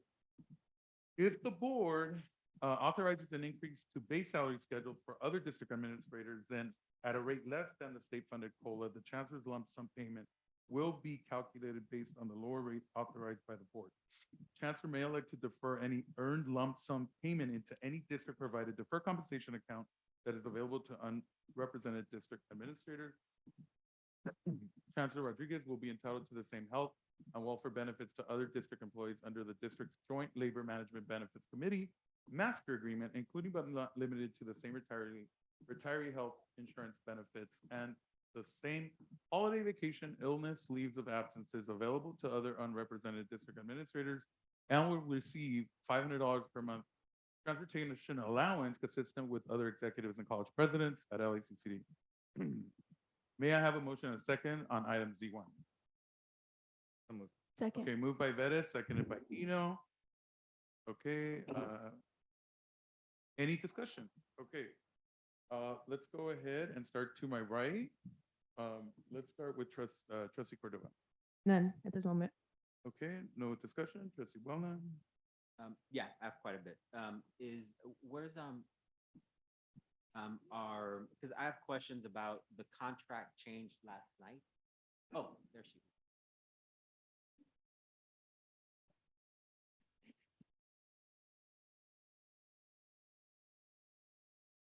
Good afternoon, President Vella, Trustee Boulna, Chancellor Rodriguez. Thank you, Ms. Steins-Manis. Do you just prefer Ms. Steins or Steins-Manis? Stein-Manis, please. Oh, fine. Thank you. With regard to this contract, so the board received a copy of the contract and this agreement and general release on September 27th, correct? Yes, that is correct. So, For potential further feedback and questions, if any. okay, when did we receive these documents as final documents? On today's Wednesday, Monday night. Monday night. So, and just, you're the attorney for the board just on this contract? That is correct. And why are you the attorney on the board of this contract and not our general counsel? The district reached out to my firm a couple years ago to work with the board on an item related to this contract. And we were asked to advise the board on this matter. To the extent that I'm aware of more information, I would say that that is confidential Are there any information. concerns about general counsel being our counsel on this contract, or is that why couldn't she be our attorney? That this is the chancellor's contract. He supervises executive cabinet. When a member of the executive cabinet, whether it's general counsel, whether it's the vice chancellor of HR, whomever it is, supports the negotiation process, there could be a conflict because of that supervisor subordinate relationship.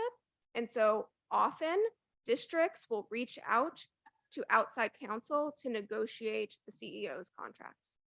But isn't it true that general counsels report to the highest authority, which is the board, and which is their ultimate general responsibility? I don't want to overstep what I've been asked to opine on.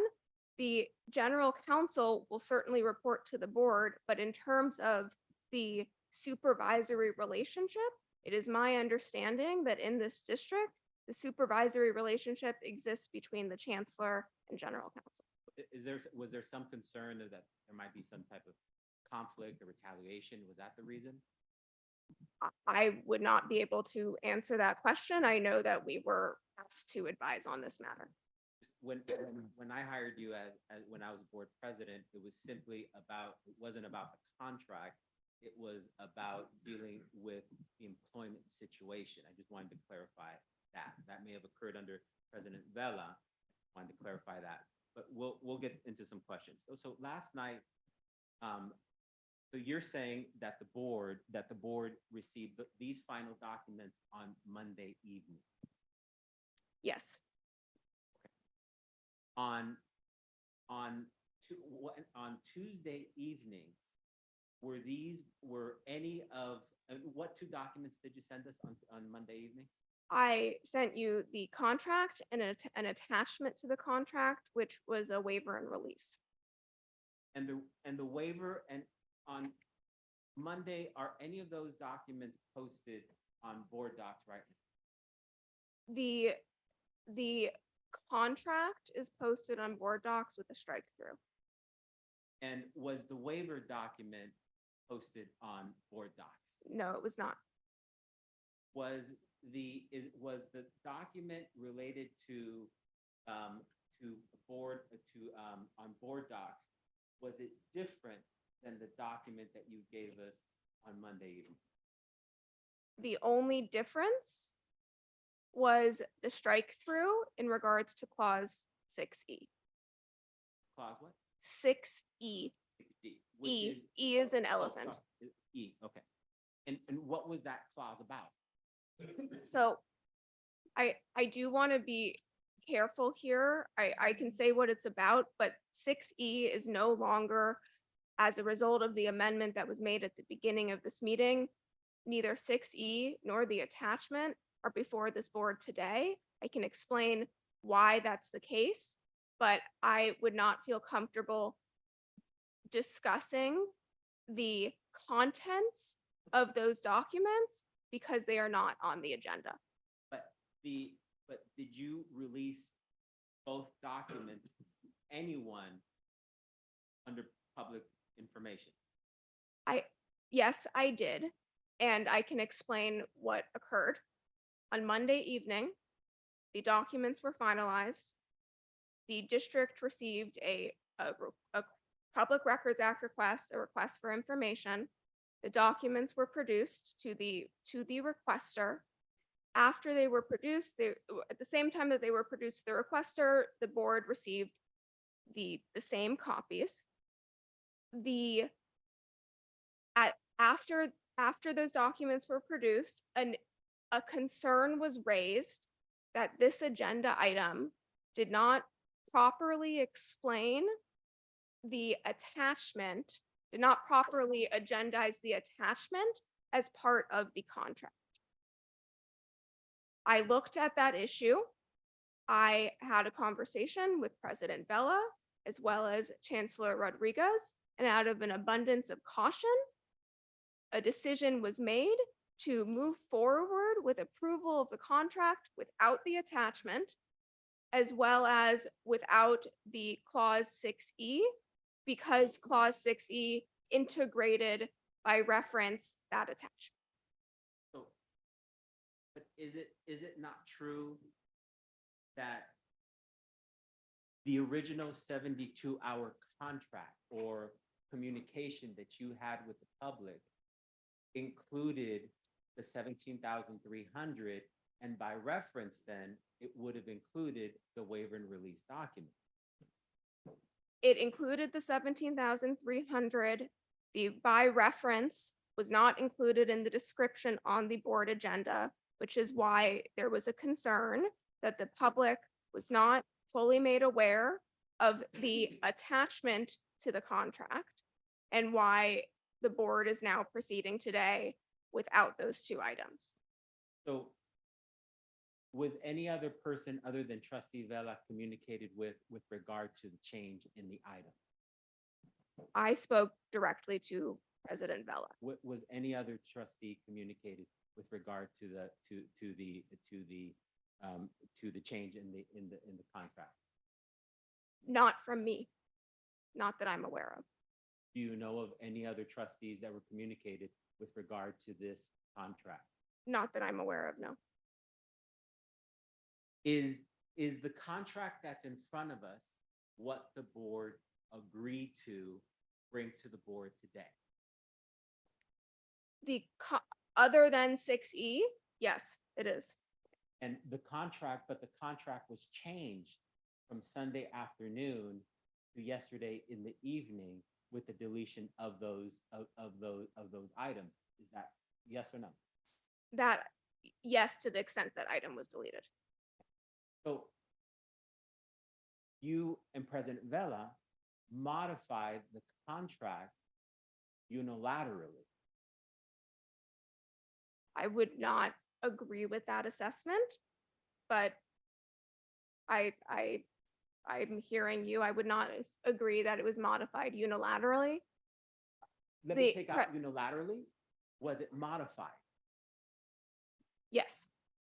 Is that not a violation of the Brown Act to modify a contract that within 72 hours of the board meeting? The Brown Act, you're talking about the agenda. The Brown Act requires that on an agenda, there is a brief description of an item of business. The Brown Act also says that brief description generally should not exceed 20 words. It is not required that a contract be attached to the board agenda under the Brown Act. The contract can be summarized as President Vela did at before this moved into discussion, and it can't it does not have to be attached. So on Sunday, when the contract was uploaded, all these two contracts documents were uploaded. Is it not true that by the time we got it this morning, that the nature of the document was different than the one that was posted in the description, or in the description as well, because you deleted the 17,300, it was a swipe out. I just want to clarify that the contracts were not uploaded on Sunday. First time the contract was uploaded was last night. And yes, there was a strikeout, but what was uploaded last night is what is before the board today. But the nature of the documents on Sunday, where I'm getting that is on Sunday, the intent of this board was to have both of these documents voted on today. And then in the meantime, as we get to today, there was a decision that parts of the contract would be deleted. That seems like a modification. The Brown Act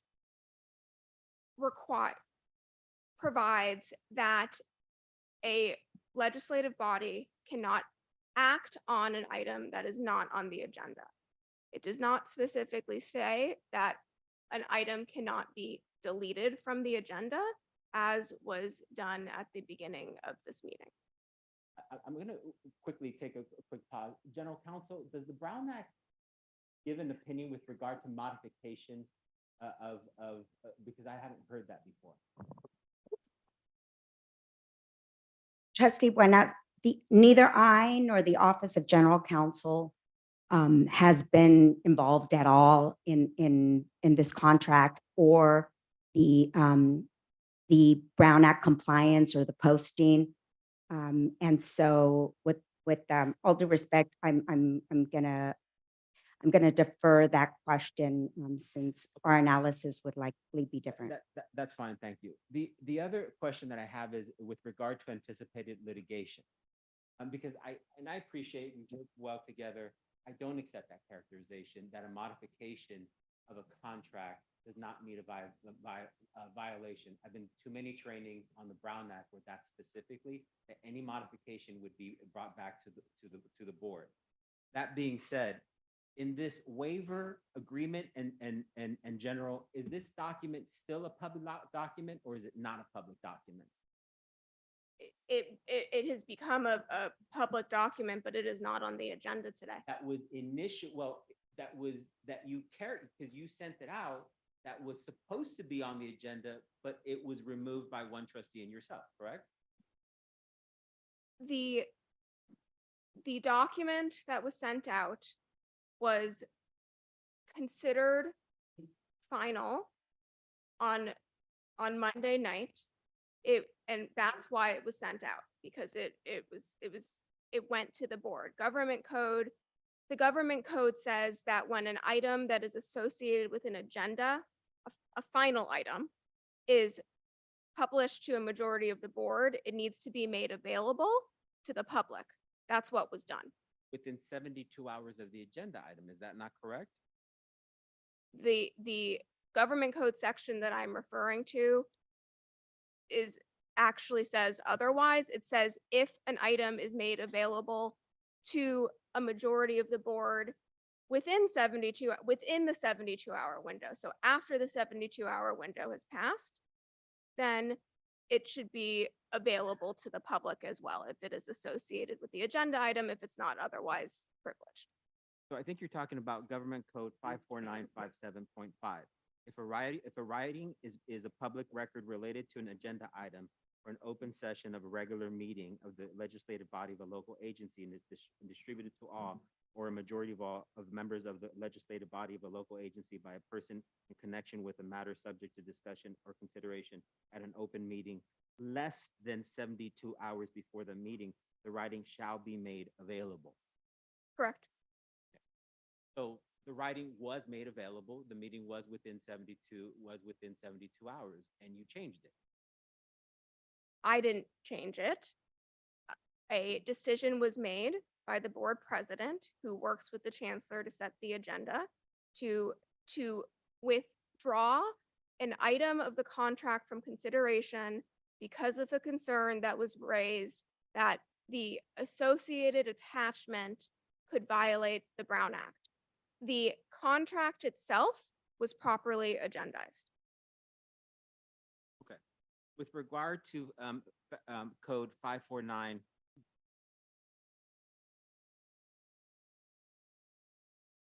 no, I want it to be postponed to either a special meeting and it to be properly agendized in terms of the whole thing, because what the board decided, whether you vote for it, yes or no, it's irrelevant. The fact is, what the board thought was going to be in there is not this contract. So that's my biggest argument, that because this was actually anticipated litigation, because it was an issue with regard, let me just read it, because someone made a public offer, some trustee made a public offer, and I'm reading. Trustee, I understand, but that's no longer before the board at this moment. Okay, but that's where the whole, actually, the contract has waiver several places within the contract. You look within the contract, it still refers to this document. The contract referred to the waiver in 6E, and that's why it was deleted. It's in it's in two other places within the contract. I don't have it with me right now. If you look at the contract, and I'll look at it right now.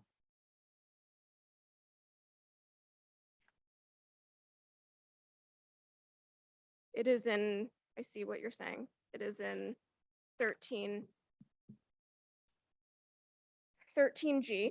I will say that hypothetically, if the entire contract had gone to the board today with 6E, a trustee could have offered an amendment to strike 6E. Now, if that was ultimately what was approved, of course, the contract would then have had to go back to the chancellor to approve what was stricken.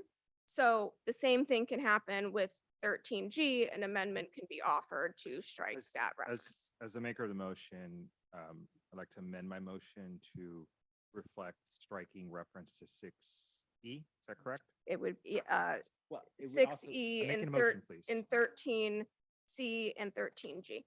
Okay. As noted by our attorney, I will make the motion to strike those references in my motion. Is this document Noted. permanently stricken? Noted. Permanently stricken? I would not be able to answer that question. It is not before the board today. If you had discussions, did you have discussions with the chancellor or the chancellor's attorney? In regards to what? Accepting the deletion of the waiver from this contract. The chancellor had authorized me to speak both to him and his attorney in regards to the deletion. I spoke directly to the chancellor.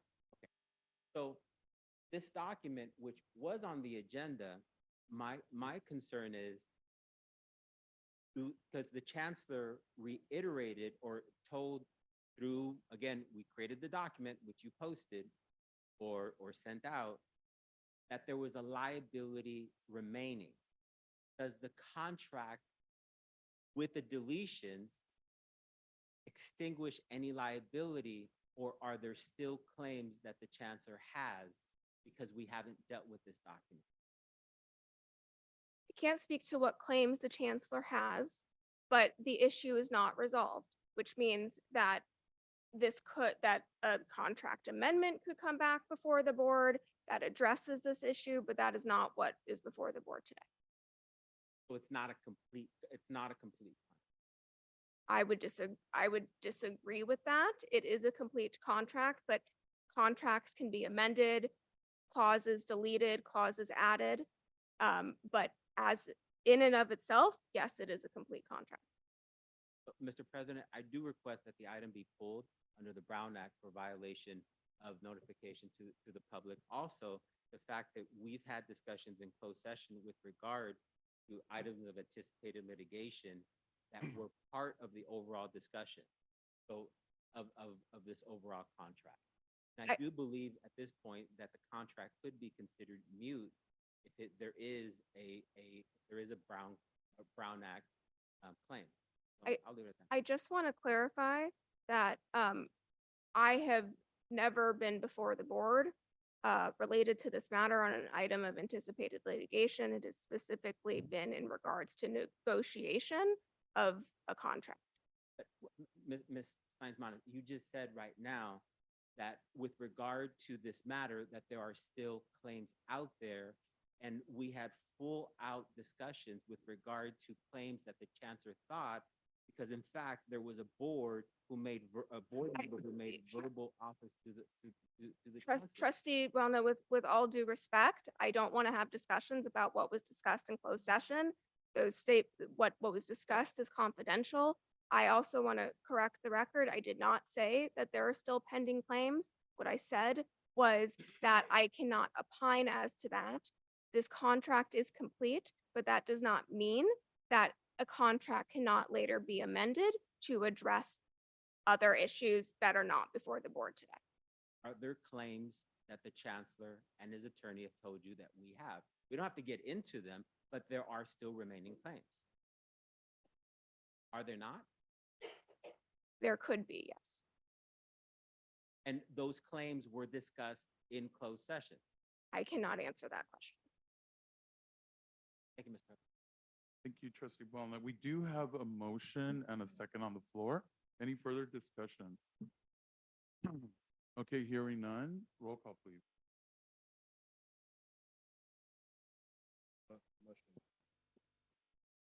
Student trustee Cordova's advisory With the vote. amendments that trustee Bettis put, yeah. Okay. Is the amendment to remove the word waiver from the whole thing? As advised by the attorney, references to those matters, and she listed the page numbers. Yes, the amendment would be to remove the references to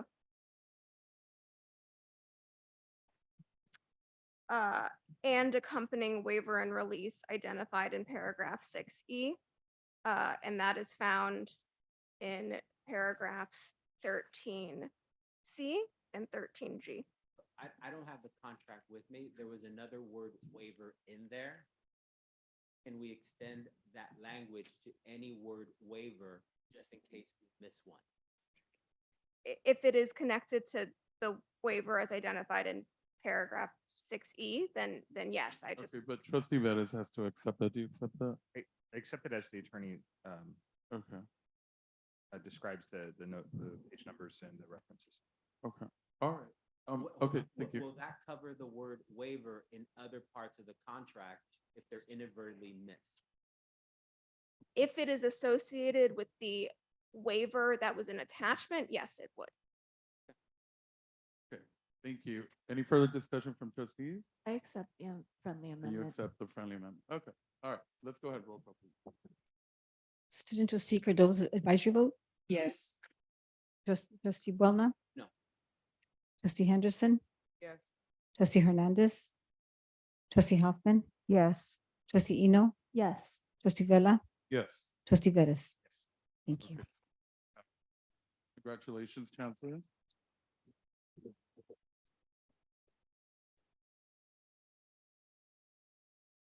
So any further information on the contract, please contact Ms. Alicia Stein. Thank you so much.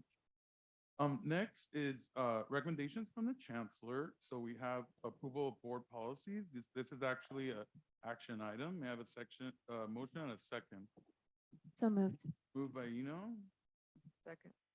second by Henderson. Any discussion? Chancellor, do you want to talk a little bit about chapter 3? These matters were brought before the board as a first read. Initially, a month ago, this deals with board policy 30/440 related to service animals. And you see the change that's been struck there. Okay. Any questions from the board? Okay, hearing none, roll call, please. Student trustee Cordova's advisory vote. Yes. Trustee Boulna. Yes. Trustee Henderson. Yes. Trustee Hernandez. Trustee Hoffman. Yes. Trustee Eno. Yes. Trustee Vella. Yes. Trustee Bettis. Okay, let's move on to BB1, matters requiring a supermajority vote. Emergency resolution for the rental of a temporary chiller at Central Plant Building at East LA College at a cost of $388,712. Have a motion and a second? So moved. Second. Henderson, second by Eno. Any discussion? Hearing none, roll call? Student trustee Cordova's advisory vote. Yes. Trustee Boulna. Yes. Trustee Henderson. Yes. Trustee Hernandez. Trustee Hoffman. Yes. Trustee Eno. Yes. Trustee Vella. Yes. Trustee Bettis. CC1 is a notice to amend the 2023 calendar for the Budget and Finance Committee meeting. It is no action, just a notice instead of the 15th. It'll happen on the 29th. Quick question on that. Trustee Boulna? Is the audit going to be brought to the entire board? Yes.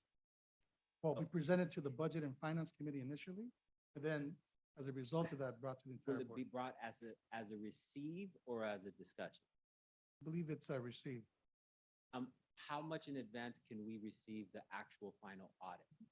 According, I know we're meeting at the end of the month, 29th, and then we meet again in mid-December. So what is our estimated time the board can receive the report?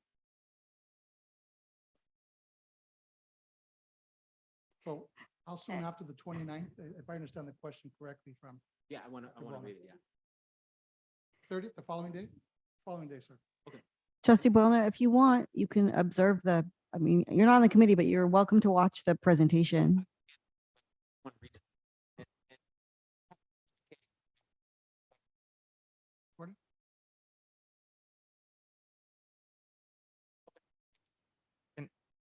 For the, can I request that all of those be made public to the rest of the Board of Trustees? Okay. Item DD, announcements and indications of future proposed actions by members of the Board of Trustees. I'll begin to the right, Trustee Cordova. Good afternoon, everyone. I hope you're having a good start to your spooky season. Our next SAC meeting will be held October 13, Friday at 9:30 a.m. to 12 p.m. We encourage board members, college presidents, and student service leaders to attend so they can collaborate with our student leaders on ways that we can enhance the student experience. To reiterate on the last comments that I made for the last SAG meeting updates, we're still working on the clothing and fooding donation drive so that we can add to our inventory. And then I would also just like to share with you all that I have been accepted to the Student Trustee Advisory Committee, which is in partnership to the California Community College League. So I'm thank you. So I'm excited to have their support in addition to the support that I've had from the board and my advisors. So thank you. Congratulations. Congratulations. Trustee Buona? Yeah, so this is the third time I've asked for a report on the whistleblower reports. Chancellor, do you know when that report will be? We're planning for next month. Was that report gonna be sent to the entire board? Or Yes, what? beforehand, and we'll have a discussion on November 8th. Where's the report with regard to the updated board rule on that with regard to, I think we talked about. Yeah, that's not yet completed, and we expect to have it all in the same package. Okay, thank you very much. Okay. Next, Trustee Eno, No, nothing. VP Eno, VP Henderson. Yes, thank you, Mr. President. Because in honor of Hispanic Heritage Month, I would like to give a shout out to our General Counsel, Maribel Medina. Last month, she spoke on a panel with the California Minority Council, and they're at their annual business conference, and the title of the panel was Holding Space for Women of Color. And she powerfully represented us as a district, but she also powerfully represented Latinas and Latina attorneys. And because this is the first time in LACCD's history, not that we've had a majority female board, but a board that is so multi-ethnic and diverse, I felt that it was so very appropriate. And because we have so many people of color that are holding high-level executive and management positions in this district, I felt it important to shout out our general counsel. So thank you so much for representing us so well, GC Medina. Thank you so much. Yes, thank you, General Counsel Medina. Next is Trustee Hoffman. I have nothing. Future announcement. Okay. Trustee Hernandez. Just another plug for the Housing Summit on the 28th.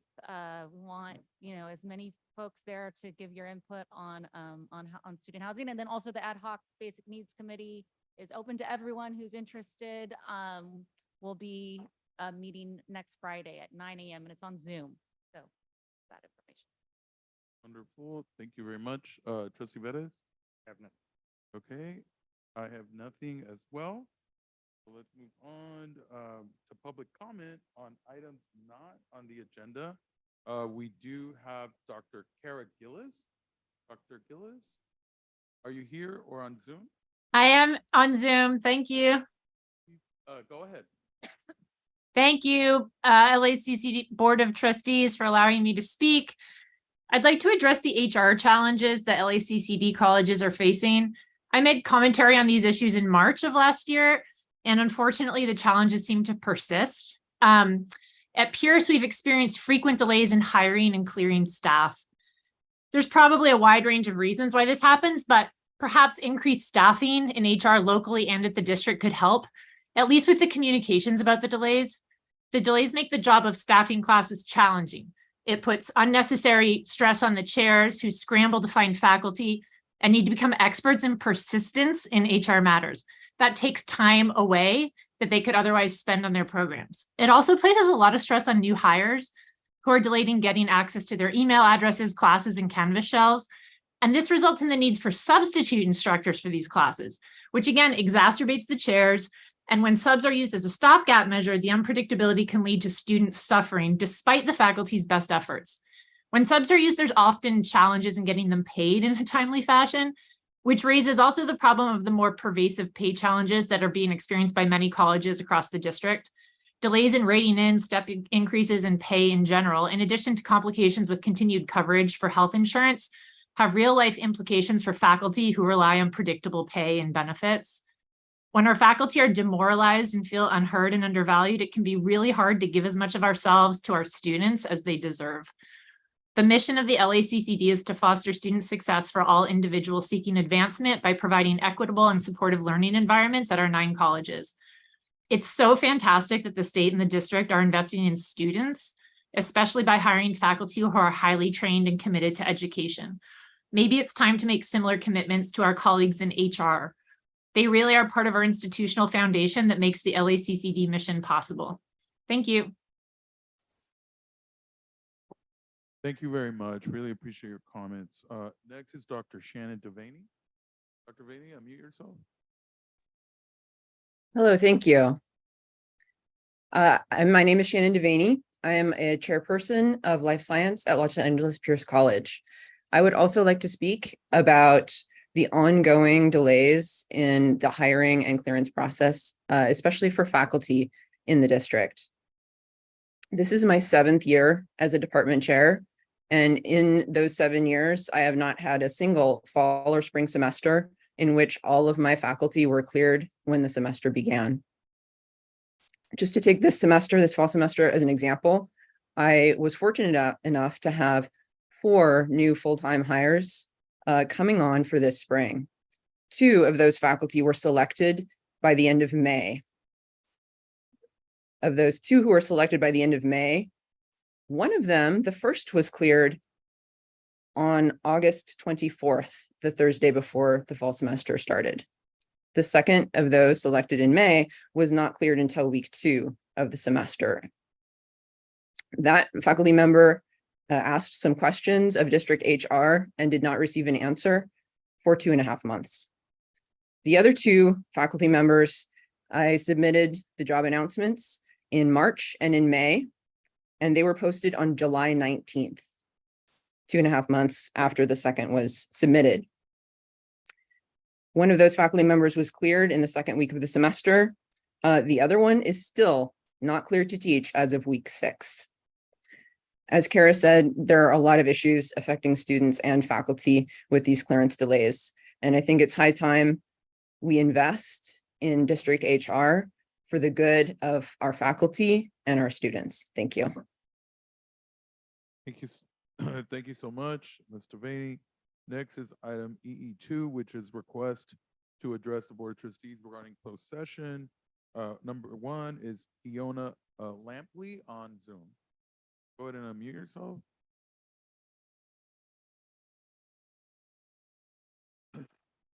Ms. Lampley.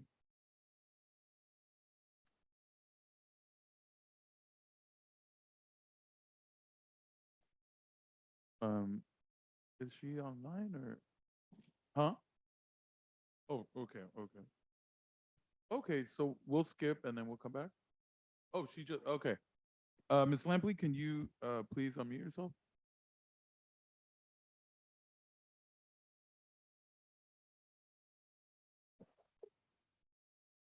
It's possible her mic probably doesn't work. Okay, yeah, we're gonna go ahead and just fix that technical issue, right? It's on her end. The mic on her end is probably not working Okay. because it's All right, unmuted, let's but move on this item and then Chris Ozon.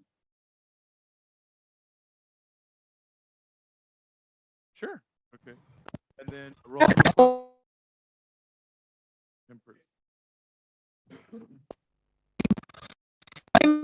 Trade tech. Check my time. Chris, Miss. And I have 3 minutes? Yes. Okay, great. You tell me Hello? 2 minutes, okay? Okay, thank you. For everybody in this room who clapped for the chancellor's contract, you ought to be embarrassed. Let me tell you why, Sabrina. Unfortunately, yeah. No, no, okay, unfortunately, Mr. okay, Bella, okay. you I'll talk can't speak on anything that's Okay, I'll not talk in about closed Sabrina. session. Okay, I'll talk about the litigation. I could talk about No, the litigation. it It's has on to there. be- It's on there. It's in the contract. But it's closed litigation, and I'm signed Oh. up to speak to that. Okay. got So it's connected. So I'm making my opinion, okay? Mhm. Let me read these words to you for everybody in the room, and especially to the main boss here. According to her complaint, after Irwin made unwanted and unwelcome sexual advances towards her, he threatened her, and when Odom a complaint to that man, the chancellor, he did nothing. And you just gave him a $1.8 million raise, Kelsey? Really? $1.8 million raise? This poor woman just won $10 million. And you bums up there, including you, Steve Barrett, Andrew Hoffman, please. You were in charge of the sexual harassment committee. You were the board president when this girl was begging for help. And you stood silent, Andrea? Shame on you. Don't ever go in public when I'm in public with you, because I'm going to embarrass you, because I got the facts. You have 2 minutes left. AFT, please. These are your board members that are sending a message to the world that the AFT supports candidates that protect that man who protected a sexual predator and cost us $10 million. Come on, Kels, please. Ms. Henderson, please. $10 million. This poor lady, imagine that was your mother, your sister. What would you do? You would give them a $1.8 million raise? I don't think so. You guys don't deserve to be on this board. You're there to protect these employees. And when this fucking room clapped, seriously, excuse me, I'm sorry, David, I'm sorry. I'm sorry, okay, I'm sorry. You Oh, can't okay, use okay, sorry, profanity I'm sorry, I'm sorry. and- But when you guys clapped in this room, you stepped in that poor woman's heart. That's what you guys did. So if you can live with yourself, obviously, I'll tell you this right now. I was trained by Moreno. Half these people that are presidents here are not even worth their salt. And Chancellor, get sinvergüenza. Thank you. Okay, next is, Chris Ozan. Do you want to come up? Okay, we do have to close, the session. Okay, so you're not coming up.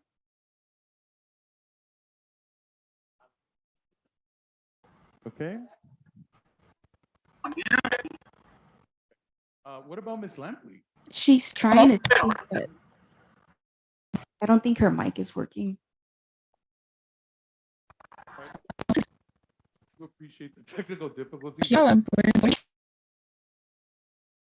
Yes, Miss Lampley, you can hear us, and if you guys could let her know to write it in a chat or maybe send an email for the record. I'm a custodian trade position. I worked as a custodian for over 5 years, but I've been with the district for 13 years plus. Okay, go ahead. Can you hear? Hello? An item on closed session agenda. I'd, if possible, can we item this month and perhaps put it on next month and give her an opportunity? Miss, you would know best if we have a timing issue, and if we don't, absolutely, we can do it next month's agenda. There's no timing issue on this Okay. matter. So I think just in the interest of fairness and allowing her to have her moment to speak with you. Yes. Thank you. I mean, we really did try to hear from Ms. Lampley. Yeah, we will pull the item, so it will not be heard in closed session. Thank you so much. Okay. All right, without any objection, let's go ahead and recess into closed session. And before we do that, I apologize. We want to adjourn today's meeting, board meeting, in the memory of Dr. Angelita Salas, who's a colleague at LA Southwest College and Dr. Culpepper just mentioned it. So condolences to all the families. So we will adjourn in her name. Meeting adjourned. Thank you.